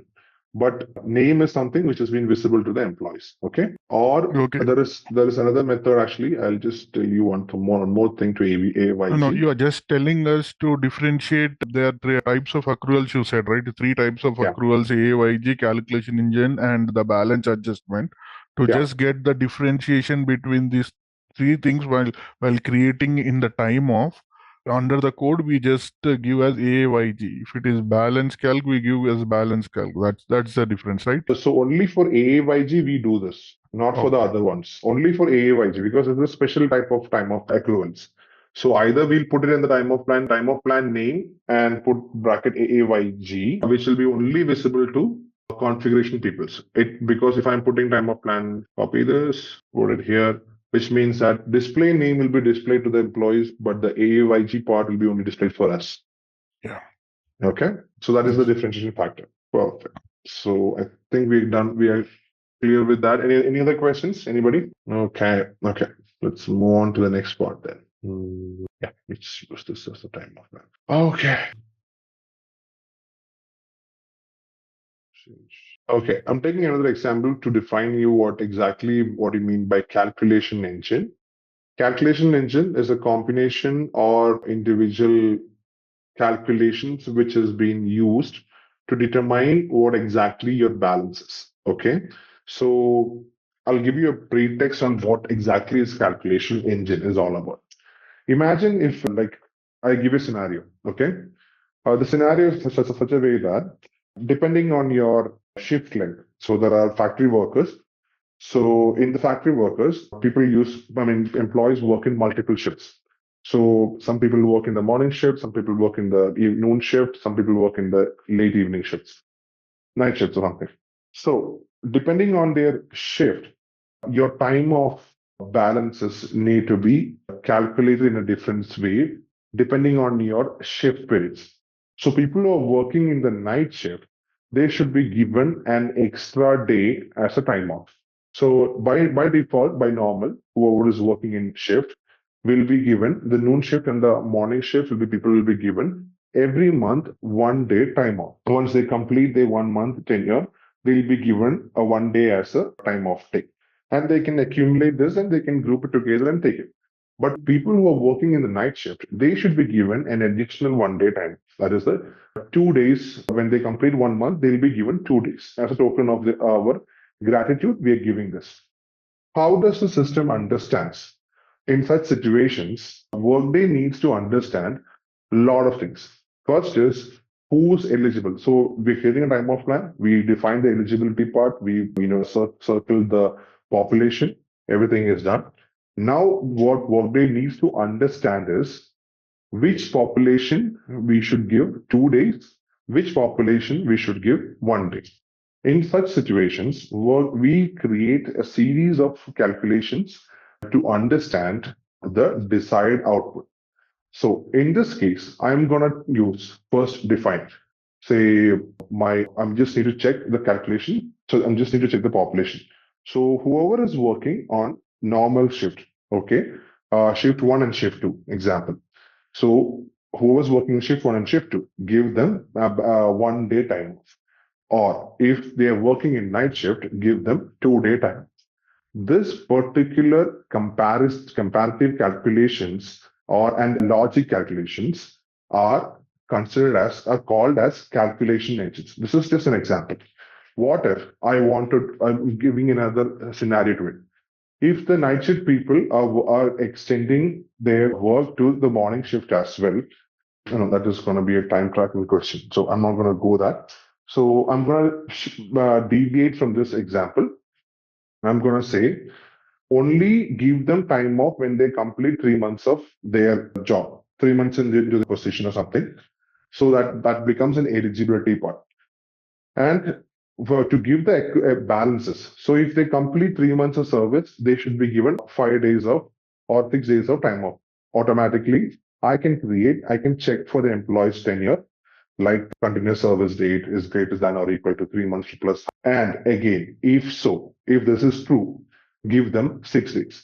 And when they complete 1 year of tenure, and that is true, give them 12 days of time off.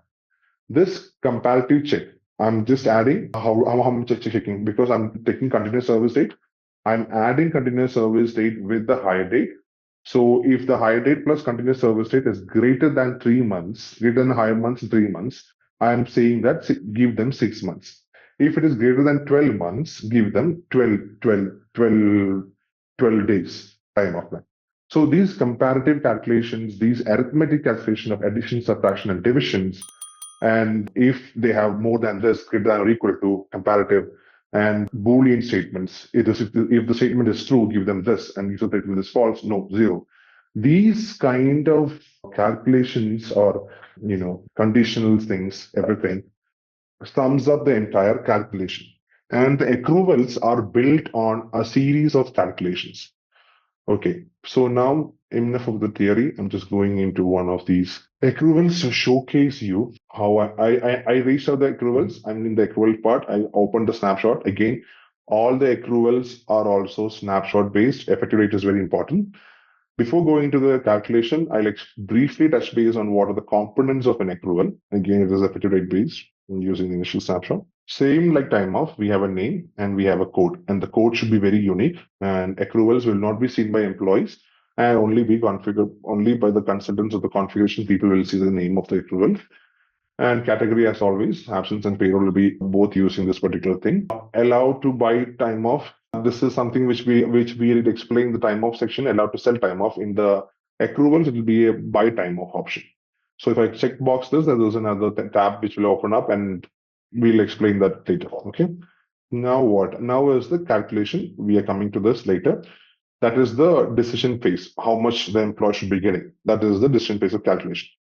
Now, priority, remember in time off, we discussed there's a priority. So here also there'll be priority, and the accruals will function based on the priority. And adjustments and override allowed, again, in time off, when you want to adjust or when you want to override the existing time off, accrual balances, only when you check this box, you will be able to do it manually or system-wise. This checkbox needs to be updated, checked actually. Now comes the very important part. In time off, there is no methodology. Like I can request time off anytime, every time, or whichever time which I'm at my disposal. But accruals will not be like that. Accruals will function based on the defined set of protocols. So I define a priority, I define the calculation, how much it should be given. Again, I will only decide when this accrual should be fired, like fired in the sense when the calculated balance in the right priority time to be updating the time of balance. That triggering of accrual is in the options one. First one is friend loaded. Friend loaded is nothing but I can go ahead and keep friend loaded. And what happens is that even though whatever is the period schedule, say monthly, weekly, bi-weekly, semi-monthly, or whatever it is, if I'm keeping friend loaded, what happens is that every 1 month, you'll be giving in 1 day as time off. That's a scenario. Okay. So total how many? If I'm keeping a monthly period schedule, in total there will be 12 days time off to be updated. If I'm keeping friend loaded, which means that in one shot, if the start period is Jan 1st, in one shot, the entire 12 days will get populated as the balance for the employee. You get the point. It is not waiting for the periods. It is not waiting for anything else. But when the period starts, the first day of the period starts, it is going to trigger the friend loaded. When you give them the next option, it's called based on as of date, which if I'm going to click that, I'm defining a date. I can, in that particular date, the time offs will be updated in one shot. And that is all one shot kind of thing. So, but then you will be thinking, if I'm doing this, how can I split this like in period wise? So only when you complete 1 month period, I need to populate one day on the go. So you can also do that. I can keep none in the option, in the options none, and I can go to see the scheduling here. This is very, very important. This is where the triggering. Usually, friend loaded also, this what Workday delivered friend loaded option will usually never works. There's a lot of bugs in it. So what consultants will be doing as a best practice is that they will keep it scheduled. See the scheduling friend loaded. This is the one which we'll be using to friend load the entire time of plan. If I'm not friend loading, what happens? I need to define annual first period of year based on period end date or mid period high or termination, which is defining as that I am giving every start of the annual. This is the annual period schedule. So first period of the annual that accrual is going to be triggered. This is scheduling. So I'm scheduling the triggering to be happen. Now, if I go and this is first period of the year, this is friend loaded. There's a difference actually. Every first year of the period, maybe not the friend loaded one, it will be different.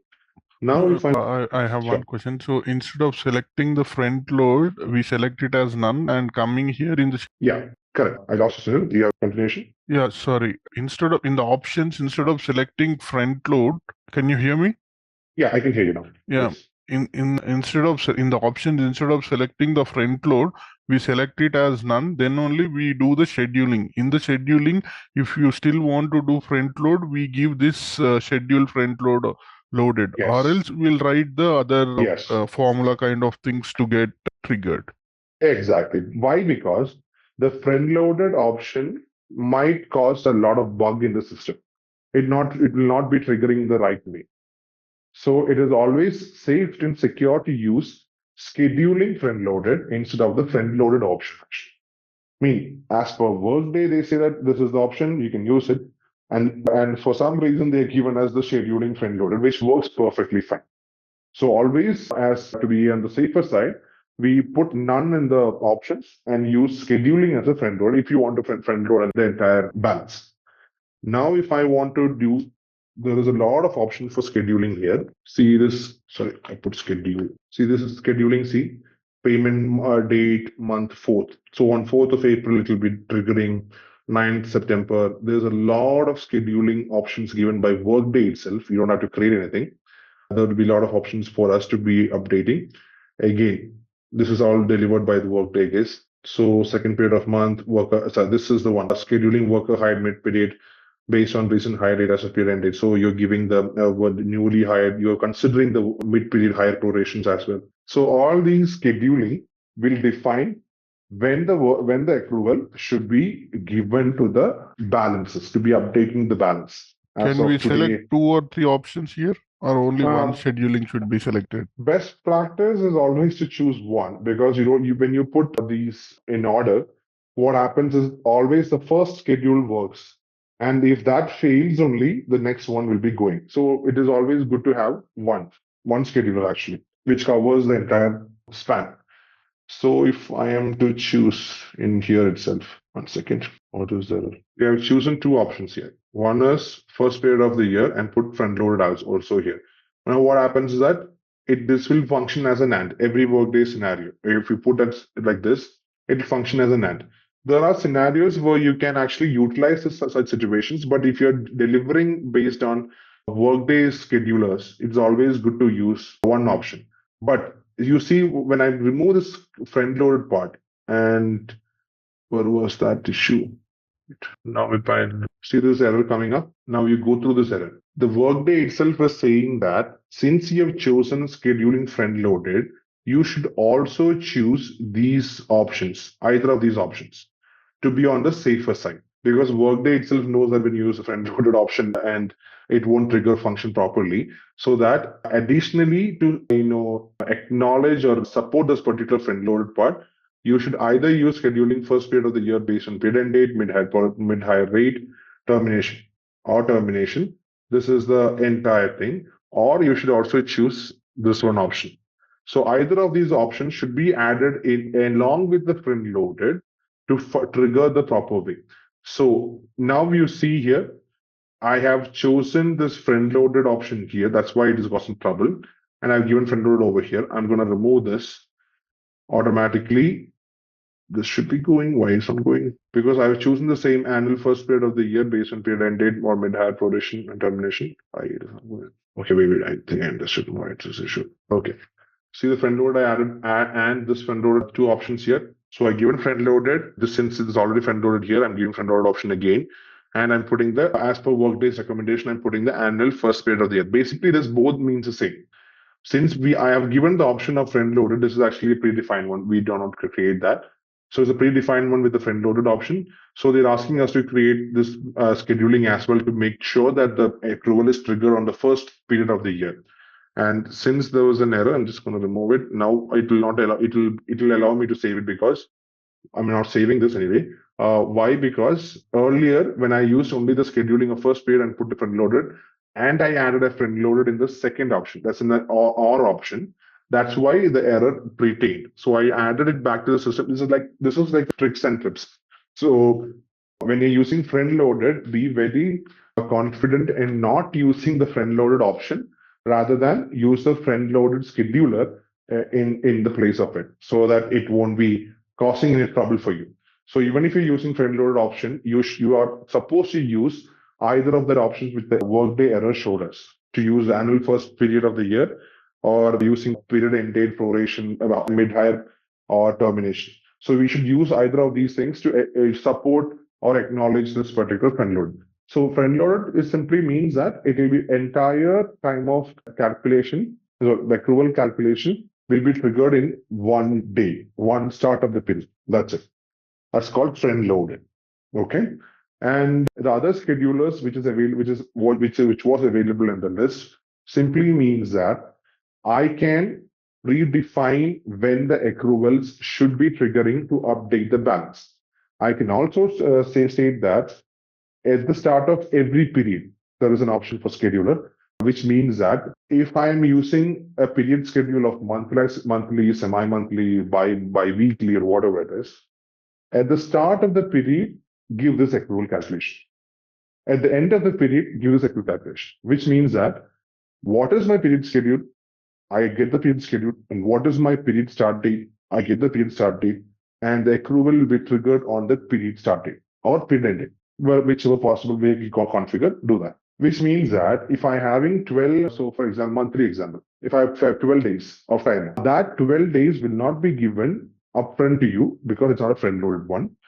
every month you will be given 1 day. Okay. So every month when you complete 1 month, you'll be given 1 day. And at the end of December or at the beginning of December, you will be having 11 days. When you complete December, you will be given 12 days.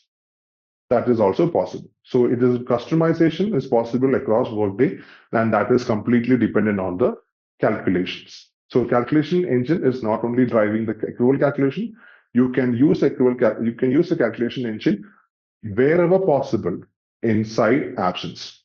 You can create any calculations for schedulers, you can create calculations for eligibility, you can create calculations for accruals.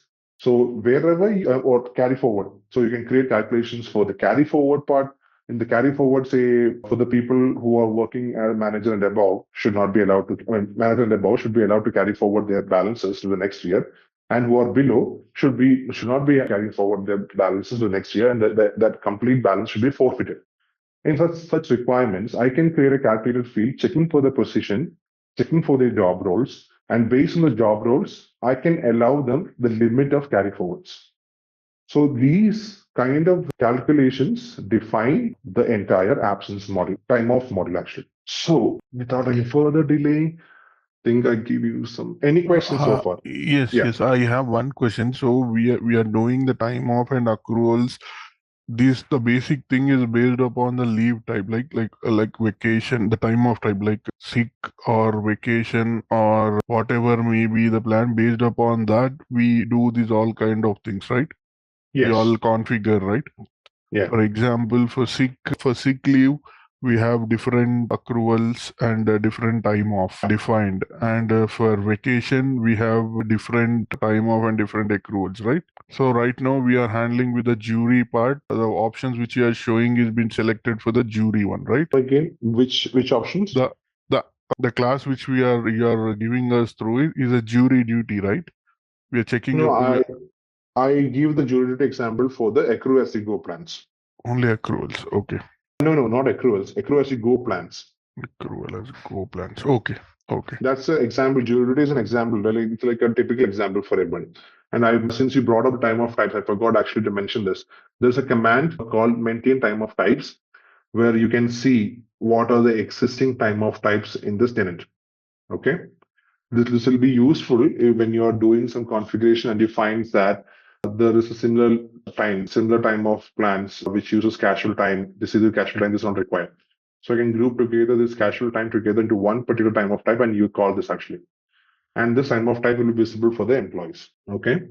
So the task name is maintain time of types. The main thing is to give you the information of what all the time of types which is available in the system. Okay. So you mean to say that if any client is implementing any time of types, these it will be displayed all the time of plans which have been created or been implemented can be displayed in this by this task. Okay. Only the ones which you create as a time of type will be displayed here. Okay. There won't be any Workday delivered time of types. No. Yeah, definitely. But based upon the client, if I work for a client and I want to see what all time figured, if I type this task, I'll be able to see everything, right? Yeah, you'll be able to see the entire list of already existing time of types in the system. Yeah. Okay.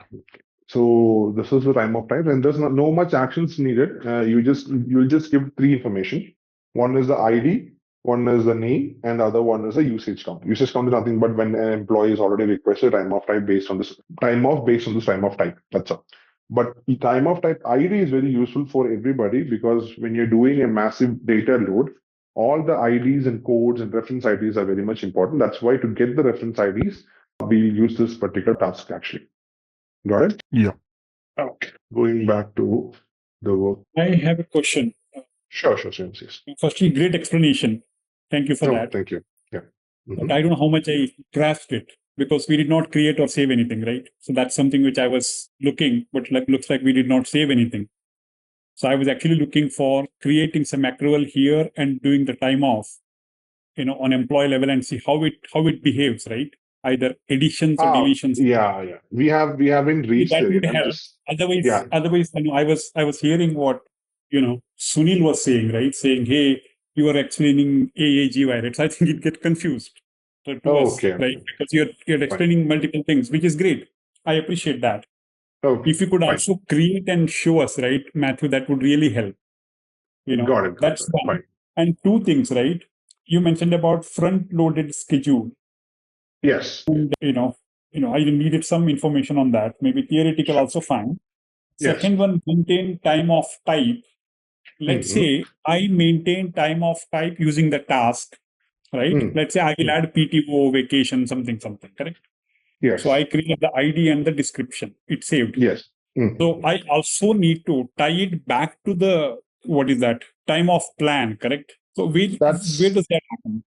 Yes. Because so just creating here will not help, right? It's just a code here. It doesn't make any sense, right? It's just a code. Unless you map it to something somewhere, correct? See this time of type option here. This is where the type is all about. So if I edit this, putting initial snapshot here, see the time of type accruing vacation. I can click over here. I can go over all. So remember the casual time option we had earlier? See the population of this coming up here. So whatever is again time of types, we are referring the same thing over here, which is actually either we can create one new time of type for this one, or we can use an existing one. Okay.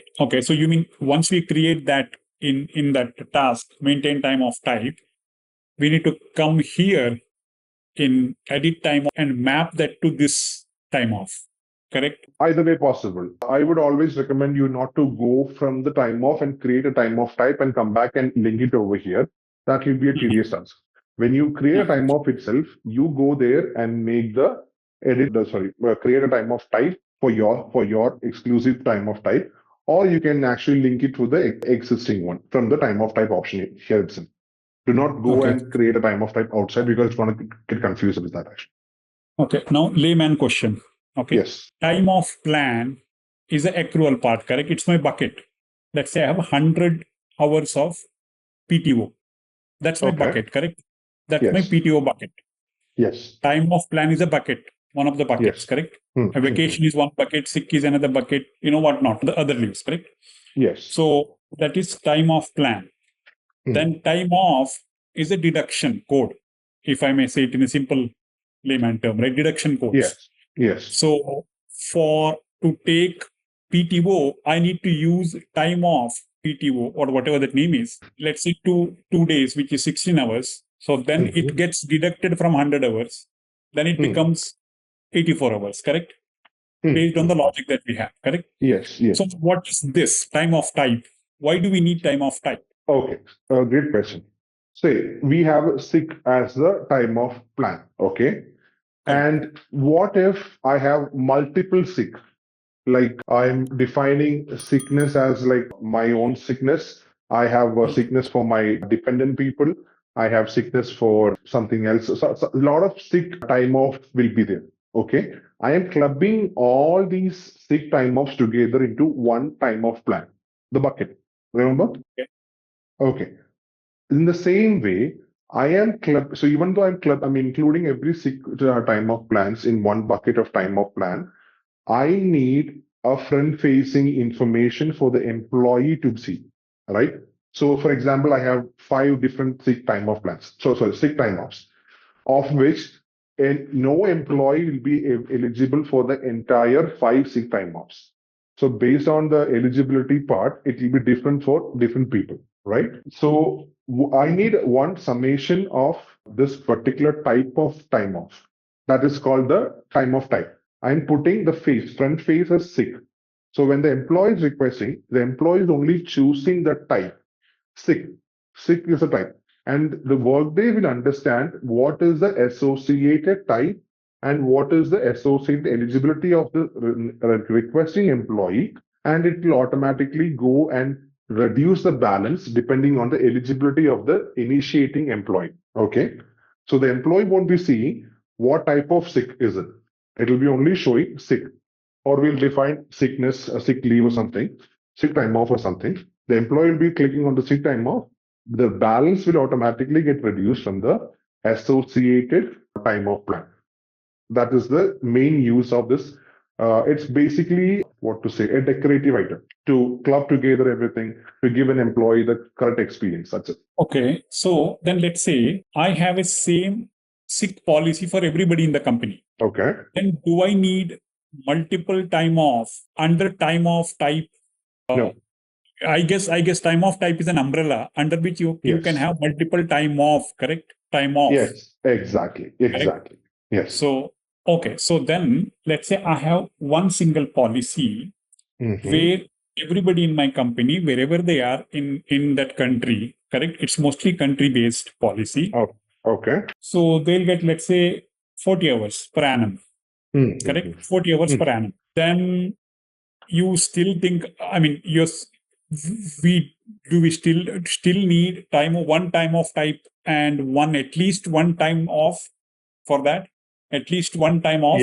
Yes. We would require at least one time off type for associating the time off type to the time off. Because the time off and accruals is something which only the consultants are allowed to see for configuration purposes. What the employees are seeing is the plan and type. Plan and type. Yes, the employees will only see the plan and type. The plan will be visible for the employee with their balances, whereas the type will be visible for the employee to request for a time off.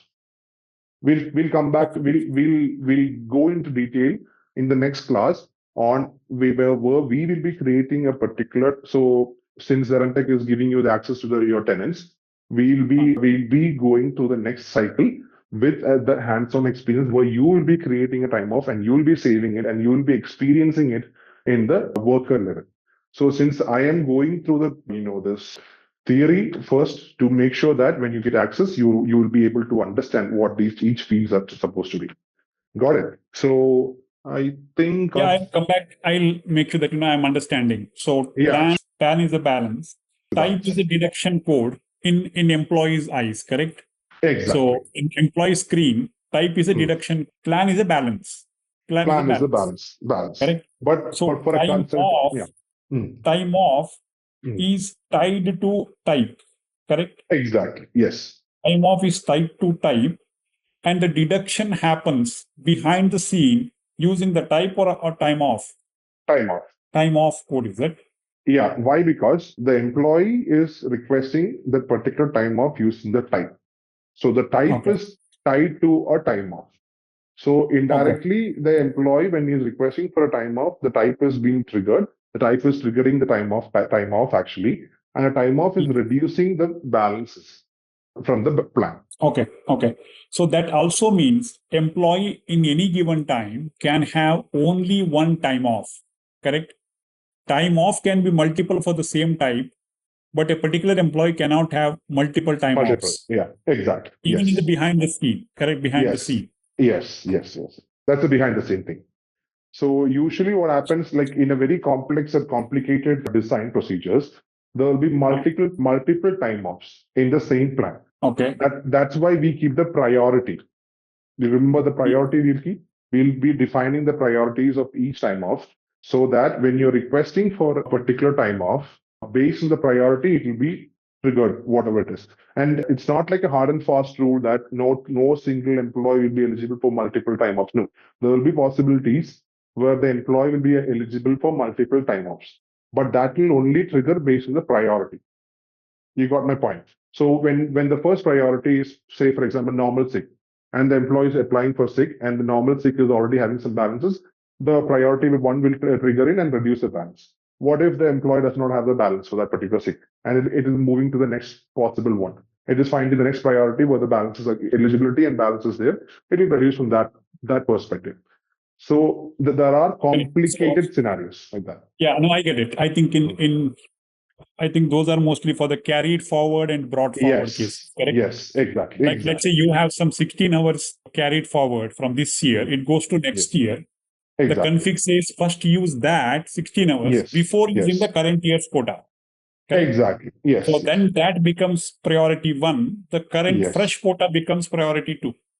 Correct. Exactly. Yes. So we have a lot of these configurations in place to exhaust what is the carry forward the value. Okay, perfect. So I don't know whether you have any example, because I'm still confused with the multiple time ops. Multiple time ops in the sense like one employee under the time type, right? Under the time type. Any real life example? Real life example. Like let's talk about sick leave, right?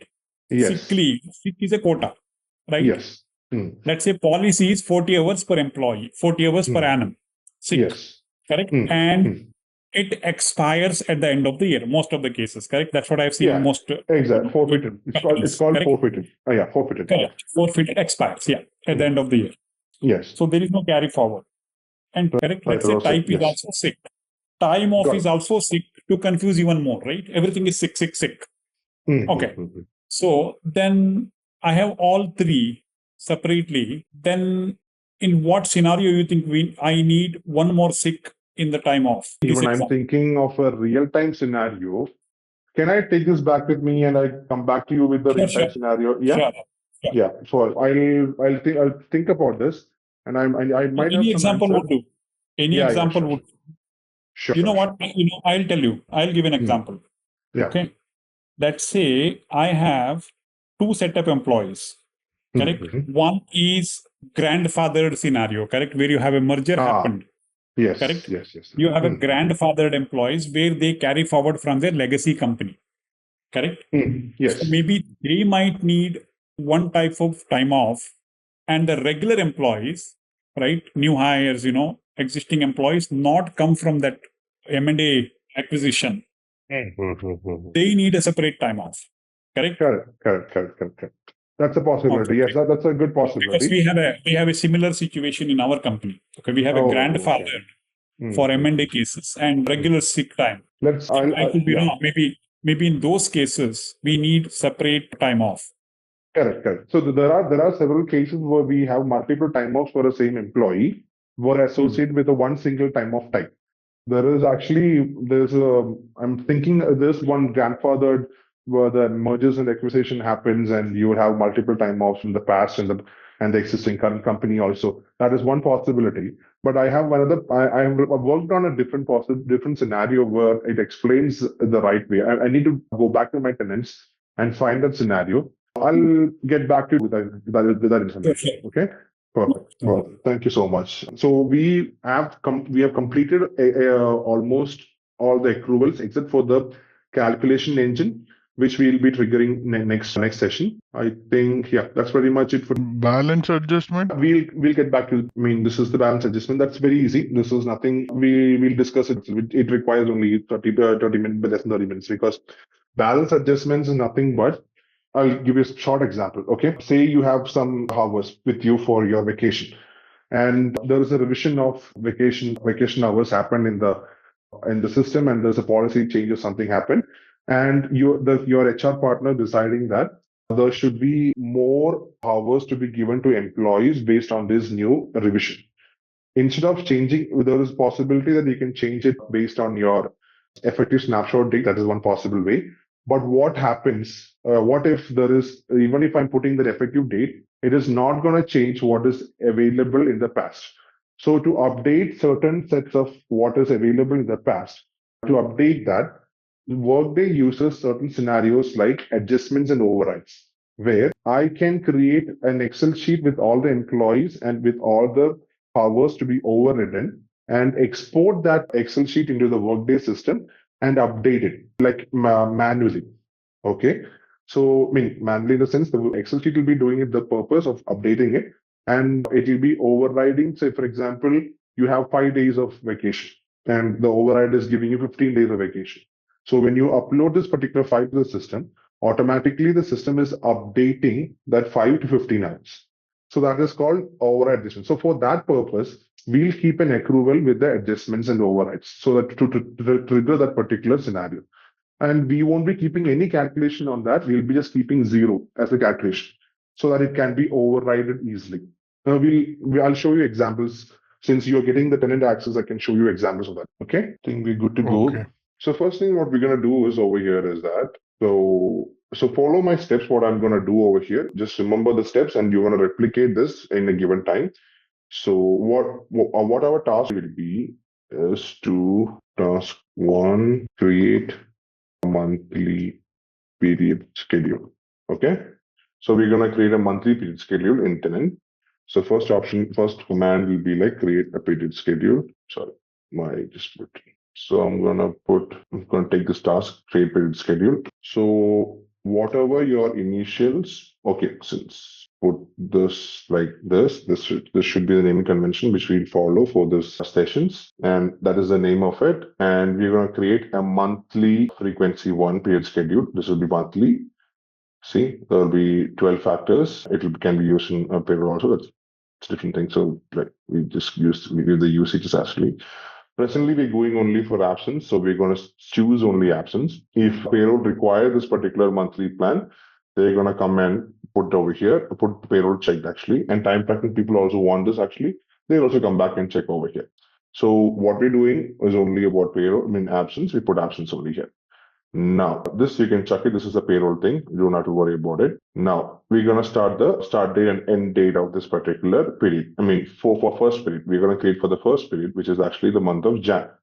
So we are in the month of, we are in the year of 2025. So I'm going to create month is 01, day is 01, 2025. It is already existing in your system, but we are trying to create something for our own purposes. Okay.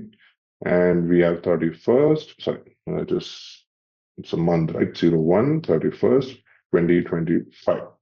Okay. Now we create one period. Now I'm going to add one more period to it. Okay.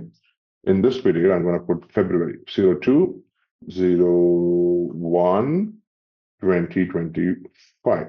Now let's see. I'm not sure how many days does February has here. 28. February has 28. Okay. 02, 28, 2025. So I created two of them. I'm going to create OK. So previously, we were supposed to enter all the 12 dates like that. But now Workday has come up with an option to generate its own actually. So we're going to go to the period schedule monthly, which we created already. Go to period schedule. We're going to generate periods. You're going to click that. It is going to automate the process. So presently, we want how many periods? We already created 2 periods. So we want 10 more periods. Let's see if they can allow me to generate. Yes. Now see, starting from how many? Like this is the last 12/01/2025. This will be the last one. The last one, and the one starting from the third month, because January and February we created, starting from March. So starting from March to December, the system already created it. So anyway, I'm going to click OK. Number of periods when it is 10. It's not required. So it's just the already existing ones which is in the system. So we created generated periods. We're going to click OK for that. Just start the alerts to see what is the alert is more than 1 period shares. Yeah, it's fine. So it's a payroll alert, because generally speaking, period schedules are taken care by the payroll consultants and not by the absence. But in certain situations, if payroll has not come up with their period schedules, we are allowed to create just the periods, the start date and end date of the periods by ourselves, but we do not configure anything on top of that. There are no payroll date, no payment dates, nothing, closing dates, entry dates, that's a lot of different dates. We'll just take care only about start date and end date. And that too with the confirmation from the payroll consultants, and they should be knowing that we have created something for period schedule of monthly. So now we are gonna create view period schedule. I'm gonna view period schedule. Let's say NJ month. See, I found my period schedule. See this period schedule. It will always show in a descending order. We can always put it in the filter way and all those things. That's not required right now. So we have these many information. Okay. Now I'm gonna stop here. The screen will be shared, but don't worry. I want you to spend some time logging into your tenant and create a period schedule for yourself. So if it is in your tenant, can you do that now? Yeah. Please do that. Because we're going to use this particular period schedule throughout the session. Okay. I'm going to go on mute. If you have some question, if you face any difficulties or any questions, please shoot out. Yes, for creating any time off plans, we need to first initially create the period schedules. Exactly. Then only then only we need to create the plans, right? Exactly. We need to repurpose the period schedule to the newly created time off plans. Okay. Okay. Like we have to use the proxy only, right? Direct access doesn't allow us to do it. Yeah, you can use Eric Woolley. I don't have the ERIC space WOOLEY. Yeah, I've You done can. it. Yeah, I'm just putting this name here. Yeah. It's monthly, right? Monthly period schedule, right?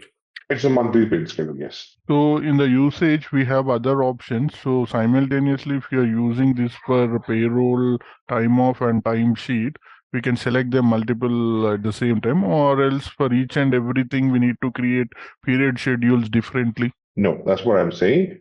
For usage, say, first of all, period schedule is created by the payroll consultant only. Okay.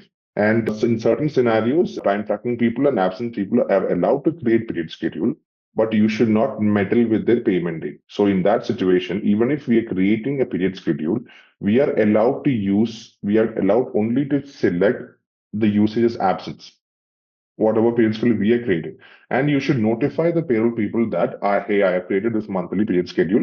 If you want, you can repurpose this into your payroll site with the necessary updates from the payroll input. So the payroll people will go in and select the same monthly period schedule and update the usages to the payroll also. Once they checkbox the payroll as a usage and absence of the usage and time tracking as usage, this period schedule will be applicable to the entire PAT areas. They don't have to create new monthly period schedule for each and everything. No, it will be a single one. Okay. So you want us to create manually, or can we use the generate period schedule? I want you to create by using generate period schedule. That is the easiest way and that's recommended way. True, but I'm not able to see in the period schedule. I'm seeing just edit and delete. Okay, can you share your screen? Yes, please. Can you see my screen? Yes, I can see your screen. Yes. See, when after giving the name, frequency, and usage, I've clicked on OK. So I was able to get this. And when I click on the actions, the period schedule, I thought, I hope you got the generate period, but I'm unable to see. I'm seeing edit and delete. But did you give any 2 months, 2 periods manually? I didn't give any manual, anything.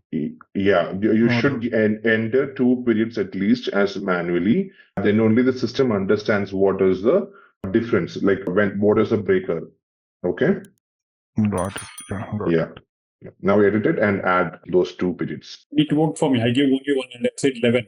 It took it. Yeah, one is fine.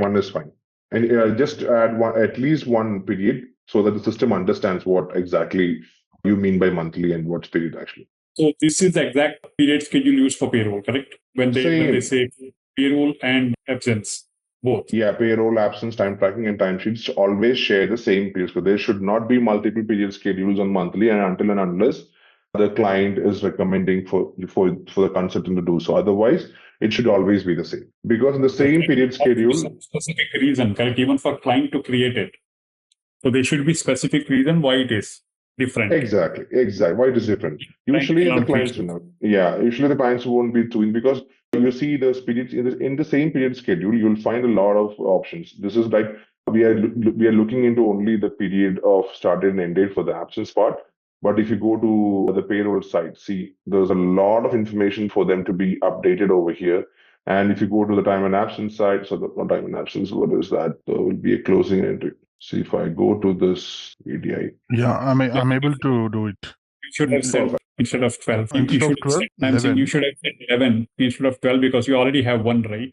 If you are creating for entire this fiscal year, one is already out there, you should have said 11. So it would have created 11 plus 1, 12. So I have given 12. Does it make any difference? Like, I think.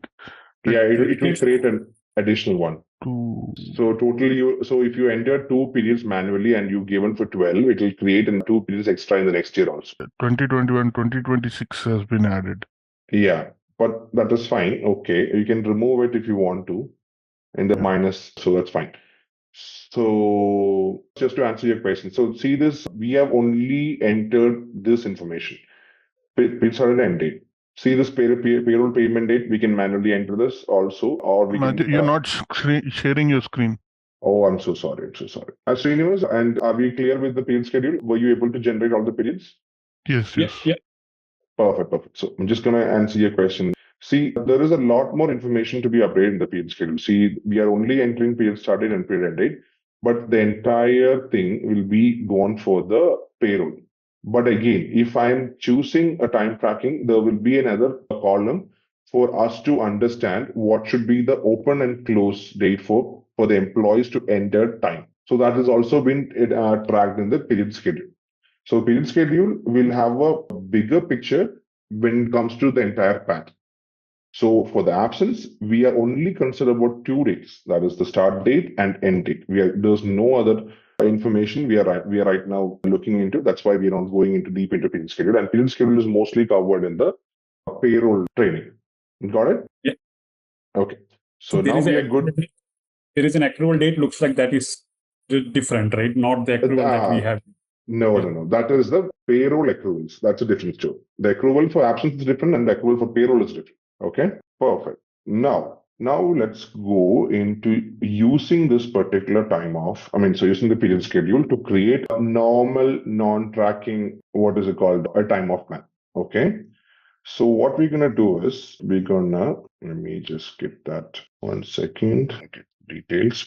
Okay. So what I'm going to do is I'm going to find an employee, first of all. Next is, so I have my monthly period schedule. So now I need to find workers.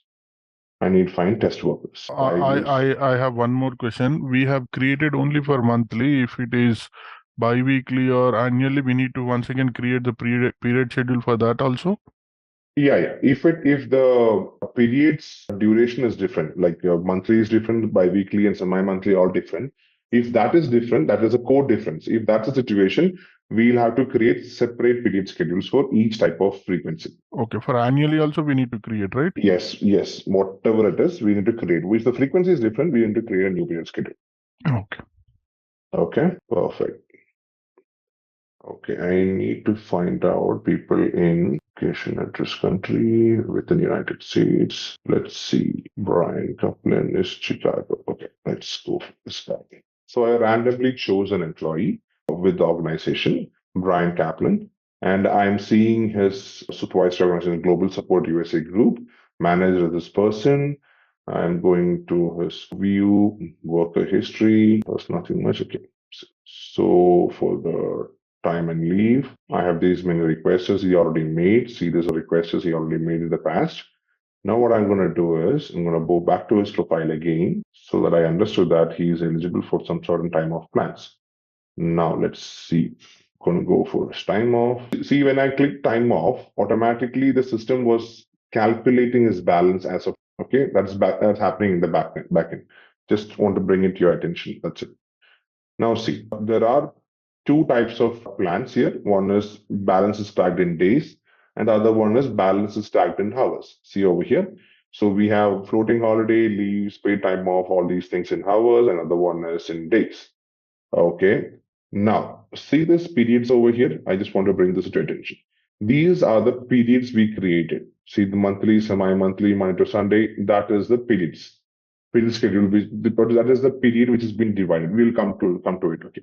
Now you know these things. So I just want to create one more scenario. Okay. I need to create a jury duty time off plan, which is tracked in days for Brian Kaplan. Brian Kaplan, to understand his scenario, I'm just gonna go to his overview. Somebody's fine. He's in USA. Fine. So watch my steps. I'm gonna create time off plan. Okay. I chosen this. Name J jury duty. I'm going to display name is jury duty. Right. It is not position based. I'm not going to do the position based thing. I'm going to put track balances just to have that. Remember, we talked about accrue as you go plan. That's what I'm going to do right now. Okay. Balance period. I'm going to put current calendar year. So always remember to choose the period end date. That is the most safest one, and everybody uses that as their balance period. Until unless there is some complication and the client is saying that we need payment date or we need this month or that month. So just want to make sure that it is YTD, current calendar year, based on period end date. Yeah. See this over here. This is the one which we'll be always using. Always keep that in mind. Okay. In general, most of the cases we'll be using this in real time. Yeah, in real time, if the requirement is to use the current calendar year as a balance period, we always prefer using period end date because it covers all the population except for the terminated people. Okay. Okay. But period start date, if you're going to use, people who are not completing that period end date will not be considered. I'm sorry. The people who are not starting the period won't be considered actually here. That's the problem. So the clients will say, I don't want new hires to be considered. Then fine, go for the period started. I won't want terminated people to be considered. Go for the period end date. So it is all depend on the client requirements. But to be on the safer side, consultants use, if it's a current calendar year is a balance period, they always tend to use a current calendar year based on period ended, which sums up the entire population. And don't think that balance period are customized and given to you by Workday. No. You can always go and create your own balance period also. Okay. But that is a very, very niche requirements. Very few customers have already, use that. It just creates a balance period, start date calculation, end date calculation, period indicator. It is not required for this training. It is very complex ones. And even if they give you this scenario, you can always go and get the requirement and what needs to be populated. They'll give it to you and they can just update over here. Okay. But that is not required. See, the period schedule which I created over and the previous task, I got the MJ monthly period schedule over here. So it is getting repurposed actually here. Now I'm going to choose days as my unit of time. Default payslip name is jury duty. It is a good to have thing. It's a brownie point. That's all. And effective date. See the effective date because I choose only the period schedule, which is on 2025. I'm just getting the effective dates starting from that one. So I'm going to choose it from here, 1/1/2025. So whatever I'm going to create will be coming to effect for the employee starting from the Jan 1st, 2025. So next part is, now we have the balance visibility part. Balance visibility, as we discussed, whether to show the balance or not. So in this case, since we're creating an accuracy go plan, the employee should not be showing the balance. So I'm going to put never show balance here. Calendar display, let's put plan type for the employee to see. Overrides allowed is always good to have. Maybe we don't know when the balance is getting updated or not, but in this case, it's not required because there's no balance to be updated. And there is no balance transfer default because we're not transferring this balance based on any of the job change or nothing. So nothing. It's a jury plan. We are selecting this, right? Yes, jury plan. For date, I'm just going to choose this one. Anyway, we're not doing anything on the carryover part. There's not carryover possibilities there. And the accrual frequency method, I'm going to put end of period. Sorry, this is an accrual as you go plan. So I'm going to put start of the period because we need to consider the start of the period as well. Okay. Now days to include all days. And I am not going to put lower limit and the upper limit configurations here because it is not required at the moment because it is always 8 is a default quantity. It's a days one, right? So I'm going to put 1. 1 day will be the default quantity to be when you're requesting for this particular time of plan. Okay. Now comes the accrual part. But remember, we should not create the accrual first. We should create the time off. Okay. I'm going to create subtract from balance first, which is actually I'm going to go from create time off. So MJ, jury duty, AYG, copy the same thing here. There's no precision required for this one. Time of type again. I'm going to create a new time of type.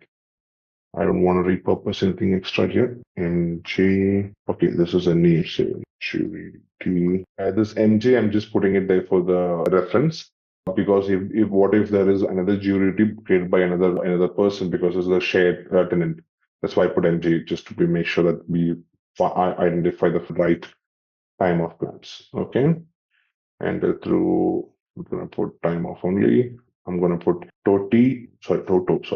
There's nothing else required in this part. I'm gonna go to the validation section. I'm gonna put some validations here. There's no much of increments. We don't require much of the validation because it's an accuracy go plan. Increment should be in 1 day. So I'm going to put 1. There's no half day possibility. I'm just eliminating the half day possibility here. And let's put consecutively maximum as 30. Just to showcase you what exactly. Oh, wait. Let's see if this is a global one or not. Question, Matthew. Yes, Srinivas, sure.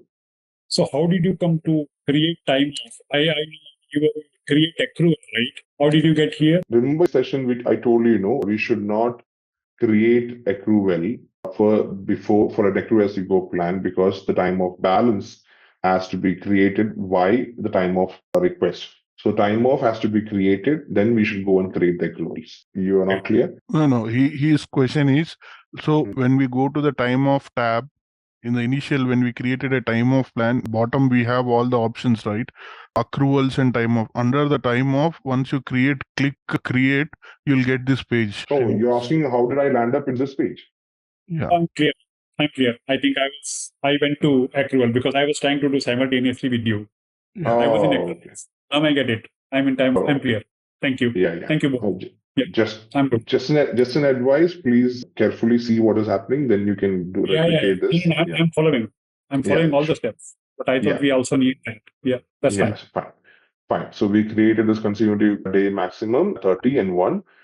I'll show you the validations, because I'm just putting it because it's not required one. We just require only the increments just to eliminate the half day scenario or the 0.75 scenarios and all. So in consecutive day maximum, you usually never keep it in the jury because we don't know what is the maximum it's going to be. So, but anyway, I'm just going to show you that particular validation. Yeah. This is all not required. There was no overrides and eligibility not required. So this is all steps we require for a work jury duty. I'm going to click OK for this. Now what happened is that the time off is added. It added to this particular plan. So we're good with that. Now, before creating the accruals, we're going to create the eligibility. United States. See, as country I'm choosing, there's multiple options, but I always choose the country. Okay, let's not give any eligibility in this thing. We'll just keep it as a state, simple one, United States. Now click OK. Now let's go to the edit again option. Jury duty, accruals. And now I'm going to create an accrual for this particular scenario. Create an accrual. I'm going to put MJ, jury duty, accrual. Yeah, same. I'm going to copy this here, put it down here. Now let's go with this calculation. So yes, please. Why did you choose this? You could have directly gone to that accrual tab, no? Why did you go to that, 3 dots and then came to accrual? No. So I need to edit the time off plan, and inside the time off plan, automatically the accrual will be in the edit mode, so that I can go ahead and create an accrual within the plan, which automatically, when I'm saving the accrual, it gets automatically added to the time off. Okay. You got the point. So if I'm going outside this particular plan and making an accrual, I have to bring in that accrual and link it to the time off plan, which is actually a double job. Always use the plan level and make the edits as possible as within the plan, so that once you're done with all this addition and updation of the configuration of other components of time off plan, that particular components will automatically flow into the plan system, so that you don't have to worry about adding it again back to the system. Okay. So I added my ACRCs. It's called Absence Component Related Calculations, ACRCs. It has been time of total. I'm just going to put again 10 over here. It is none. Now, if you want this to be friend loaded or anything on top of it, so I need to use scheduler friend load. Yeah, friend load scheduling. Now, it is not throwing me any errors. You see, like we had a lot of errors. There is no errors because I did not choose the friend loaded option here. And I chose only the one which is in the scheduling. So in scheduling, there's no problem. Friend loading is what is happening, whatever is your first period of the date. I'm getting the entire scheduling available for every period start date. So there's not a problem for me. Now the schedule is fine. There's no more errors. I am not going for any time of plan overrides. There's not required actually. I know there's no buy options for jury duty. It is not in the time of plan thing. Now see, if I go to the accrual tab again, see automatically that particular accrual plan is added. There is not a problem. And the best part of this is actually that the effective date, which is we are given over here, will automatically be the accrual effective date for the added accrual and added time off actually. Why? Because we have went in through the time off plans edit option, so that it is passed on to the components as well. Okay. That is another beauty of it. So if I'm creating an accrual outside the time of plan, I need to define an effective date. So those things is also a problem. So we just eliminated the possible scenarios. Now what I did is I given only very minimal configuration on the eligibility side. I'll show you. Now we have done with this actually. Now it is not right. We cannot just go ahead and make sure that employee is receiving this. Not no. There is a security which we need to consider, but that will be taken care by the security people. But instead to move on with this class, what I'm gonna do is I am gonna make an edit to the security policy here. I have a basic question over here. So Sure. to do this task, what is the security policy need to be? I'll tell you. So you created a time of plan, right? Yes. But in time of plan, how can the employee see the time of plan, right? It should be added to the worker self-service security group. So view edit time of security segment. In this security segment, I have some predefined security segments. Obviously, some people might have created multiple things. I have no idea why this is actually managed. So let's go with this one. Yeah, so look. Now what I can add is I put MJ over here. So the MJ, I'm adding this particular AYG to this. I'm hoping this is fine. Let's put this. I've added to this particular time of security segment, which is actually this security segment creation will be a task for the security consultant. They'll be creating this time of security segment and lead time security segment. We just have to go into the right security segment and add whatever you created with time off, not the time of plan, the time off to the right security segment so that the employee will be able to see. Now, what was a Brian Pepper? So I'm just going to put refresh button on him. If the security segment is right and eligibility is right, he should be able to say it. If not, then we'll have to check again. See, in days, yeah, that is not the right security segment because he's not able to see it. Why? Let's add the security segment, differentiate the security segment. Let's see. In the meantime, can you retrace the steps and create time of plan, accruals, and time off? I'll just work on the security and get this thing sorted. Can you do that? Sure. Yeah, please. Any issues so far? I'm just not sure which security segments people use in this particular tenant. Even I'm very new to this tenant actually. Still trying to figure out the tenant security segments. The time of type what you have taken, it's accrual, right? Accruing vacation? No, I created my own actually, jury duty, with my initials, MJ. Similarly, you should follow SK. So I need to create now, right? Yes. Should I click adjustment allowed? It is okay if you're not clicking it because we're not making adjustments to the accrue as you go plans. So don't worry about it. The priority also 1, right?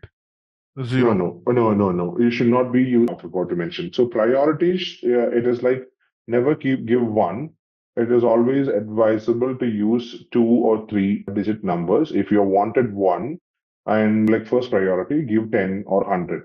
Because what if there is multiple time of plans and you're giving 1 and that 1 can be not sure whether somebody has given another value and can get some confusion will happen if it is a single digit number. So it is always advised to start in either in 2-digit numbers or 3-digit numbers, 100s or 101 or something like that, or 110, 1 set 10 or 11 actually. Okay. When we create it for in a production environment, it has to be 1 or 2. Come again, Srinivasan, sorry. I'm saying when we do it in our pods, in our production instance, yeah, it could be mostly 1 or 2, right? In most of the scenarios. In priority. Yeah, priority. Yeah, if your production tenant is following a single digit number, you should always stick on to that. You should not change it. But the best practice is always to start with 2-digit numbers. Yeah. Because down the road, you're going to have a lot of changes and updation and new time offs going to come up and you're going to do not use a lot of time off plans, which probably will be having a 1 as their time off priority. So it's going to create some confusion. So that's why we always keep it starting it as 10 actually. But that's just a best practice. If your production is following 1 or 2, a single digit numbers, Always go stick on with that. Never change that. So does that, like in the requirement, is it will be available, right? Yeah, no requirement. They won't say anything on the priority. You will have to design it. Okay. When I'm giving this validation, I have given increments. So the value of the increment will be, what should give in the value? Value should be one. You are eliminating the possibility of people taking a half day jury duty time off. Okay. The purpose of giving it is tracked in days. If you're giving one over there, the increment should be always be done in 1 day. So when I click on one, I'm getting a lot of like 2 ones. Which one I need to select? Yeah, that's what. You should select either the one which you're gonna create, or it is advised to is always advised to one which you create, but there is business object which is called common or global. You're allowed to choose that. Common. Okay. For consecutive days, also the same. 30. Consecutive maximum, you can give it as 30. No, if we have two, the same thing, category should be common or global, right? To be selected. Yeah, category comments. Staking your period schedule, MJ monthly. Srinivas, your voice was breaking. So sorry. Can you come again? Time off plan. I just noticed that period schedule, it picked up your MJ monthly instead of mine. Why you didn't create SP monthly? I did create. Can you share your screen? You have to recreate the entire time off plan, because remember I said period schedule cannot be changed once you selected that and saved it. Now, so you have to recreate this. Then only. So can you go to view period schedule in another tab and see? No, just you won't be able to do anything much on the. But do one thing: put DNU in front of the name so that you can create a new SP jury duty. No, on the beginning, please. Okay. Yeah. Yeah. So you put DNU there.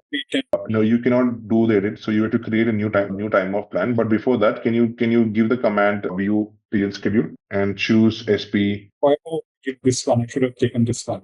Yeah, exactly. Yes. If this is one you created, then you have to choose this one. So you should recreate this. I'll give you time. You recreate the time off plan using this period schedule. Okay. And one more important thing. So in this DNU issue, what happened is that you already created a time off plan, time off and accrual for this particular plan. Now you cannot reuse the same time off plan and accrual which you created for a different plan to another, associate the same thing to another time off plan. No.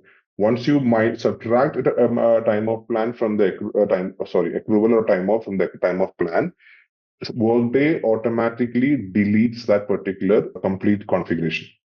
The plan will be intact, but whatever you're subtracting, that is the time off and or accrual plan, will be subtracted. If you subtract it from the time off plan level, it will be deleted from the Workday ecosystem. I mean, Workday's tenant. So you won't be able to find it. So you'll have to create a new one.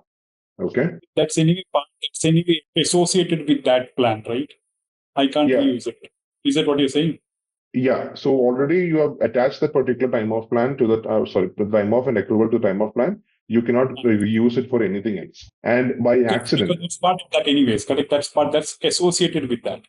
Exactly. But what if you accident? Yeah, it is associated with that plan actually. Correct.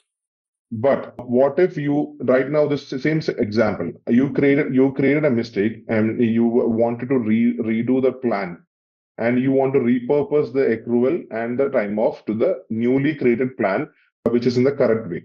But you cannot do that, even though it is referencing the same things and everything, but that is not allowed in Workday. Because that's tied to that one, right? No, Srinivas. So there is no tying up. Plan. You are associating that particular accrual and time off to the say MJ time off plan with the same time of total of MJ, and you're using everything same. But you just made a simple mistake of that. You measured this particular time of plan in hours instead of days. So now what you want to do? You cannot go back and delete the plan because you need to recreate the entire new plan, but you don't want to spend more time on creating new accruals and new time offs. So you're thinking of trying to take that particular subtracting, removing the association with the plan and freeing the particular time off and adding it to the newly created time off plan.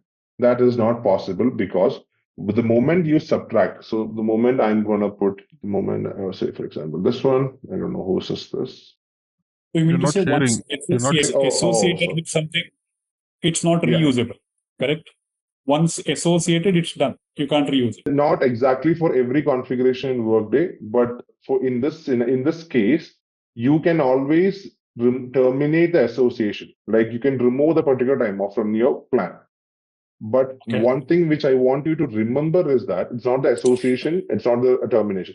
It is the part where the moment you click on, say, this subtract button from a time off, what happens is that Workday deletes the entire configuration. Oh, okay.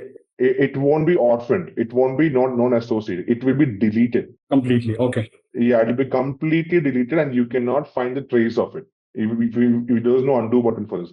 If you click minus button, it will be deleted. That's it. There's no warning question. Do you want to delete? That's it. Just want to keep that.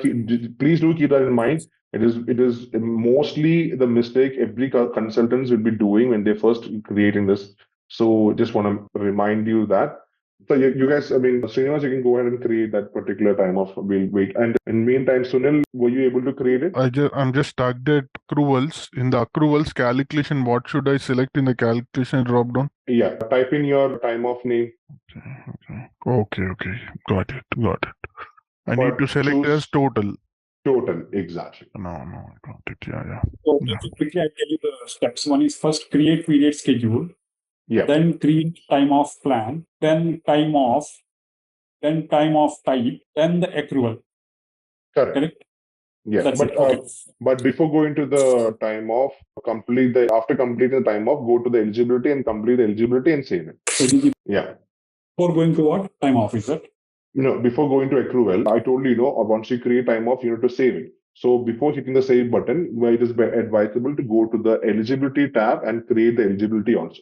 There's no wrong in not doing that, but it is always good to have created that in the first place. I made it. Yeah, okay. So what would be the priority? Again, you can use 10, repurpose 10 over there. I think I have not created the eligibility.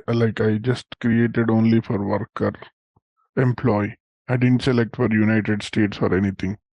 That's fine. You can always go revisit the particular configuration and add the United States over there. It's not a problem. I think we in the example which we went through, also you have been selected, right? We just went with the only with the employee, right? Yeah, employee only. Yeah. Same. And since I've already created a period schedule, I think I can reuse that, right? Which can you show me? Can you share your screen? Which is SP, you remember SP? Yeah. So you only use the one which you created. That's it. Okay. Because if you're doing some mistakes, it should not affect the other people's period schedule because it's going to tamper the entire system. Got it. So the one which I have created, I think you can also view and you can also check from your system, right? We both are in the same tenant, right? Exactly. So after this, I'll be always going through your configuration and seeing what are the issues or what are the mistakes you've done. I'll always be checking that. Okay. I'm done with it. Should I share or you'll open on your... I'll open and check in later time because there is an issue with the security right now. There is segment-based security is not working as expected. So that's why we're not able to see it in the employee level, that particular time off plan which we created. It is not kicking in actually. So I need to check with the security people on this actually. But you're done with your configuration, Sunil, is it? Yes. Do you want? No. I'll be revisiting it later. Srinivas? Yeah, I can create it. I don't want to be holding on to the training. You can proceed, Matthew. I'll create it. Yeah, fine. But the thing is that, I think I need to stop this training because the security-based segment groups, right? The one which you will be seeing in the worker level, see this configuration. So the plan is not reflecting over here. Let's do some debugging if some else. Okay, okay. Apart from this, one more thing. Can you share your screen once? My screen? Yeah. Okay. Am I not sharing it? Yeah. Okay. Yeah, you're not sharing, Matthew. Yeah.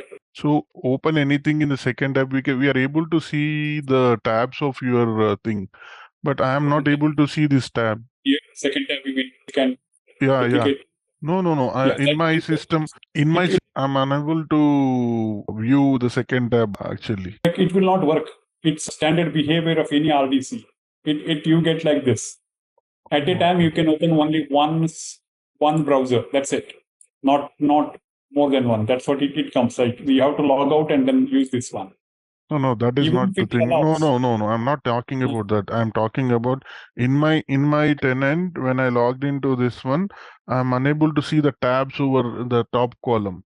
Here, I'm this just one. able those things I'm Yes, not able this to one. see. Yes. Yeah. I'm not able to see those things. I'm able to see only the Workday from the implementation preview. Oh, okay. You're able to see it. You just clicked on add the new tab, right? I'm unable to see that add new tab. How did you get that? That was my question. I don't know. I just clicked on right click and right click, duplicate tab. No, man. To get that right click, you are able to see the tab the above, right? I'm not able to. I'm able to see from implementation. The above part is been not. I'm unable to see that. That's the reason I'm asking. Okay, I don't know. Maybe You just click on okay. You are done with this page. You're able to see this all things. I'm unable to see. I'll connect with. Yeah. You got an idea on how to create a time off plan, right? Yes. Yeah. On top of it, so we discussed about one more thing which we kind of stopped it in between. That is the balance adjustments and override. It is just a theory. I just want to show you this one thing. Yeah. So this is going to be a bit of a theory. Just bear with me for some time. This is actually called the termination adjustment. So the scenario for termination adjustment is actually like when you have a non-leave encashment, non-encashment time offs or leaves, in this case, time offs, we cannot encash it and the employee is getting terminated or is resigning. So now what happens is that Workday has a feature where Workday itself will decide when the employee is going to get terminated or is going to resignation date. Towards that date, Workday will run a termination BP. And in the termination BP, there's a step called time of balance adjustments. So time of balance adjustment, this is actually an HCM side concept. But in the time of plan balance adjustments, termination adjustments, they will group all the balances of the employee, which is existing, and he's not going to use because his resignation is going to resign, assuming. So what happens is that Workday takes all the balances and it process it in the system. From the absence standpoint, it will be put into zero. It will be nullifying this concept and putting it as zero. But in the backend, it will transfer the amount value to payroll, and payroll will either consider it's a paid or unpaid time. Should we give the cash to the employee or not? But to make it as zero, and that is an automated process, the Workday will take care of. What if I need to manually do an adjustment in the termination side when before going to termination? I need to manually do a termination adjustments. Now what I can do is that I cannot go and do it without a time off dedicated for termination adjustments. So what the consultant will always do is that they always create time of termination adjustment. So that at the point of termination, consultants will group together all these termination people and they'll check for their balances and everything. And if they want to do an adjustment, they can simply do a file upload with the updated balances to the system to override the existing balances. So for doing that, we'll create a simple dummy time of adjustment, termination adjustment without no validation, nothing. It's just a plain and simple time off without any configuration.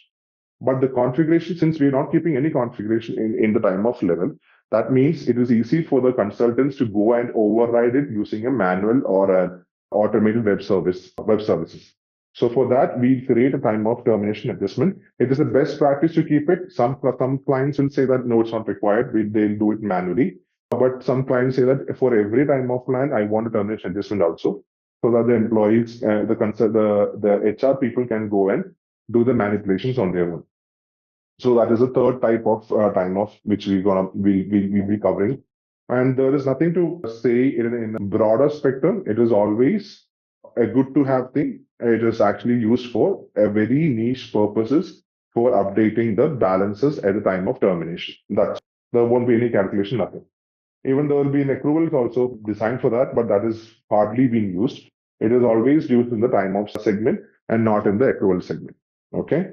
We'll be designing that also. There's nothing to design, but we'll be also doing that when we are done with the accrue as you go plan, which is actually the simplest time off plan which you can create in the Workday ecosystem. And we kind of did it. We finished the configuration, but unfortunately, due to security issues, I'm not able to show this in a worker level data and request the same time off plan which we created and put the employee on jury duty. I was not able to do it because under the security issue, which I'll be debugging it later. And if you don't have any questions, let's wind up. Good. But before going that, I need few time. Why? Because we have created jury duty, right? So Yes. in the documentation, in the documents, we have a few exercises to be done, right? So could you please walk through us what exactly we'll be having the information based upon that we can create few more test plans as like a practice session.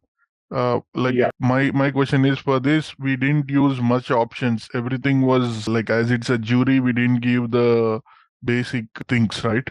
Eligibility, like you need to have one plan to be selected or minimum one. I mean to say that minimum and maximum selections, and few options we didn't select it as it's a Yeah. jury.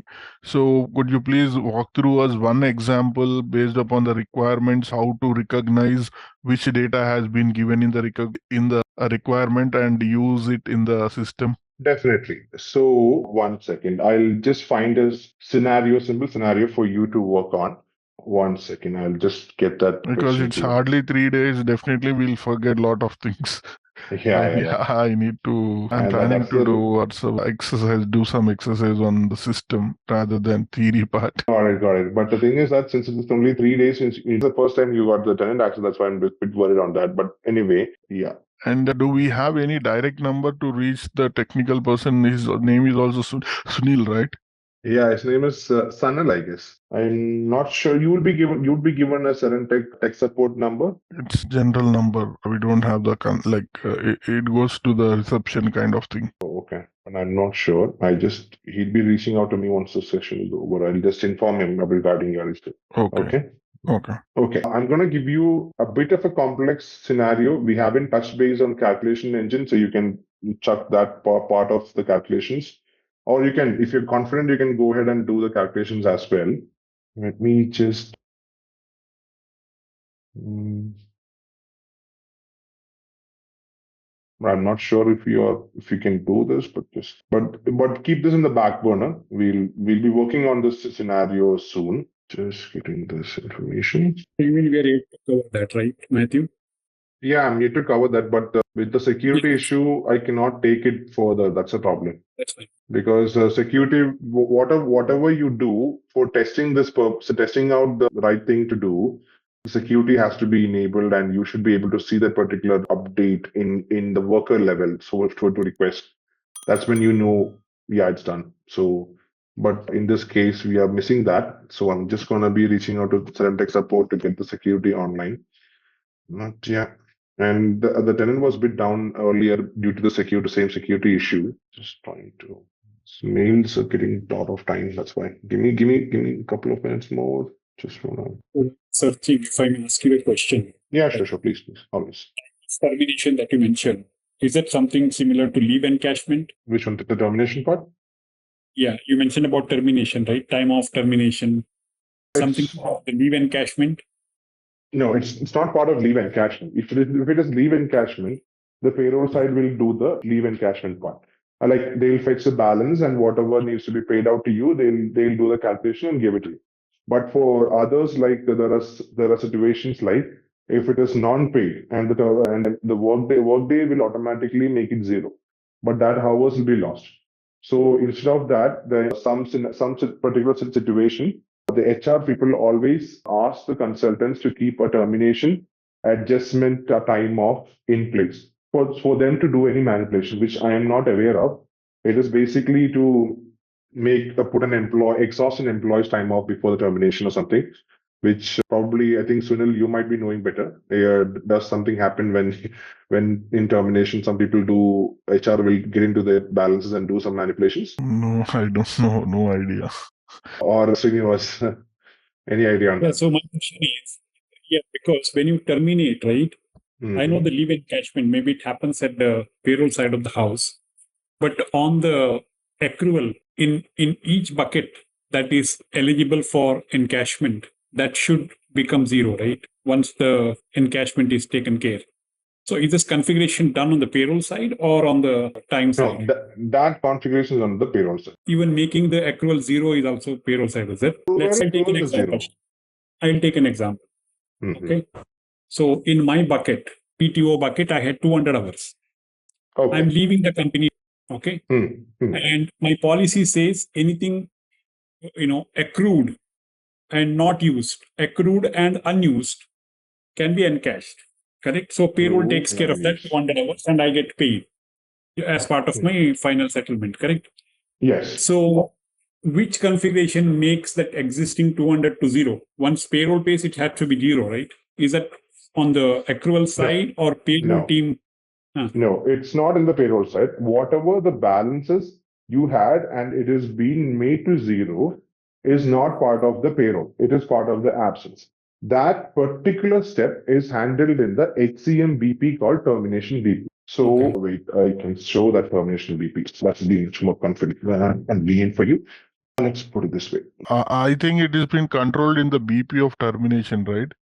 Yeah, that's what termination BP. Yeah. But there is a task which will go to the approvals where a particular person need to approve, so that from that period there won't be any balances or anything, whatever. But it won't be going for an approval because it's an automated step process. Okay. It won't be an approval. It will be a Workday complete. Whatever, like okay. Automated or approval. It is a BP step. Yeah. Recently, I have encountered that. Unfortunately, in this tenant BP, there is that particular step is missing, but we can always go and add it. It is like it was actually to do thing when I forgot actually, because it usually done by the HCM consultant, not the absence people will do it. Just putting H. I don't know what is the order right now. So service step. What is service? Yeah. See this one. Just see this one. Adjust time of balances, at automated leave processing. That is when you are on a leave of absence, and automatically you'll be brought back from the leave, and then you'll be terminated. That is the process here. But for time of balances, whatever the adjustments should be, it will be adjusted to 0. That is what happening here. It's a service step, and it is not, taken care by anybody. It will be an automated process. Okay, so this step takes care of making it 0, and that's a trigger for payroll to pay it. Correct? That's a trigger for payroll to pay it. Yeah, so that is when the adjustment step in the termination BP triggers, the payroll people will get what was the adjusted value. Okay, and if you number of hours or what is the balance you had to, in your case is 200. So the payroll people will understand the 200 hours, and then they will check out of this 200 hours, how much should we pay him? What should be the payment rate depending on your service? There will be a difference of your rate when compared to your position and your service. So that's when they'll check all this information and based on the eligibility part, and then they try to pay you. Okay. And let's say I have 2 separate plans. Okay. One is, let's say PTO, where the unused time can be encashed. One policy. Second policy, sick time. I have 40 hours, but sick time says use or lose, no encashment. So where do we configure that? It's in accrual, or where is that configured? Come again. Sorry, I was just putting this in the. So I have 2 plans, 2 time off plans. One is PTO, where policy says accrued but unused can be encashed. Correct? Okay.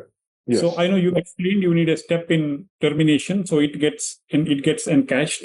That's done.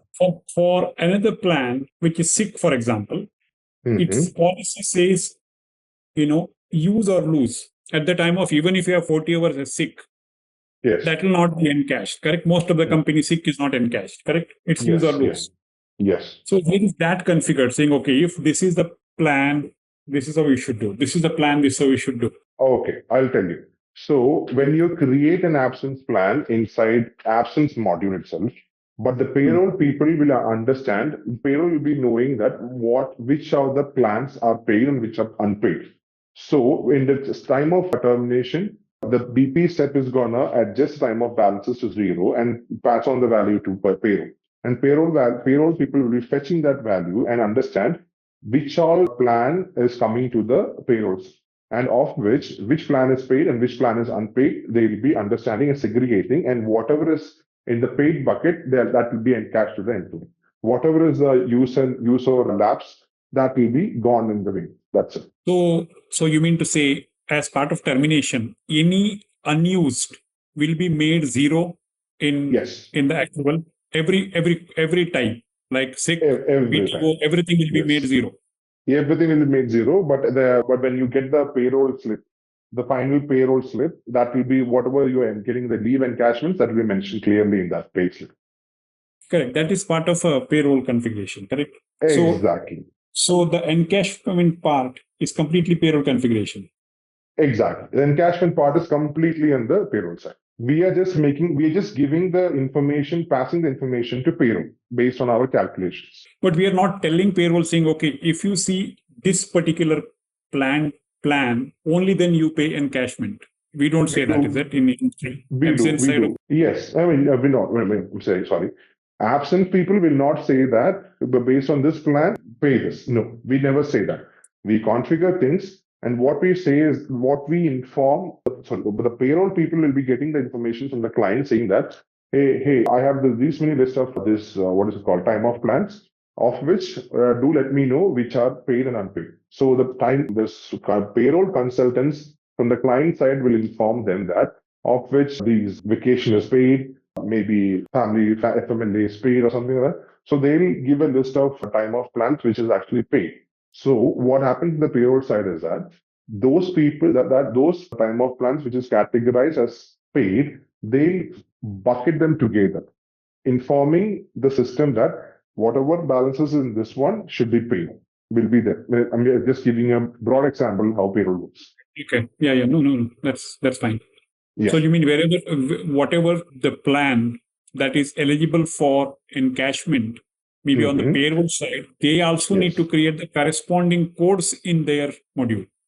Exactly. Correct? Yes, they will. Yes, that is the calculation for the payroll related payroll specific something PCRCs is called PCGs and PCRCs.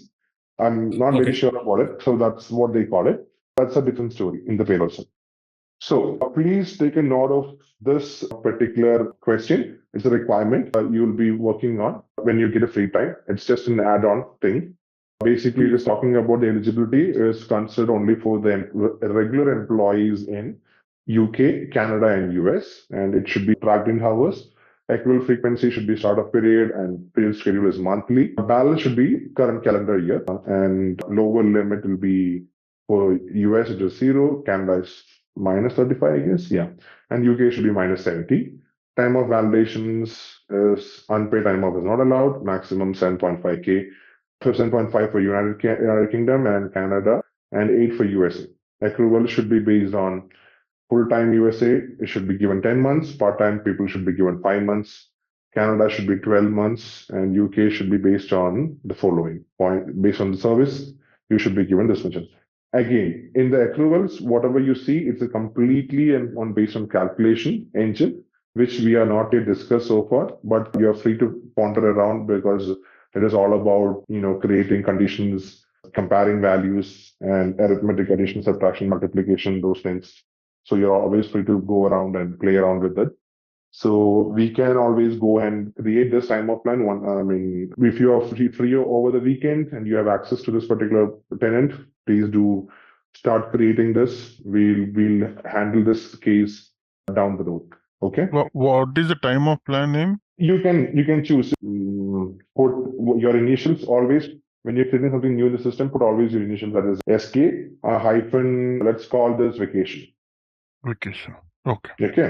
Okay. And this is all hours, right? All these are hours. All these are hours. 9 hours per month, 11 hours per month, 15 hours per month, like that. Yes, correct? Exactly. Yes. Okay. 0 to 3 years experience in the current company, right? Why current company? Previous. Not previous experience, it is current experience. No. It's always your current company. From date of hire to whatever that is. Date of hire to one. Okay. Right. Okay. This is for your practice. Okay.